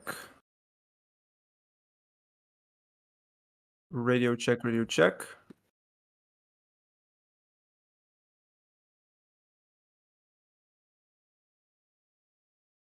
Are we gonna have the... Can you guys hear me?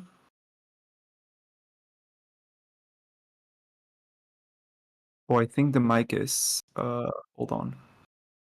Is it plugged in? Yeah, I don't think you guys can hear me correct. Can you?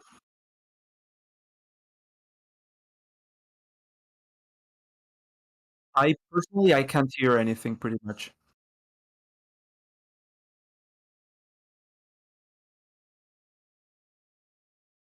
Okay. Okay, well, if you say it's fine, then I guess it's fine. Oh, there we go. Yeah, I can hear it now. Okay, what was I listening to then?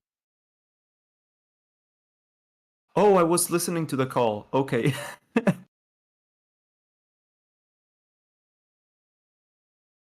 Let me see how can we Dejan, can you mute the mic on your end? Because I'm listening to myself there on echo.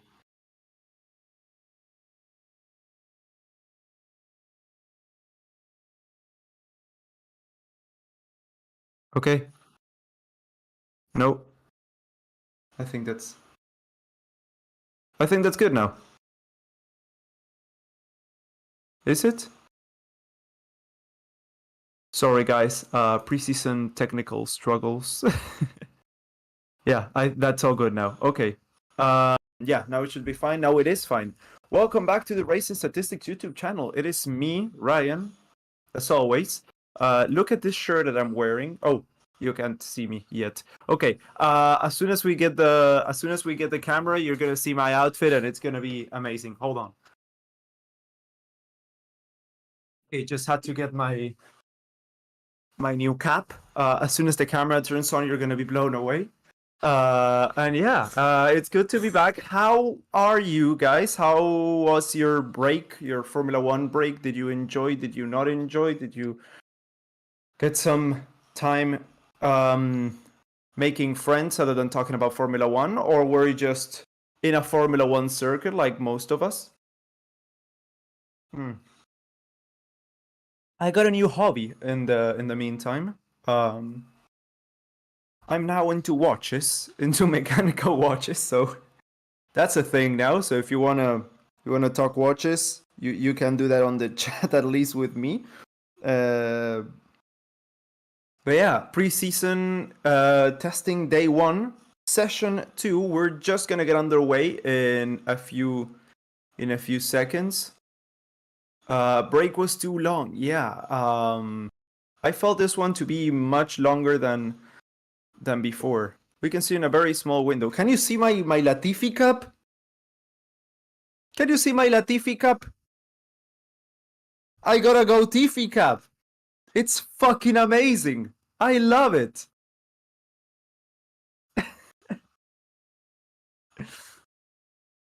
Oh, the World Cup final. Hell yeah, we won. The Gotifi cup. Yes, yes. And look at my shirt. My birthday was last Friday, and my girlfriend got me this shirt. Let me see if you know the brand. Do you know it? Yeah, she's the best. So yeah, that's pretty much it for what I'm wearing now. I mean, I'm wearing pants as well. The piano, I know you're there, buddy. Don't worry, I'm wearing pants. And yeah, no one's out on the track yet. We got 4 hours of testing to go. I'm gonna be commentating for, I don't know, half an hour, 1 hour, however long we can keep it going without it dulling down, and then I'll be back for the wrap up of the session. Happy birthday from last Friday. Thank you. Looks like an M on your cap. It's an N with an L. see it? Because it's Nicolas Latifi. Yeah.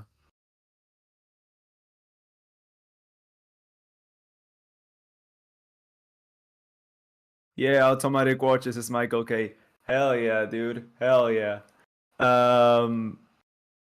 I got a Hamilton khaki field, the holy grail of inexpensive mechanical watches that are like really good. So inexpensive is like less than 1,000. Yeah. Wait, we're supposed to wear pants? I don't know about you, Grash, but I think I am because I'm on camera. Before we did commentary with a camera, I used to do like without a shirt, sometimes with pants, sometimes without. They were the wild days before we got the camera set up. What do you think about Mercedes this year? Oh, Alonso had a new cap there, a hat that we haven't seen before. They've been teasing a lot of stuff on the Kimoa Instagram page with Aston Martin. So there's gonna be like a collection coming out. I don't know. I want to buy the whole lot, and we're gonna see, yeah, pretty much all of the drivers apart from Verstappen getting on the car for the first time today. Now. That's gonna be Sainz, Albon, Zhou, Russell, Hülkenberg. No, sorry. That's gonna be the other guys. That's Sargent, Norris, Alonso, Leclerc, Magnussen, De Vries, Ocon, Hamilton, Bottas, and Verstappen again. He's gonna do the whole day today, and then we're gonna get Checo the whole day tomorrow. Ryan OnlyFans when? Stop it, dude. What are your thoughts on the car so far? I have to say this was the most disappointing livery season I've ever had the chance to experience. That's usually my favorite part of the year, the livery season. I'm like a big design guy, livery guy. But this one was just so disappointing. Pretty much every car is half carbon fiber, which is lazy. I mean, I know why they do it. I 100% know why they do it, but I don't know, yeah. Personally, I don't really like it. And that's pretty much 80% of every single car, apart from, I don't know, the Aston Martin, the Alfa Tauri, which is also horrible, and the Red Bull, which is the same as 2022, and 2021, and 2020, and 2019, and 2018, and 2017, and 2016. But yeah. Has the afternoon session started? Yes, technically it has started, but no one's out on the track as of yet. How did Aston Martin do? They got some mechanical problems, some electrical problems, sorry, on the first session of today, but that's been fixed, and the car's now up to top standard again.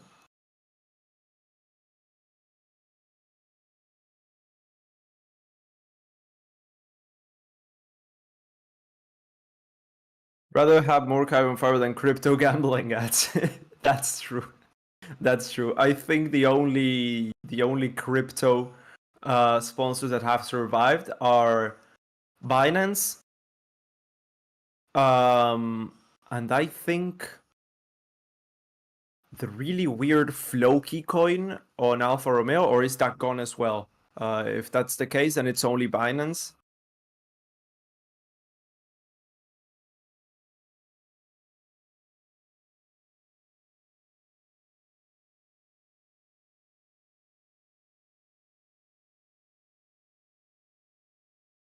Hold on.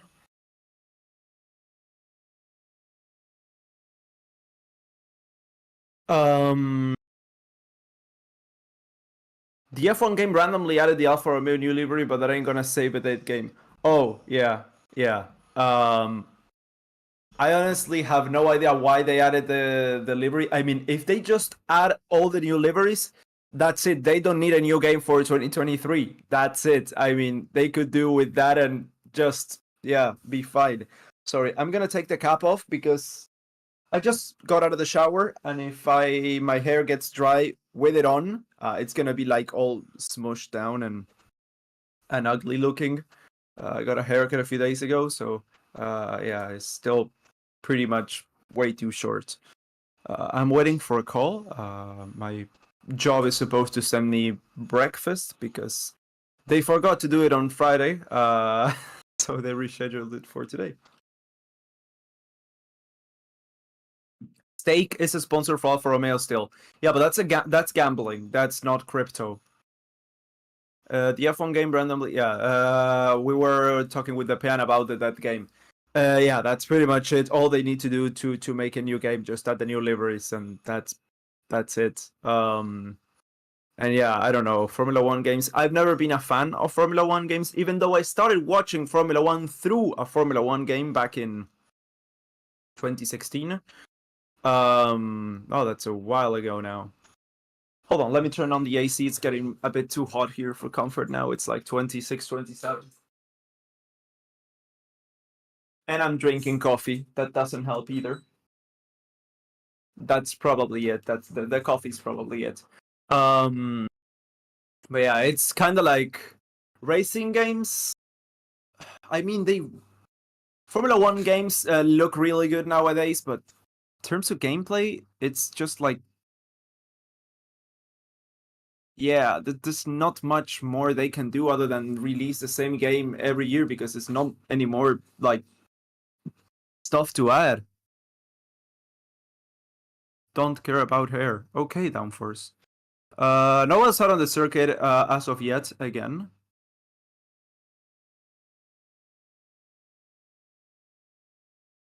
Do you think Mercedes will? Do you think will Mercedes being back in? Okay, you're asking if I think that Mercedes is gonna get back to the front of the pack. This, as I say every year, this is the first time that I'm saying it this year, but it doesn't make it any less true. This is testing. We cannot get pretty much anything from testing. We cannot jump to conclusions. We have no idea what's going on.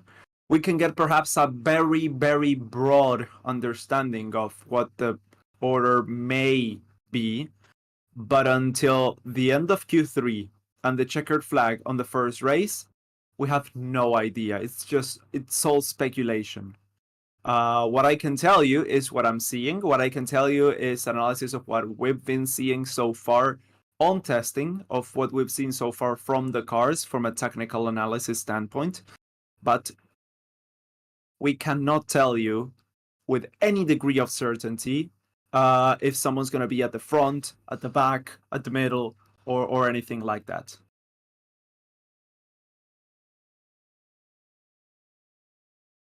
Just as I said that, Cranky Bullion says AlphaTauri seem to be near the back of the field compared to 2 years ago. Yeah, it's only been 4 hours of the first day of testing. You cannot come to conclusions like that.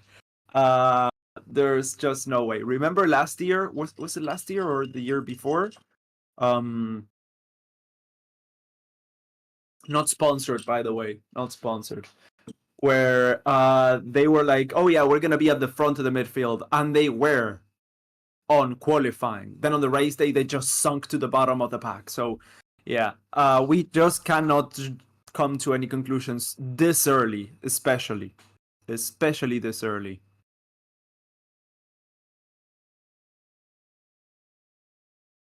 Are you still in Switzerland? I wish I was ever in Switzerland. It's beautiful and I want to go there, but yeah, I've never been and I don't think I'm going to be going for the foreseeable future.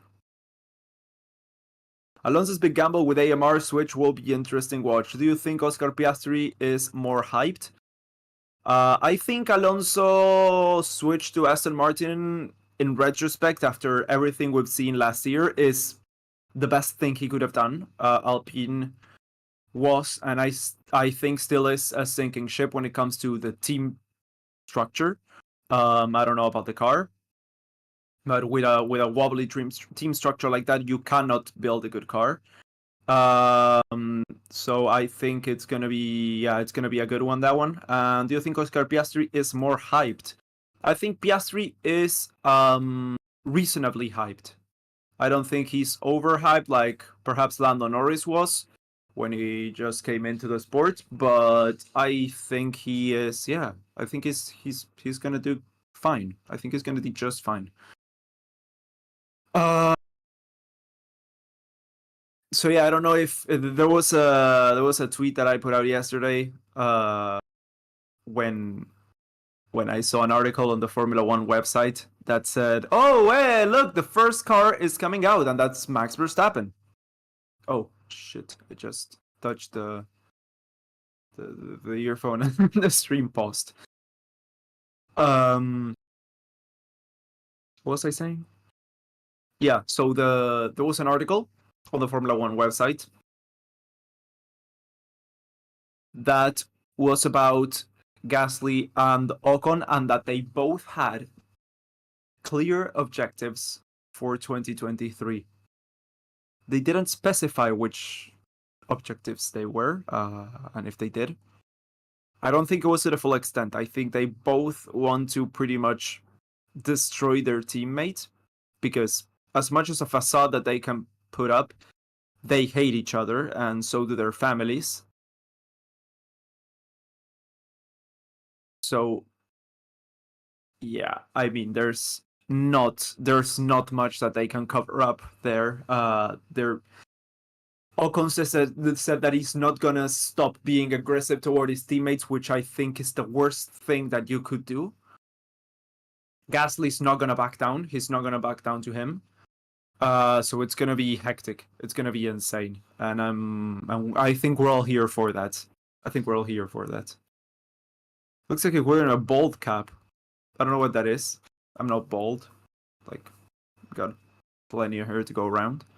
Any common issues like porpoising last year? We've only had one session of testing, so there's no conclusions that we can draw so far as for a systemic problem. We've seen a few here and there, like electrical for Aston Martin. We've seen the front nose go like get like sucked in for Ferrari, but other than that, yeah, there's not been pretty much anything going on.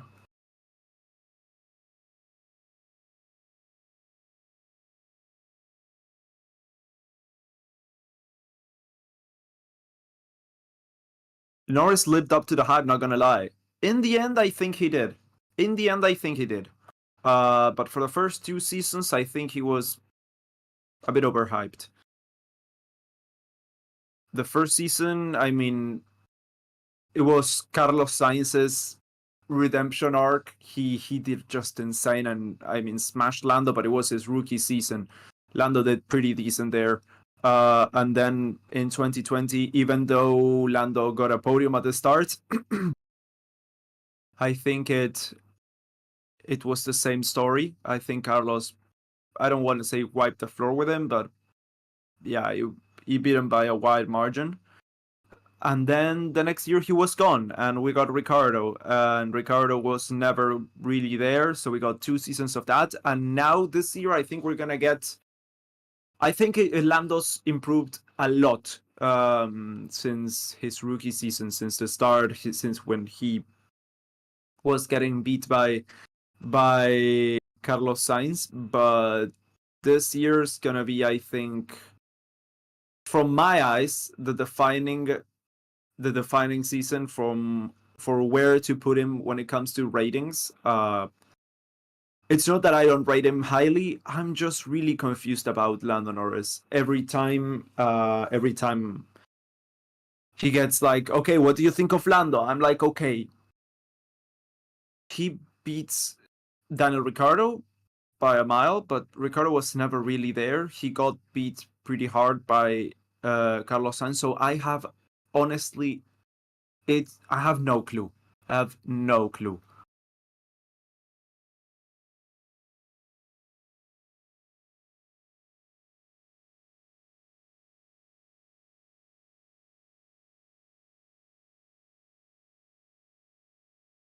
I'm biased. You think I'm biased? Why? What did I say to make you think I'm biased, Moses?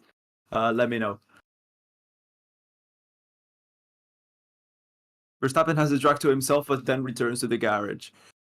Yeah, he's now out again, and so is Nick de Vries. Nick de Vries is out on that hideous AlphaTauri with some Flowbiz paint around the front left part of the car up to the side pod. Yeah, the front of that AlphaTauri looks like last year's Williams. But it's this has nothing to do with team performance or anything. I've never liked AlphaTauri's designs, liveries. I've never liked them. If you have seen my ratings on the previous seasons, you will. This is the moment, guys. You have been waiting for this, but yeah, hold on.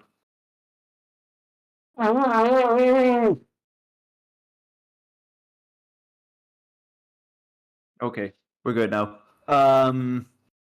I've never liked their designs, never ever liked their liveries, and this year they just fucked it up so much more.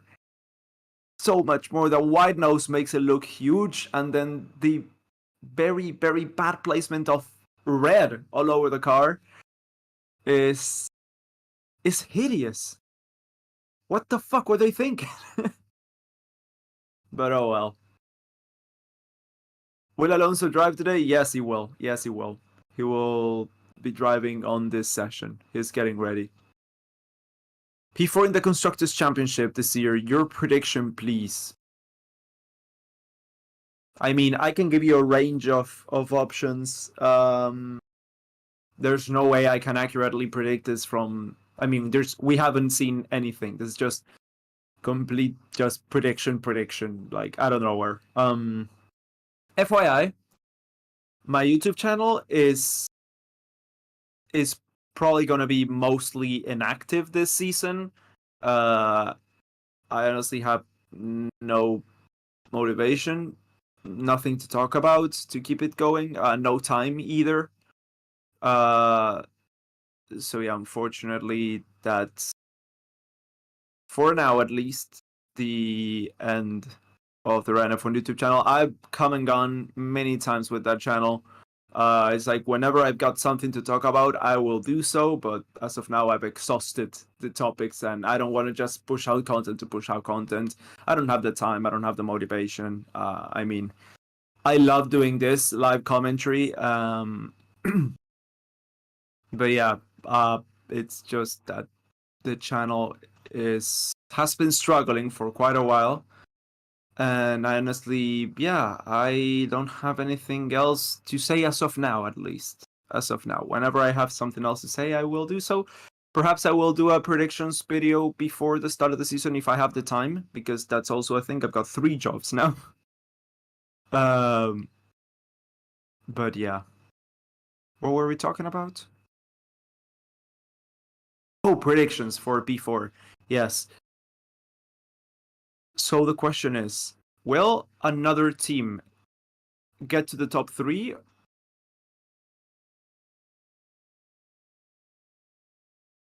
I personally think, judging by what we've seen last year, I personally think that we are going to see a very strong Aston Martin. That's all I'm gonna say. Look at that aero rake on the back of the Ferrari. Leclerc is out on the track, so is Ocon, and so is Sargent as well now. They are on outlaps as we speak, and Leclerc has got a big ass aero rake on the back that looks badass.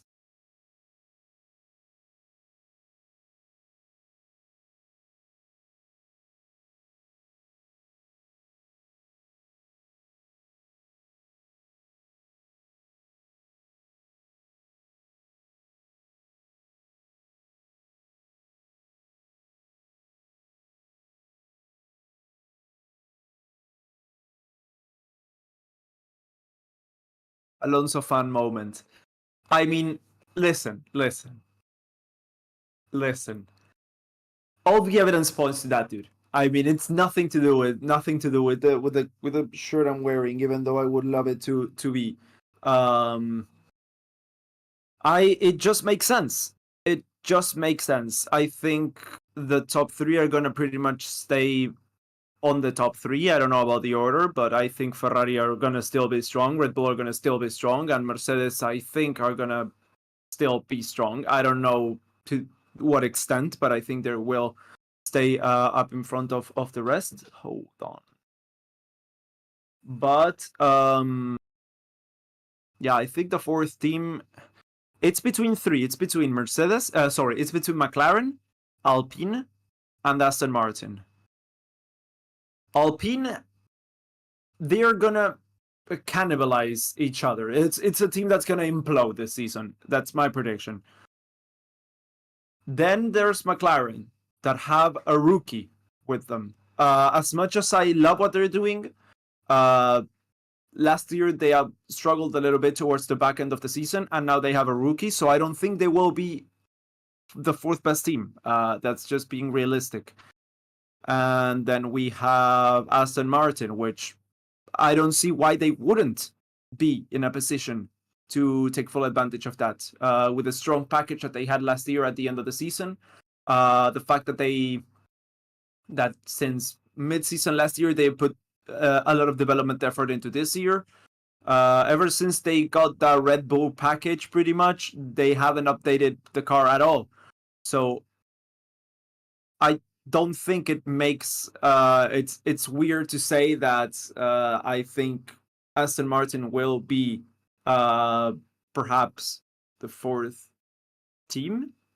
I mean, we have no idea from testing now, so I'm just going by last year's performance, last year end of the season, because yeah, from this year's car we cannot draw any conclusions. But yeah, if I had to put my money on someone, it would be them. This is the sandbagging stage, says Lucas. Yeah, that's true. Sargent will go for a fast lap. Yeah, and the Vries are all out on the track right now. We're seeing Logan Sargent for the first time out in a Formula One car. Well, as like a full-time driver last year, he tested, but and Norris is also out on the track.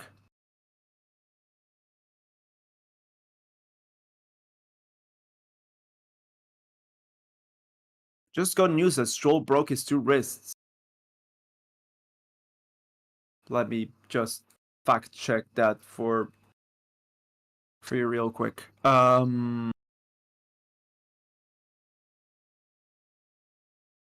me check that. Let me just check that.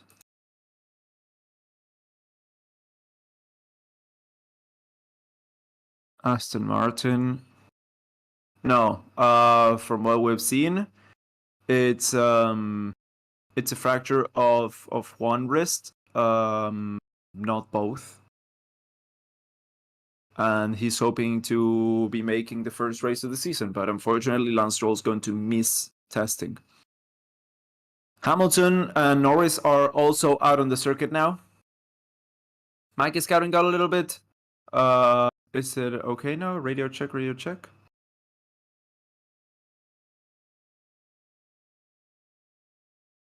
Seidel being the team principal. Seidel is not the team principal. Will Alfa Romeo to be out in 2026 first and move to the front in the constructor. No, Seidel is not the team principal. Seidel is the CEO of the Sauber group now, taking over for Peter Sauber. So Seidel is not the team principal.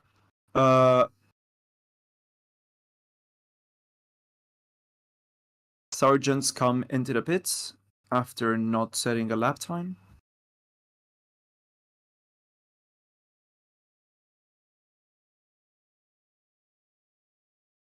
Stroll broke his wrist. No, he broke one wrist, but apparently it's like a pretty mild break. So he is expected to be recovering within the next 2-3 weeks. Yeah, he's gonna miss testing, and perhaps, I don't want to say it, but perhaps he may miss the first race of the season.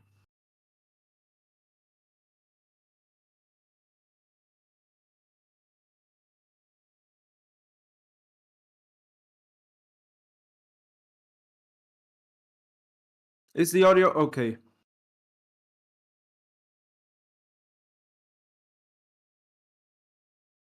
Is the stream dead? Am I frozen? My Wi-Fi is doing good. My Wi-Fi is doing good, so I don't think it's on my end. Let me see. Speed test.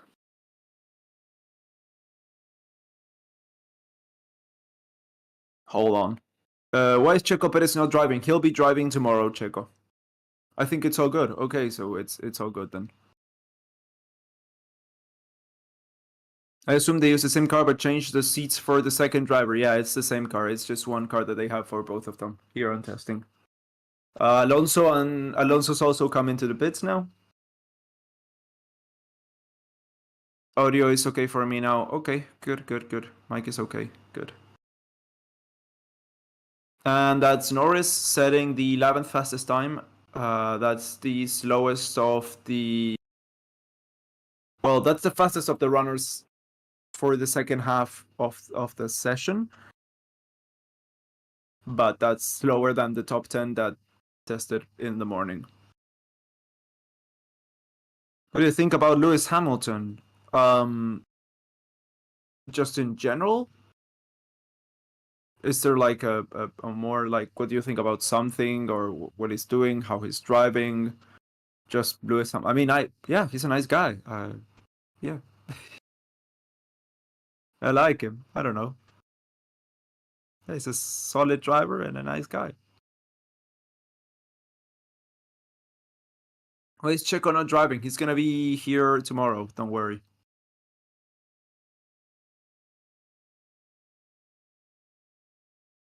Apparently, Stroll got injured due to someone trying to overtake him on the road. Not the first time he's had an overtake incident. That's similar to what happened to Fernando Alonso 2021. Fortunately, Lance Stroll just got a broken wrist. Alonso had to have, like, he had a broken jaw. He had to have surgery to get his jaw back together. Yeah. Is Ricardo going to test the Red Bull car? Not on preseason testing, no.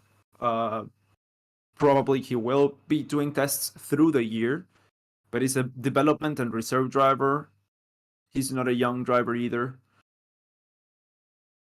I wouldn't be surprised to see him on the Red Bull through the season, but not on preseason testing.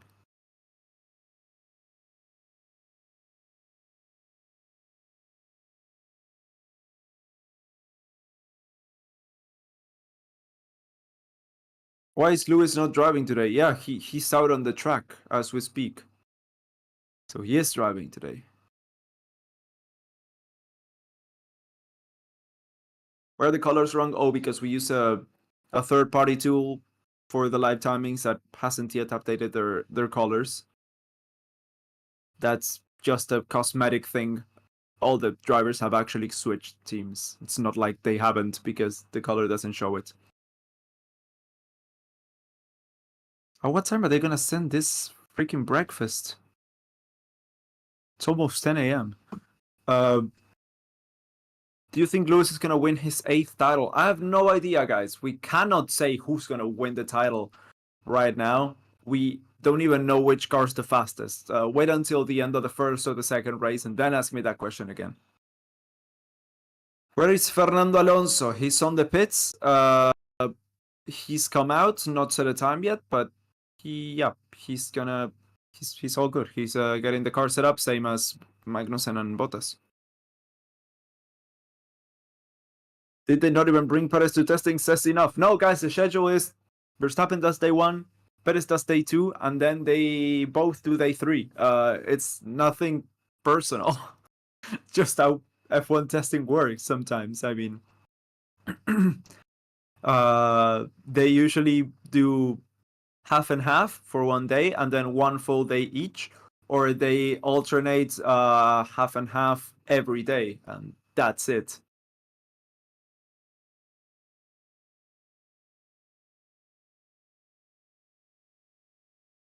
Is there going to be another test in Barcelona? No. This year we only have one test, and it's here in Bahrain, and that's it. It makes more sense not to have to get the cars from Bahrain to Barcelona and then back to Bahrain for the race. No, yeah, everything's gonna stay here from today to the start of, well, from today, yeah, from Saturday when testing ends to next week when we get to the actual place. How did Albon go third fastest? This is testing. That's what happens sometimes.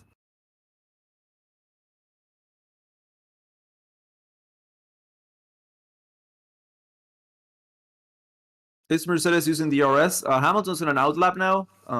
Let me go on board with him. Oh, no. Yeah, this is testing. So once again, I'm going to keep saying this is testing, but that's just the nature of it. I cannot change cameras. I cannot do anything other than watch the live feed. I usually have a lot more control here. I can switch between broadcasts. I can switch between languages. I can switch between driver cameras, statistics, the whole map, everything. But now, yeah, we've only got the live feed. So we have to make do with that. Unless they focus on Hamilton, I cannot see if he's doing great, if he's struggling, if he's got DRS on, anything.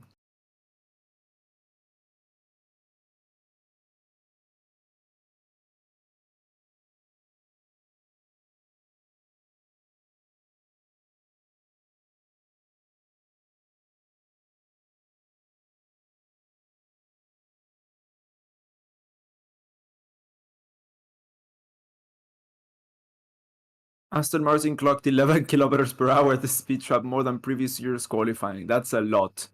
That's a lot. Let's remember that last year at the first race of the season, Aston Martin, I think personally, had the slowest car. I think they had the slowest car. They had, when it comes to the car, I think they had the slowest. Really big struggle, yes, last year for them. And the fact that they went from having the slowest car at the start of the season to having the fourth fastest car towards the end says a lot.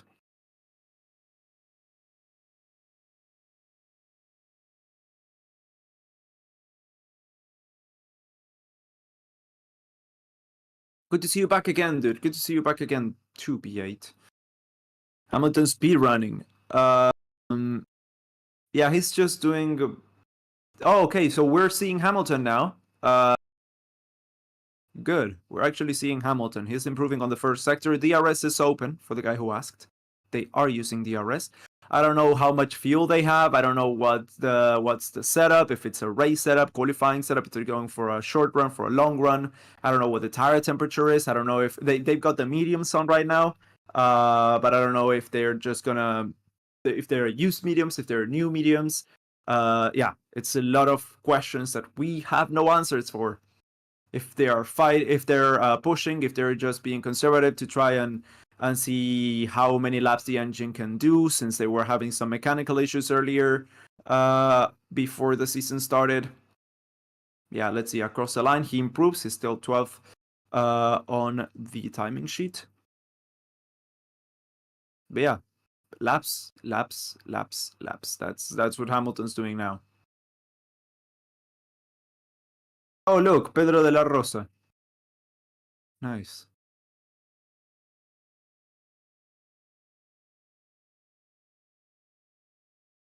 It's weird to see Alonso not with a Kiboa cap. The last time was in 2017. Yes, 2017. And that was a Honda logo on the top. Hi Ryan, good to see you again. Great to be back. Hello Paula, how are you doing? Good to see you again. Good to have you back too.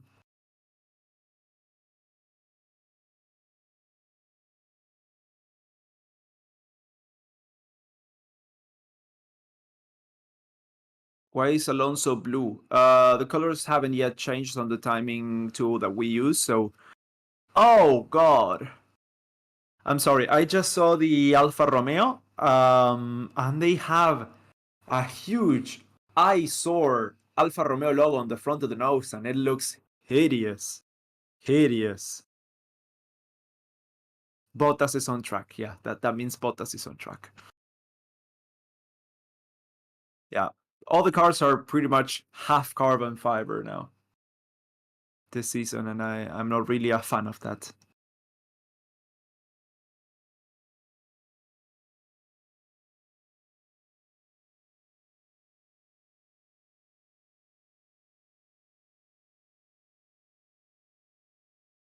So yeah, do you guys have any questions? Tell me, did you miss Formula One? What are your predictions for this year? What are your predictions for this year? Who do you think will do best out of the top, out of the midfield, out of the rookies? Tell me what are your predictions, and I will see whether I agree with you or what you have to say, and you can tell me why, and you perhaps can change my mind, and we can have a chat here.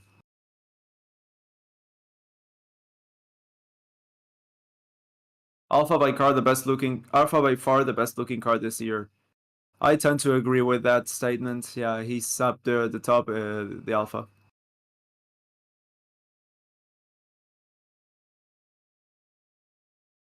Will Alonso get any podiums?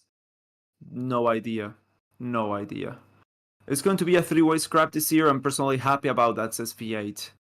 It's a good prediction. I hope that it's a three-way scrap. I not only hope that it's between three guys, but also between three teams. That would be great to see. Perhaps George Russell getting there in the mix. Yeah. I would love to see Leclerc become World Drivers' Championship. I think a lot of people agree with you with seeing Ferrari back at the top. The question is, do they now... Oh, they sacked Iñaki Rueda. I forgot to tell you, Iñaki Rueda's gone. Do you know Iñaki Rueda? Do you know the guy who's responsible for literally every strategic fuck-up of Ferrari last year and the year before and the year before and the year before and the year before and the year before? That was Iñaki Rueda, and he's finally fucking gone. Very happy about that. I'm very happy about that. The worst track you wish was taken off the calendar, Saudi Arabia.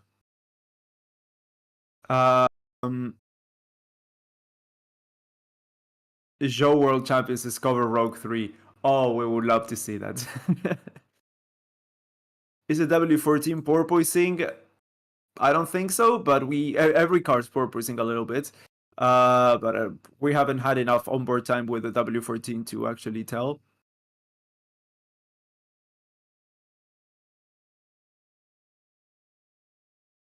What's your take on this year's Aston Martin car? When it comes to livery, I think it's worse than last year. When it comes to technical analysis, we'll have to wait a little bit more for that. Hi, I'm new to Formula One racing. I wanted to know what the goal to this kind of test is. Maybe the best result is about the laps. Thank you. Hi, Jeremy. Welcome to the sport. This is preseason testing, which means the drivers and the cars. Oh, that's an... Oh, okay. Sorry. Thought that was an engine blowout, but that's just a big lockup from the front right that's Kevin Magnussen there. So yeah, this is just the cars and the drivers finally get together for the first time in the year, and they have 3 days to test everything on the car, test the speed, the aero, the responsiveness, the fuel, how the car reacts to traffic, how the car reacts to low fuel, high fuel, DRS, everything pretty much. And yeah, get the setup right for the rest of the season. See if they need to change anything before the first race. If there's anything that doesn't work, they will change parts. For example, front wings, rear wings. They will change engine covers for when it comes to cooling.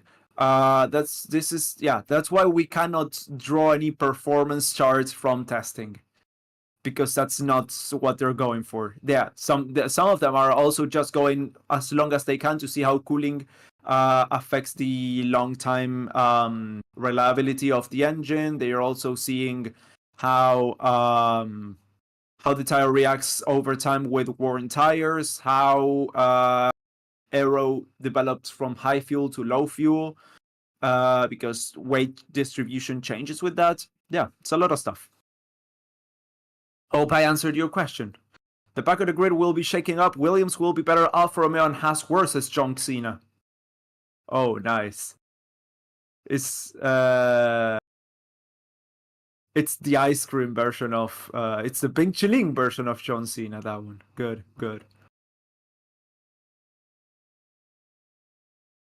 Joe podium, says Juan.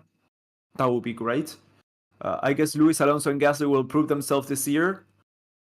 That's a good prediction. I would love to see that happening as well.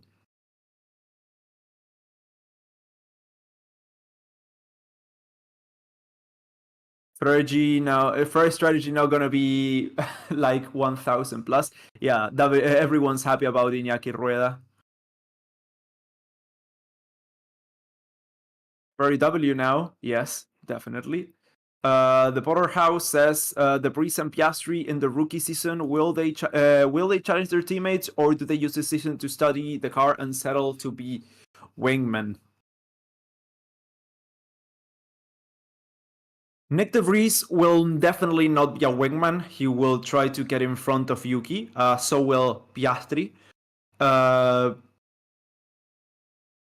We'll have to see how they do towards the end of the season. I wouldn't expect them. Well, at least I wouldn't expect Piastri to be faster than Norris this year. I wouldn't be surprised to see De Vries being on pace with Yuki this season. But coming into next year, I think we will actually start to see some stuff changing there. I honestly think Piastri could challenge Norris, and that De Vries will be faster than Yuki Tsunoda. That's just my opinion here. He was at Ferrari for over a decade, I think. Yeah, he was.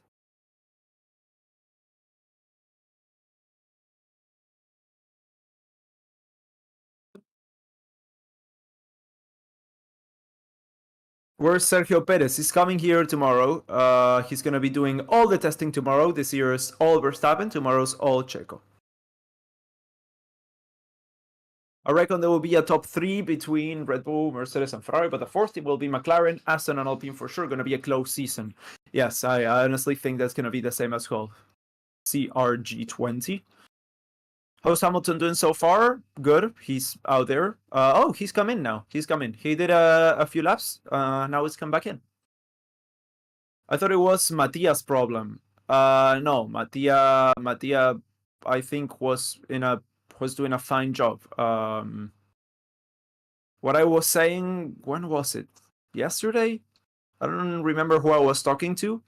And I was saying, yeah, what needs to happen is a reshuffle at the team. That's pretty much like the technical lead has to be not the team principal. Team principal doesn't need to change anymore because they've changed that 3 times and it hasn't done anything. They have to change from the factory side of things. And that's what they started doing first with Iñaki Rueda, and what I think is going to be paying off everything here at this season. At least we'll have to see what happens next season, but this season I think will be good for Ferrari.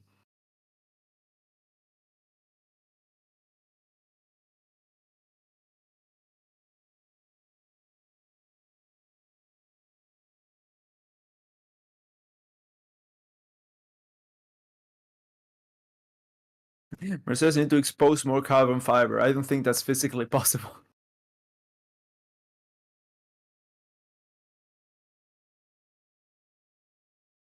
Hello from Hungary. Well, I want to see 3-4 fight, and I hope Alonso gets at least one win. I'm right there with you, Boosh. I'm right there with you. LH getting smoked by Bottas really shows that it's not the car. Mercedes is much better in performance, while Alfa's and still smokes him. What do you mean smoking him? Are you talking about... Hold on. Are you talking about testing times, dude? Not even gonna bother with that one. Any idea how Hamilton W14 are performing? We have absolutely no idea how any of the cars are performing unless they blow up, pretty much. So no. The short answer is no. You see a Ferrari car porpoising today, or any car? Yeah, they all do a little bit of porpoising on the straight, but that's just the nature of racing cars. All the cars porpoise a little bit. Which old track would you like to see back? They're not old. Well, yeah, for the calendar now are old. I'm either between Hockenheim, the Hockenheimring, and the Sepang circuit, Malaysia and Germany. Yeah, any of those two would be great to see. Oh, Paula, with a £5 donation. Sorry I didn't read it earlier. Welcome back, Racing Statistics. So excited, XX. Welcome back to you too. Thank you so much for your donation to get us started with the season. I think that's the first donation of the season. You get that privilege and no one else does. Congratulations, and thank you so much for supporting the channel. Do you think Albon will beat Sargent this year?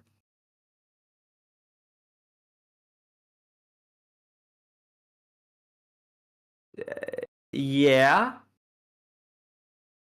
Yeah.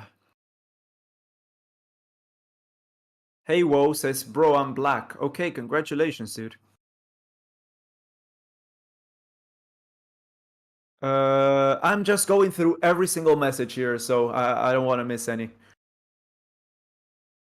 Why is Alonso not out on track? Because he hasn't come out yet.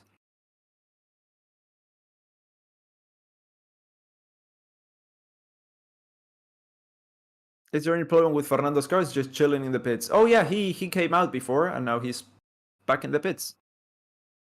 I don't know what's going on. They are not showing us that, so... Yuki's losing his seat next season. Unless he gets it, like, really, really good this year. Yeah, I wouldn't be surprised to see that.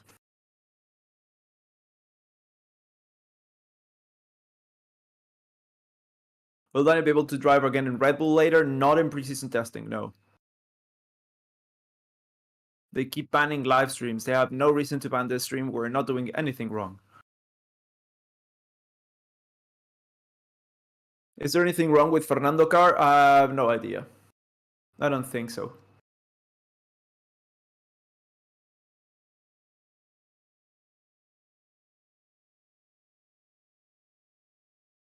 Sepang most technical. Yeah, I love Sepang. You're doing God's work while studying. I appreciate the stream. You're welcome, Shane Black. Thank you for tuning in and for sticking around.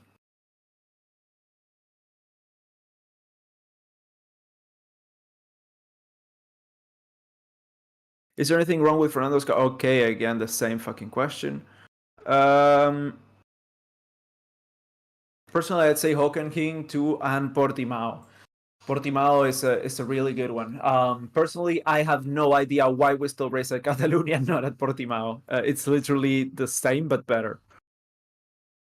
Hello, brother. Hello, GLaDOS. Nice Portal reference there. Great game, Portal. How are you feeling? How are you all feel about in general cheering for a team or a driver? I watched McLaren first because of Sainz and after for Daniel, but they are leave the team now, so I need to watch Sainz and Alonso. Yeah, when I commentate, I'm watching everyone, but it's physically impossible to be fully impartial. I'm always looking out for my guy. Always looking out for my dude. But yeah, of course, I'm looking at everyone on the track when it comes to commentating. I don't have any favorite teams. Wherever Alonso goes, I follow. But yeah, I don't have any favorite teams. I don't have any teams I hate either. I don't have any drivers. Well, I do have some drivers I dislike, but no, not any like personal vendettas or anything like that.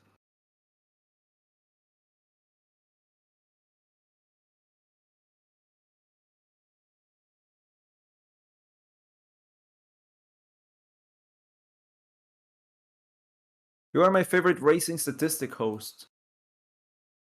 happy to be in one of the favorites. I'm like in the top 10, top 20. The RB19 is a copy of the RB18. Do you think the RB19 will change a lot during the 3 testing days like last year with the RB18?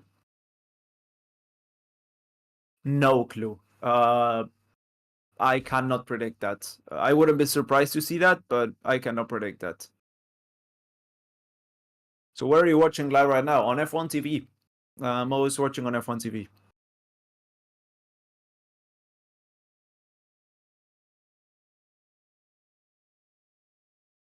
How is Lewis doing? He's on the pits still. Still on the pits.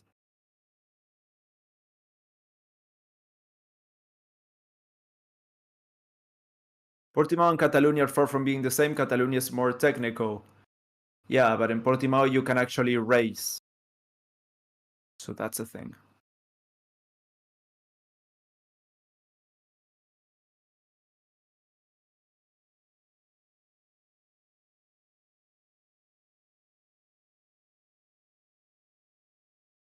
I read so many reports of Aston Martin wind tunnel numbers. Apparently they are very good. Have to see what unfolds. Yeah, we have to see what the rumors, what happens with the rumors. Is it okay if I support both Red Bull and Mercedes? Dude, it's okay if you support anyone and everyone you can. Yeah, of course. As long as you're happy, you can do whatever you want. As long as you're happy and don't hurt anyone.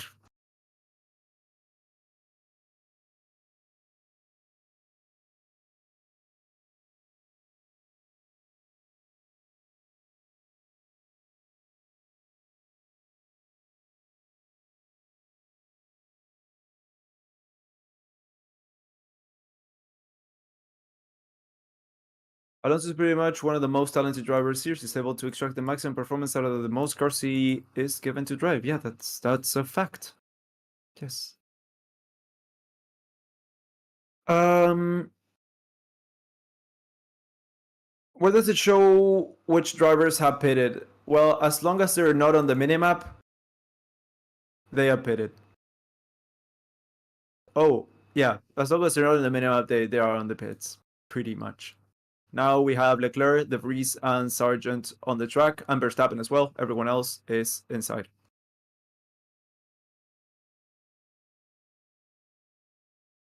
Has the final chicane gone in Catalonia? I think not, unfortunately.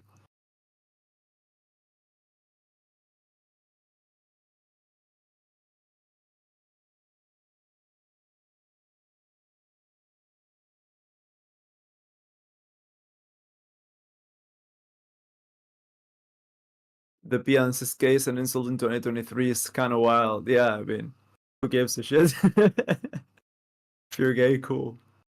More power to you. I don't know. Okay, so let me get my talking points here. I got some talking points for today.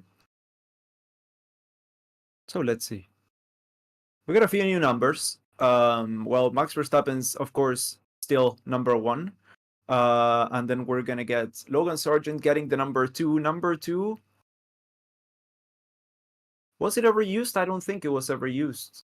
Now it's being used by Logan Sargent. We're getting Nick De Vries with number 21 next to 22, which is Yuki Tsunoda. Then Nico Hülkenberg gets back. It's number 27, and Oscar Piastri gets number 81. He wanted number 18, but he couldn't get it because it's Rolls.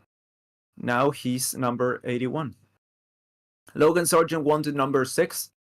That's the number he used in the junior formula, but it's been taken by the GOAT himself,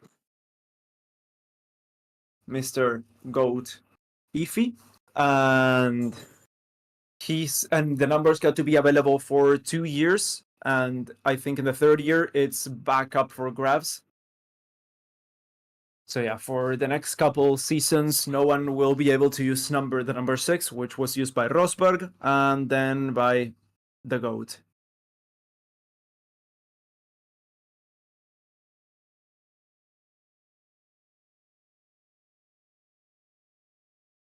So yeah, for the guys talking about porpoising previously, there's been a change to F1's minimum ride height. The cars have been raised by 15 millimeters to reduce porpoising. So we're starting to see a little bit of rake there as well. The McLaren has a bit of rake on it. There's new sensors to measure the car's vertical forces accurately. The minimum weight of the car has been dropped by 2 kilograms from 798 to 796. And the width of the mirrors have been increased by 50 millimeters from 150 millimeters to 200 millimeters. The roll hoops have been strengthened to prevent stuff like last year's Zhou accident from happening again. I have some more info, but I think I'm gonna save it for the end of the race, for the end of the session, sorry. It's almost been an hour, and I'm extremely hungry now. I think they screwed me over with the breakfast. So I don't think I'm gonna get any breakfast from my job. So I'm gonna go get something to eat, and I think I will see you guys back at the end of the session. I'm gonna come here 30 minutes before the session ends. So right now for me it's 15 past 10, quarter past 10, and I'm gonna be back here at 1 p.m. So it's half an hour before the session ends. I gotta get some breakfast. I got a meeting, a work meeting, and yeah, then I'll be back here. And then I got half an hour for lunch. Then I gotta start working. So yeah, I think I'm gonna go for now. Thank you guys, and I'll see you in a few hours. Yeah, is that okay? Bye.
Radio check, radio check.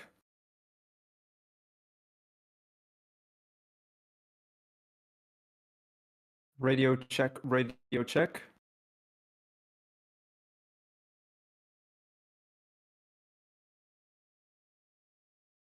Can you hear me?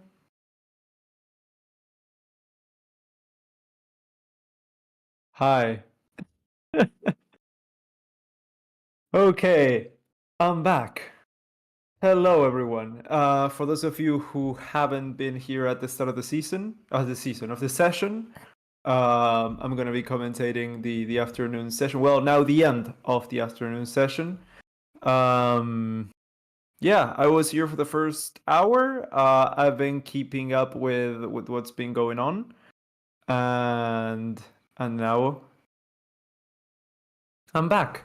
So yeah, a lot's been happening since I was last here. Well, pretty much all the session, 2 hours and something. In the end, as soon as I hung up the call here, I got a knock on the door, and it was the breakfast that I was telling you guys about. But yeah, what's been happening here? So apparently there were some problems at Aston Martin, in case you haven't heard. Yeah, when they were practicing a pit stop, they screwed up with the floor. The floor broke, Alonso's floor, and they had to fix it. That's why he wasn't out on the track. So there was a problem. Yeah, McLaren also had a problem. Norris had a problem with the brakes. I think he still is the driver with the least amount of laps completed. Let me just check on that. But yeah, Alonso's problems are definitely fixed, and he is back on the track, and he just set a new fast lap in front of both of the Ferraris. And Pedro Martinez de la Rosa is saying that, well, the problems, he's saying that the data that they got from the wind tunnel is pretty much the same that what they're seeing here on the track. So that's definitely good to see. That's definitely good to see. Lando Norris 31 laps so far. Yeah, that's the least amount of laps. Followed very closely by Esteban Ocon with just 39 laps. There's a lot of 40 odd lap runners, but yeah, the biggest outliers are Lando Norris with 31 laps and Esteban Ocon with 39. Everyone apart from them has at least crossed the 40 lap barrier. And Alonso, who had missed the first hour and a half of testing, is now sitting on 50 laps completed. What is McLaren doing? Honestly, no idea. Norris is back on the pits. Apparently, let's see if the brake problems are back or if it's another thing now. Let me check. Norris has just improved to 8th, which is a bit more like it from McLaren.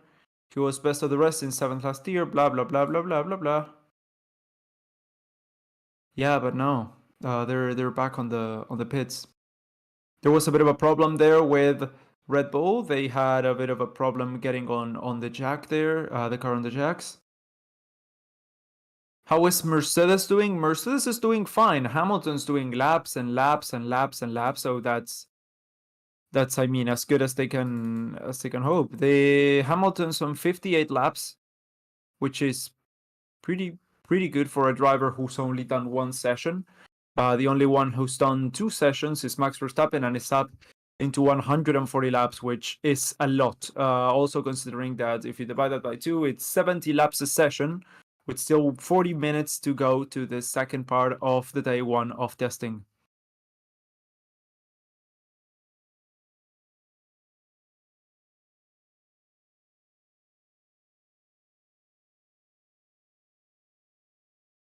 Do you agree that McLaren should fire James Key? Why should they fire James Key?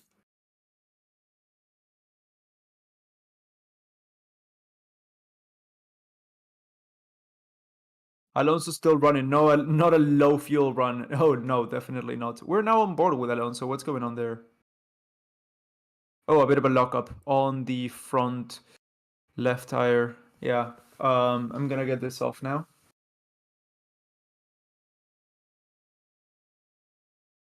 Okay. Yeah, so Alonso's suffered a little bit of a lockup. We are now on board with Lando Norris, who's on P8 on an out lap. Is there a limit on laps in this testing, says Paula. Hi, Paula, by the way. No, there's no limit. As many laps as you want to do within the allotted time, you're allowed to do.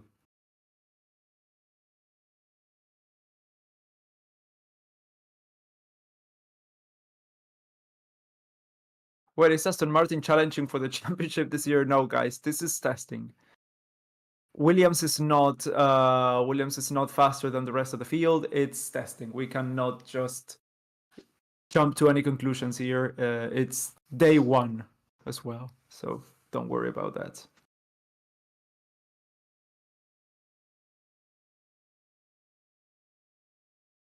Is there any team suffering from porpoising so far? Yes, there's a few teams that are not suffering, but that are getting porpoising. That's of course, well, we've seen Aston Martin. We've also seen a little bit on Ferrari, around the same level as Aston Martin. Then we've seen also AlphaTauri getting a lot of movement, and the Alpines as well. The Alpines are moving like crazy. I don't think McLaren have any porpoising issues. They didn't have any last year either, so yeah, just a little bit there you can see, but I think it's more because of the bumpiness of the surface of the track. Alonso's still in his prime. Of course he is. He's always in his prime. Where can you watch testing from? I'm watching right now on F1 TV.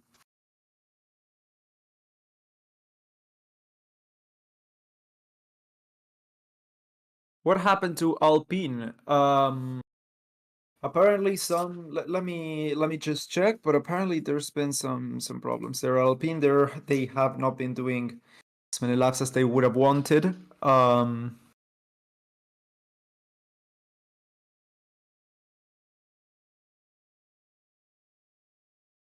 Let me check.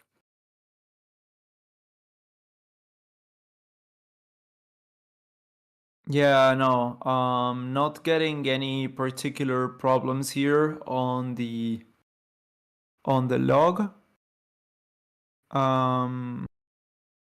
Not many laps. That's just pretty much it. They're doing a lot of setup, not a lot of running. And Alonso's back in the garage. Verstappen, Alonso, Sainz, Albon, Zhou, Russ. Well, most of them are not even in this session, but let me tell you guys who is out on the track. That's Ocon on an outlap, De Vries on an outlap, Bottas is out, so is Norris, so is Hamilton, and Leclerc as well. Let's see, we're now seeing a replay of Fernando Alonso. That's a replay, right? Just saw him on the garage, or yeah, that's a replay.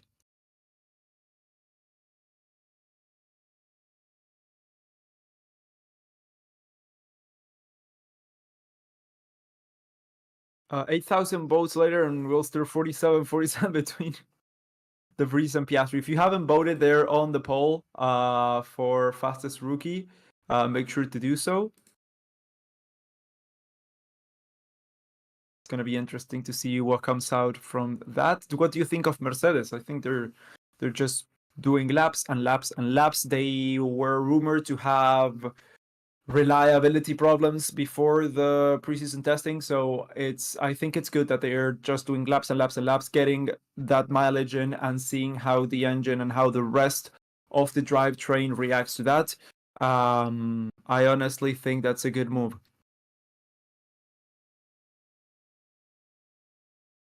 Do you think McLaren will improve this year? McLaren are getting off to a weird start now. McLaren are not doing as many laps as they would like to. They are struggling with brakes. I think they were struggling with brakes last year as well.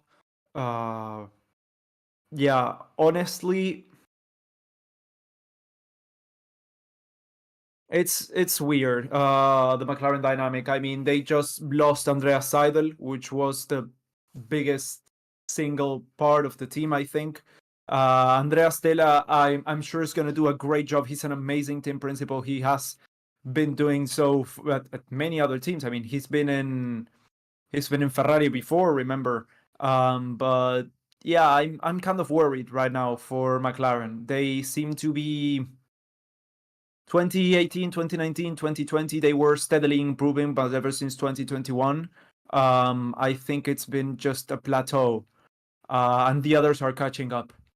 And I don't really, as much as I would hate to see this, I think they will struggle to keep up with the likes of Alpine and Aston Martin this season. But this is just a prediction based on what we've seen from last year. Perhaps this year's car is just insanely quick, and they just take fourth place without even batting an eye. And yeah, we're just gonna have to to live with that. Is it me, or is the Williams worse looking than last season? I mean, I'm mostly talking about last year. They had the metallic paint that was catching the light at all different angles and making all different kinds of blue. This year it seems to be like it's a satin paint, and the variation in the blue is not by how the lights hits it, but it's just a degraded color. I don't know. It's weird. Oh, I love the golf outfits for the pit crew. They're just insane. Oh god, they look so good. They look so good.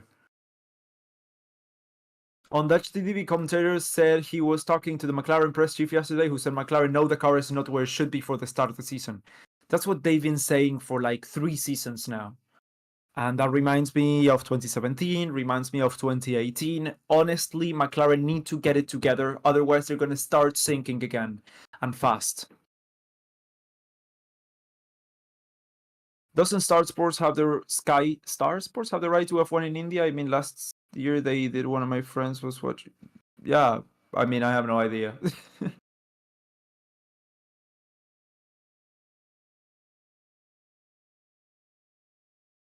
Good thing Ricardo was kicked out, and that season would have been a disaster. I mean, as much as I like Danny Rick as a guy, he was destroying the team as well. I mean, that was definitely not what McLaren needed at that moment. How the hell is Alonso that high? The Aston Martin is quick, and Alonso is as well. For what we've seen.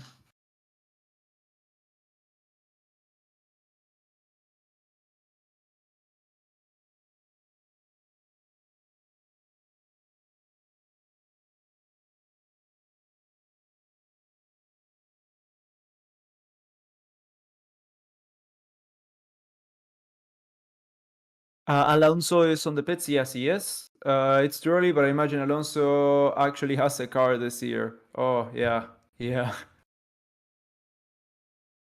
Alonso, Aston Martin is the second fastest team this year. No. No. Don't say that. It's way too early. It's day one of testing.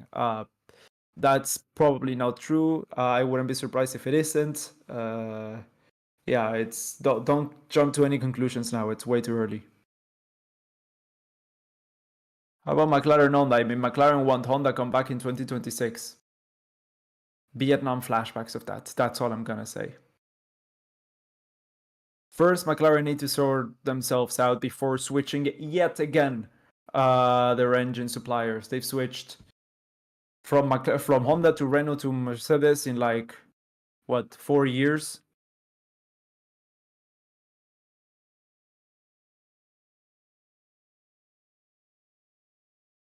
Remember when Alonso was fighting for the title in that tractor Ferrari? Yes, I do remember.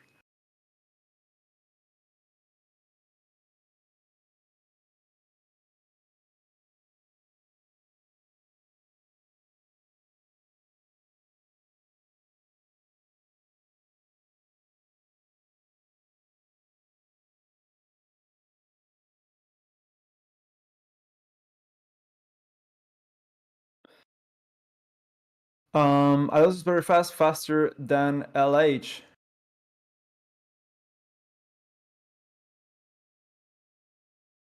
Says YouTube LMI.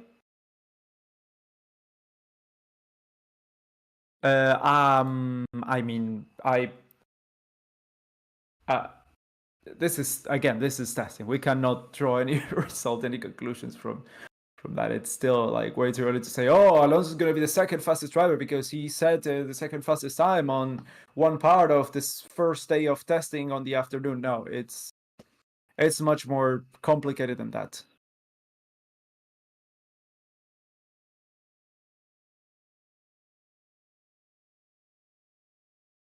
Which engine is good for McLaren? Mercedes, Red Bull powertrain?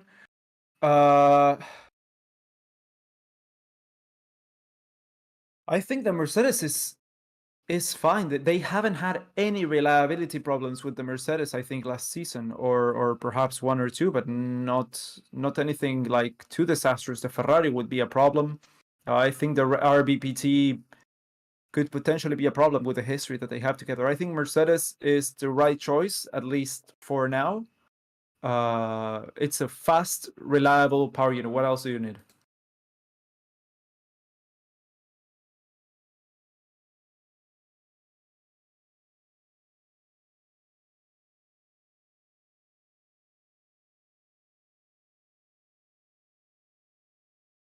Ryan, my man, how you enjoy your holiday?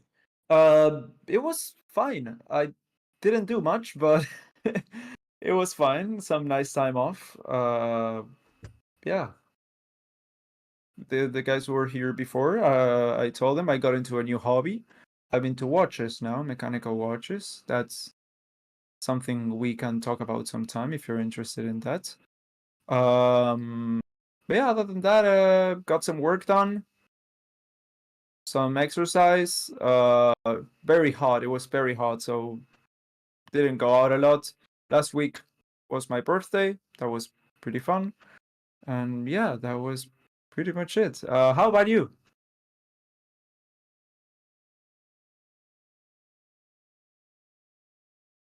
Is Williams now a midfield team? Way too early to tell.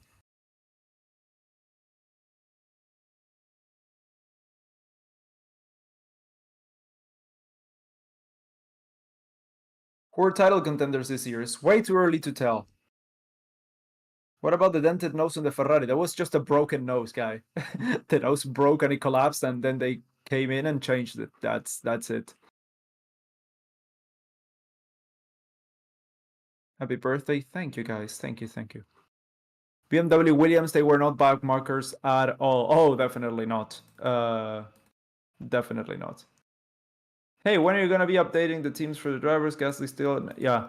That's gonna be updated by the tool that we use for the live timing. I'm sure that's gonna be sorted out before the first race. 100% sure.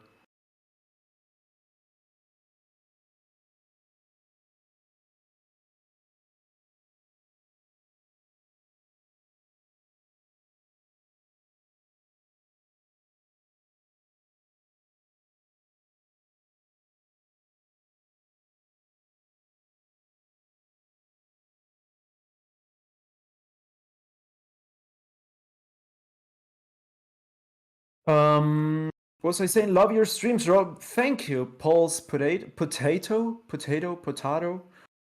Really appreciate it, and really appreciate you being here and sticking around. What's the logo about the WT on the Alpine shirts? It looks amazing. Suggested something out of a Bond film. Let's see. Let me go on the Alpine Twitter. Alpine.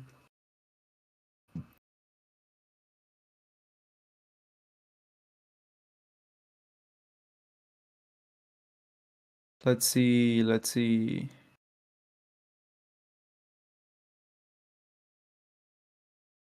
It's the Binance logo. It's the Alpine logo.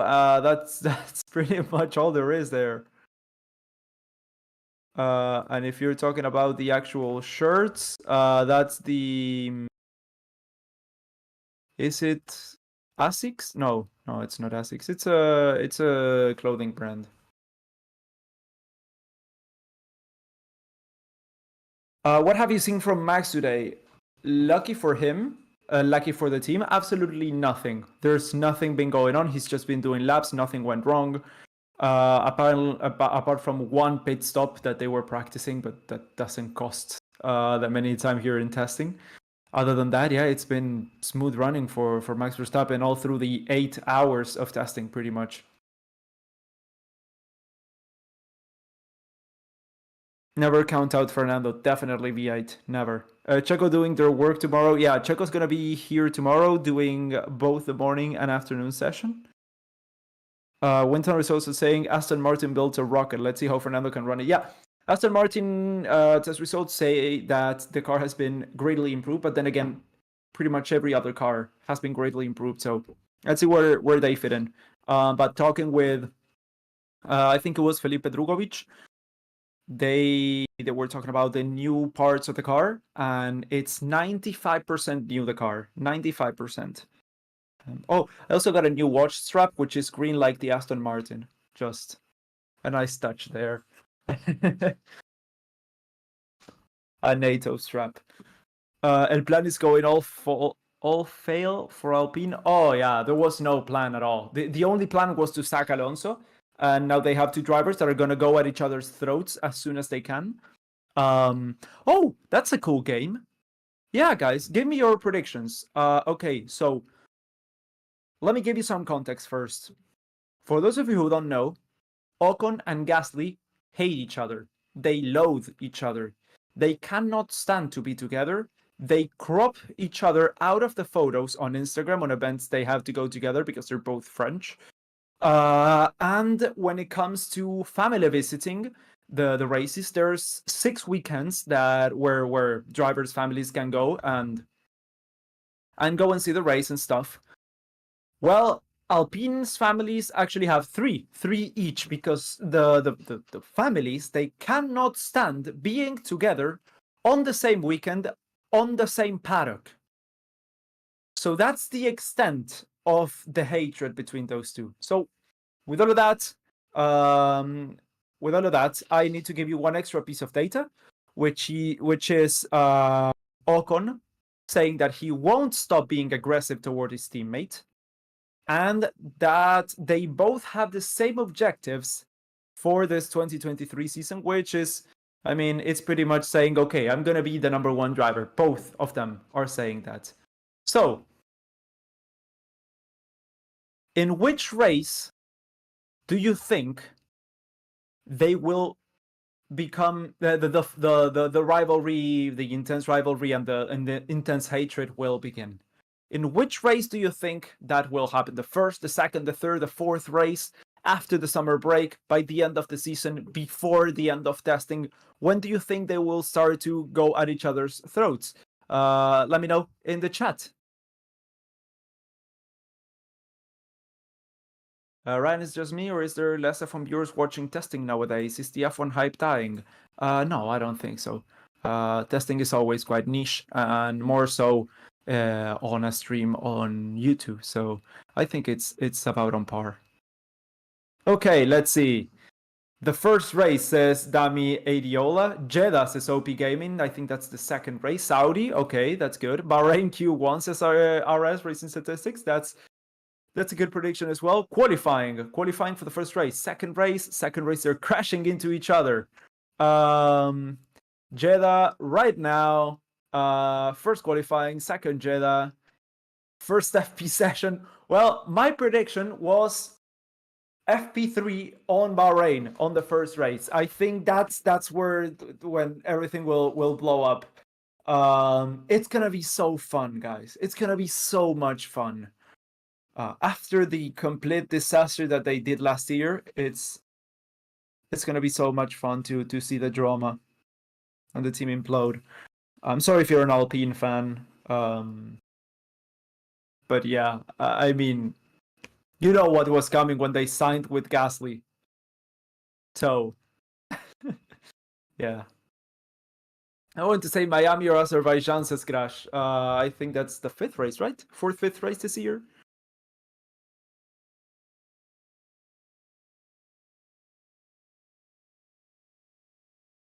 They will fight over cheese at the French Grand Prix, says Illuminati. That's a nice name. That's a sweet name, bro. It's a sweet name.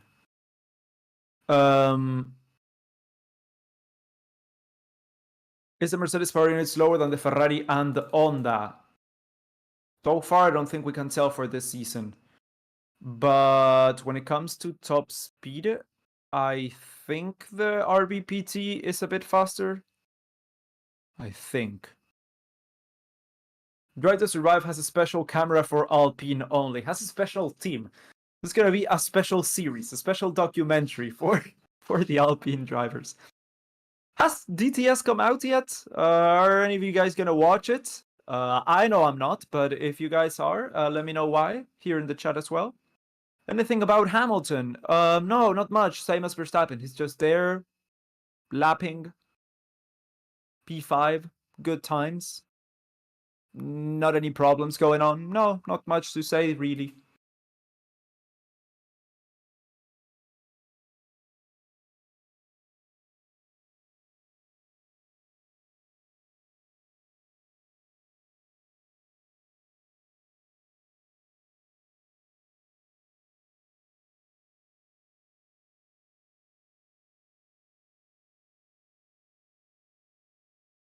I take it Aston's fixed their weaknesses. Yeah, I mean they were pretty good by the end of last season. DTS just dropped about 7 hours ago on Netflix. Oh, okay. Yeah. The fact that DTS drops the week before the season starts is so bad. I mean, it's just so bad. Why would you release something about last season when it's all already obsolete? I would rather watch Jeremy Clarkson's Farm than Drive to Survive. Oh, Clarkson's Farm season 2 was good. Was really good. Is Williams getting their own show and documentary? Yes, they are. That I'm gonna watch. Any porpoising? Yeah, for a few teams there has been. Hold on, let me plug in my computer since it's running out of battery. Doing a lot of computer usage this morning. I will watch DTS because it's pretty fun reliving some epic race moments, and I'm curious what drama they have stirred out. That's a good one. The thing is, DTS makes me so uncomfortable. The last season I watched, I think, was half of season 3.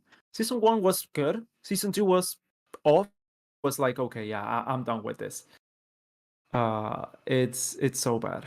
Season 4, from what I've been told, even worse.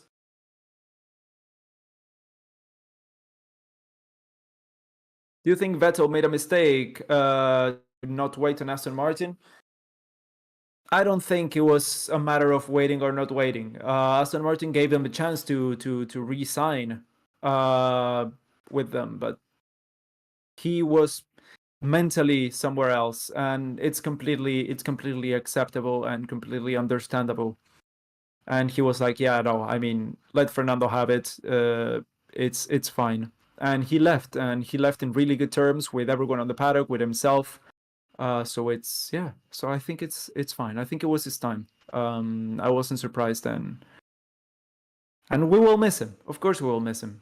He was a great personality, a great driver, and one of the greatest world champions of all time. Yeah.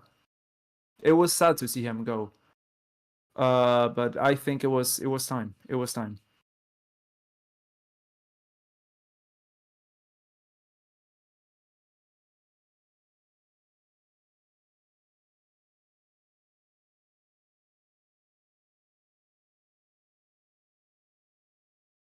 Lap 200, Max Verstappen. He's on 151. DTS is to remind the Heat last season to warm up the new season 1 week before. It's nice to trend the competition. But one week before the season, preseason's already happened. The drivers have already switched teams. The livery is already different. I think it should be like 2 weeks before preseason. Around the time where the liveries are being released, or slightly before that as well, to like wrap up the season and then start the new one.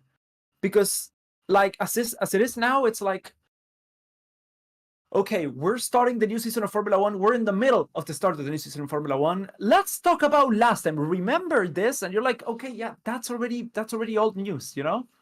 That's my problem with it, with the release date, at least.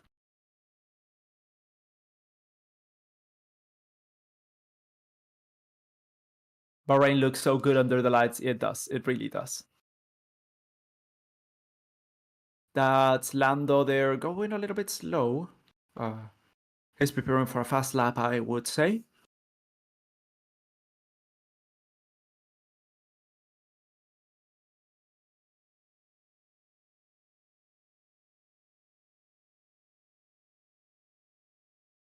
Leclerc is on P4 right now. It's on P4, yeah. And we are watching him lap. Another driver that hasn't had any problems whatsoever, just head down, putting in laps, good times. That's it. Not anything else to add, like Hamilton, like Verstappen, like Bottas, De Vries. Yeah, Ocon's now on an out lap.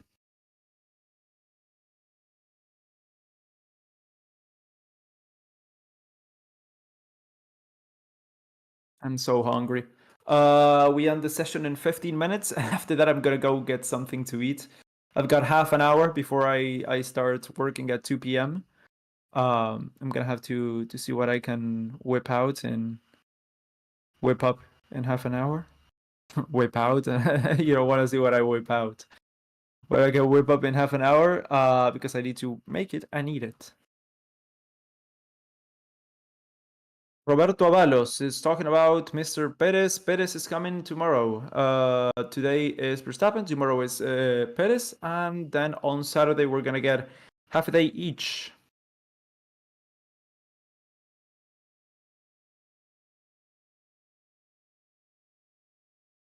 Yellow flag on the second sector. What happened there?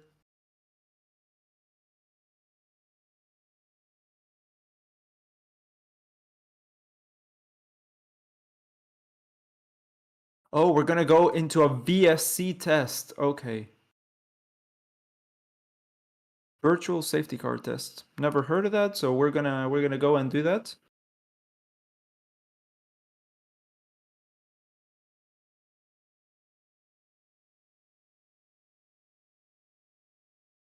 Let's see, Alonso's got some flow vis on the right-hand side of his car.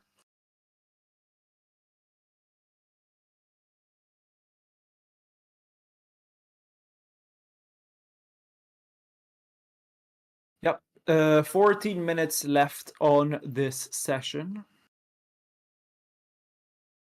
Colin's sick, it's F1. I'm working from home, so yeah, it's no problem.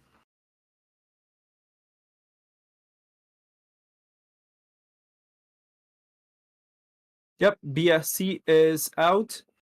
It's just a test. Drivers for the drivers to put on the VSC and see how the car reacts to going slower and stuff.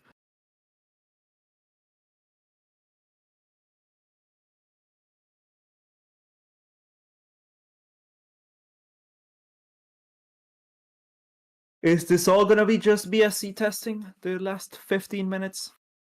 Let me check.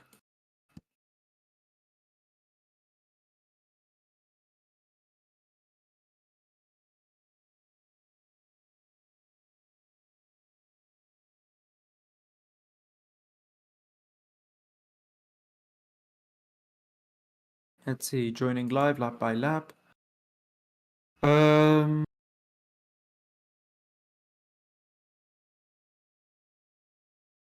Yeah, okay. Into the final quarter of an hour, and like this morning, there is a yellow flag test. A VSC test will follow, and the drivers will have to slow down accordingly, which means this is the perfect time to go and gather some more aero data, which is why Alonso's Aston Martin is now absolutely covered in Flowbiz paint. Okay. Some aero data, and then I think that's going to be it for today. For the first day of testing, we're going to get 3 days, for those of you who don't know. 2 more, tomorrow and the day after. Same time and same length as today, with 2 sessions divided in the morning and afternoon of Bahrain time. For me, they are both morning sessions. Why is the old color next to Gasly? And it's great. Yeah, okay. The timing tool that we use to measure the cars and stuff has not yet been updated with the new cars and stuff. I wouldn't be surprised to see them updated for tomorrow or before the race. There, we're gonna get that sorted out. Don't worry. If you guys enjoyed the stream so far, if you guys enjoyed our coverage of today's first part of preseason test, make sure to leave a like on the video. Make sure to subscribe to the channel for future testing coverage. And well, of course, then we're gonna do full race weekends as soon as that gets going. And yeah, that's pretty much it.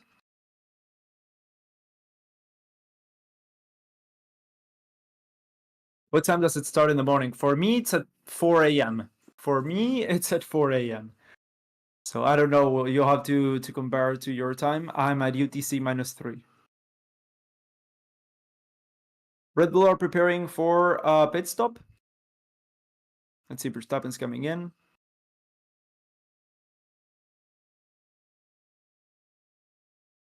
Kind of a slow stop.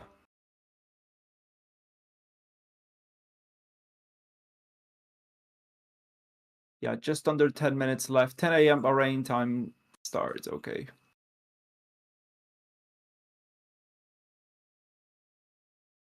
I'm a bit hot here again. Hold on.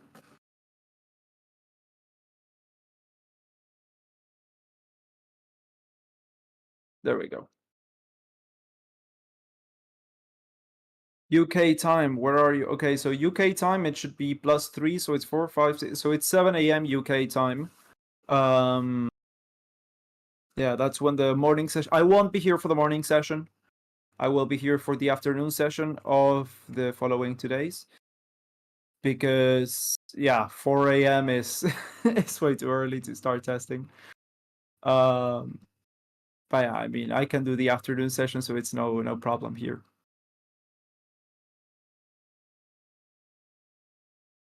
Oh no, thank you, V8.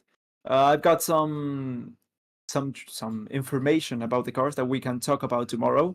I've got a lot of technical analysis for pretty much all of the teams, and we're gonna be going through that tomorrow. So if you want a more technical stream, be sure to stop on by tomorrow for the afternoon session.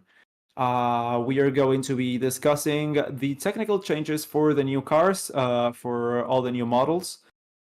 And we're going to be, of course, talking about the morning session as well, tomorrow on the afternoon. VSC is ending, by the way. I love how Ferrari says Ferrari on the rear wing. with the old logo and stuff. I like how they played with the black on the Ferrari red livery. Green flag. Everyone can go back to full speed now. So let's see. Once again, Red Bull are preparing for a pit stop.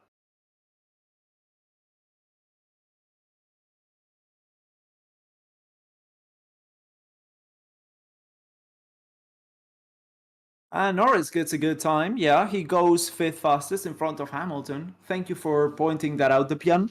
I hadn't even noticed that.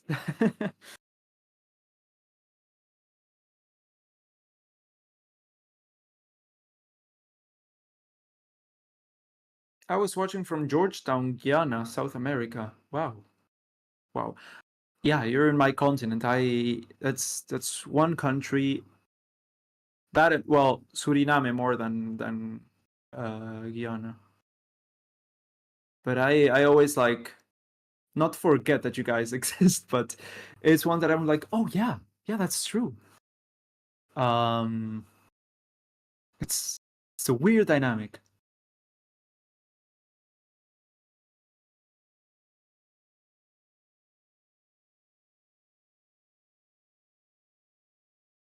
Hamilton is doing hard tire runs throughout. Okay.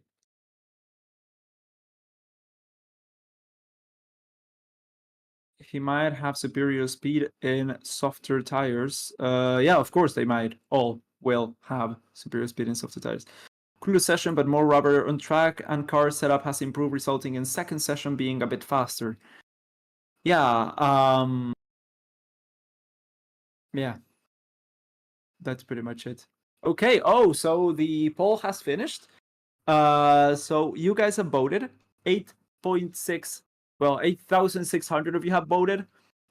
Who do you think will finish top in the standings at the end of 2023? And more of you had said De Vries than Piastri. Nick De Vries.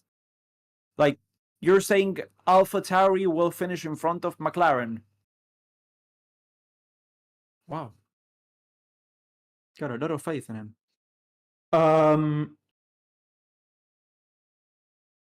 I read from the race article that they say McLaren front end is weak and doesn't want to bite when entering corners. Oh, that's... I'm already thinking of a ton of stuff in my head. That's no surprise. They have been on a downward spiral for the last couple of years. I'm so sad for what McLaren's becoming. With a driver like Ricciardo last year who couldn't get the car together, how do you expect to develop a decent car? Andreas Seidel is going to be dearly missed. That's all the stuff that went through my head in like 5 seconds after reading that comment. I'm so sad for McLaren. I'm so sad.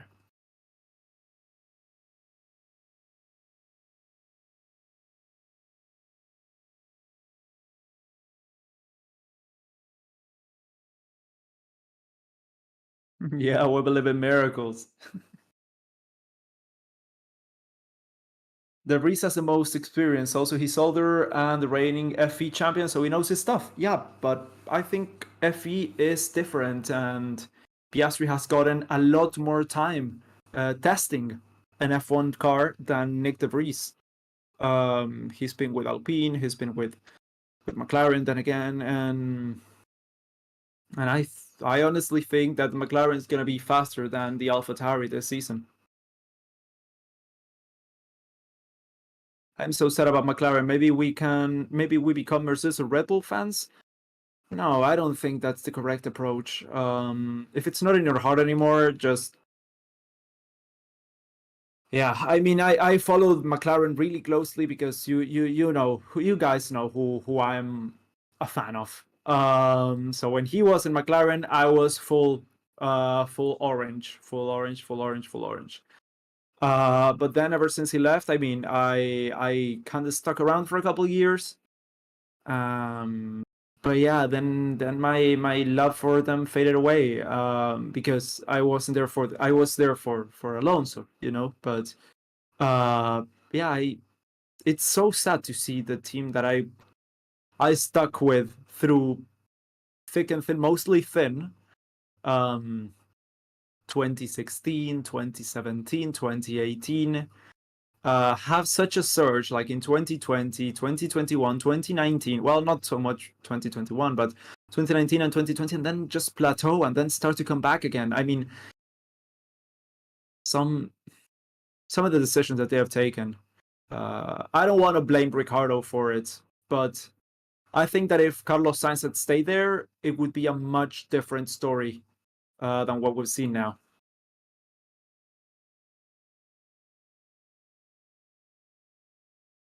And yet, De Vries puts Williams in the points in his first drive at Monaco.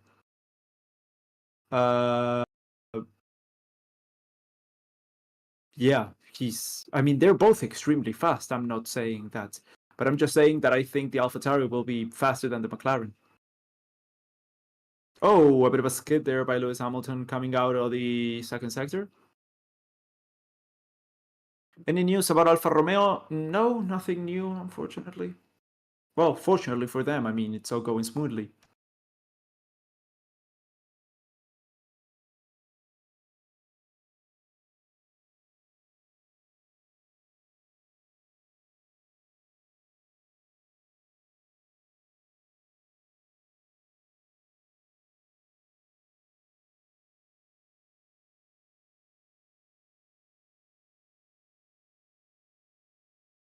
Personally, I think that it is that Ricciardo needs a car that suits him to be good. and that has been lucky. The car suits him for the prior years. Yeah, talking about Red Bull. I honestly have no idea. That may be the case, but then again, he was on some races he was really on the pace, and in some he just wasn't. And then the regulations changed, and then he had 3 years to build a car for him. 3 years to build a car for himself, and he couldn't. And you cannot be like if it's your first year in a team, fine, fair enough. That could happen. But once you've already spent a whole year and you've developed the next year's car, you cannot complain that the car doesn't suit you.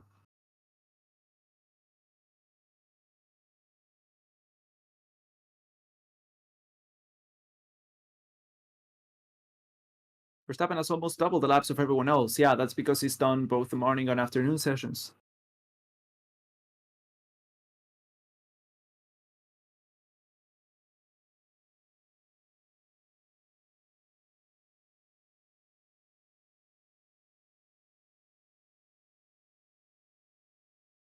At last, Alonso took a good career choice after 20 years. Oof, what are we gonna see? What are we gonna see of Alpine this season? It's gonna be such a dumpster fire. I mean, I think they may just surprise us and they get along, but those two are gonna go at each other's throats.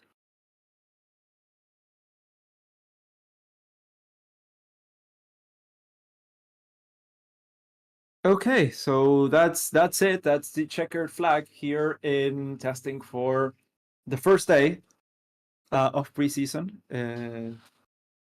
for the 2023 season. I hope you guys enjoyed the coverage. If you did, make sure to leave a like, make sure to subscribe to the channel. We will be here tomorrow. I won't be here in the morning session. I will be here on the afternoon session.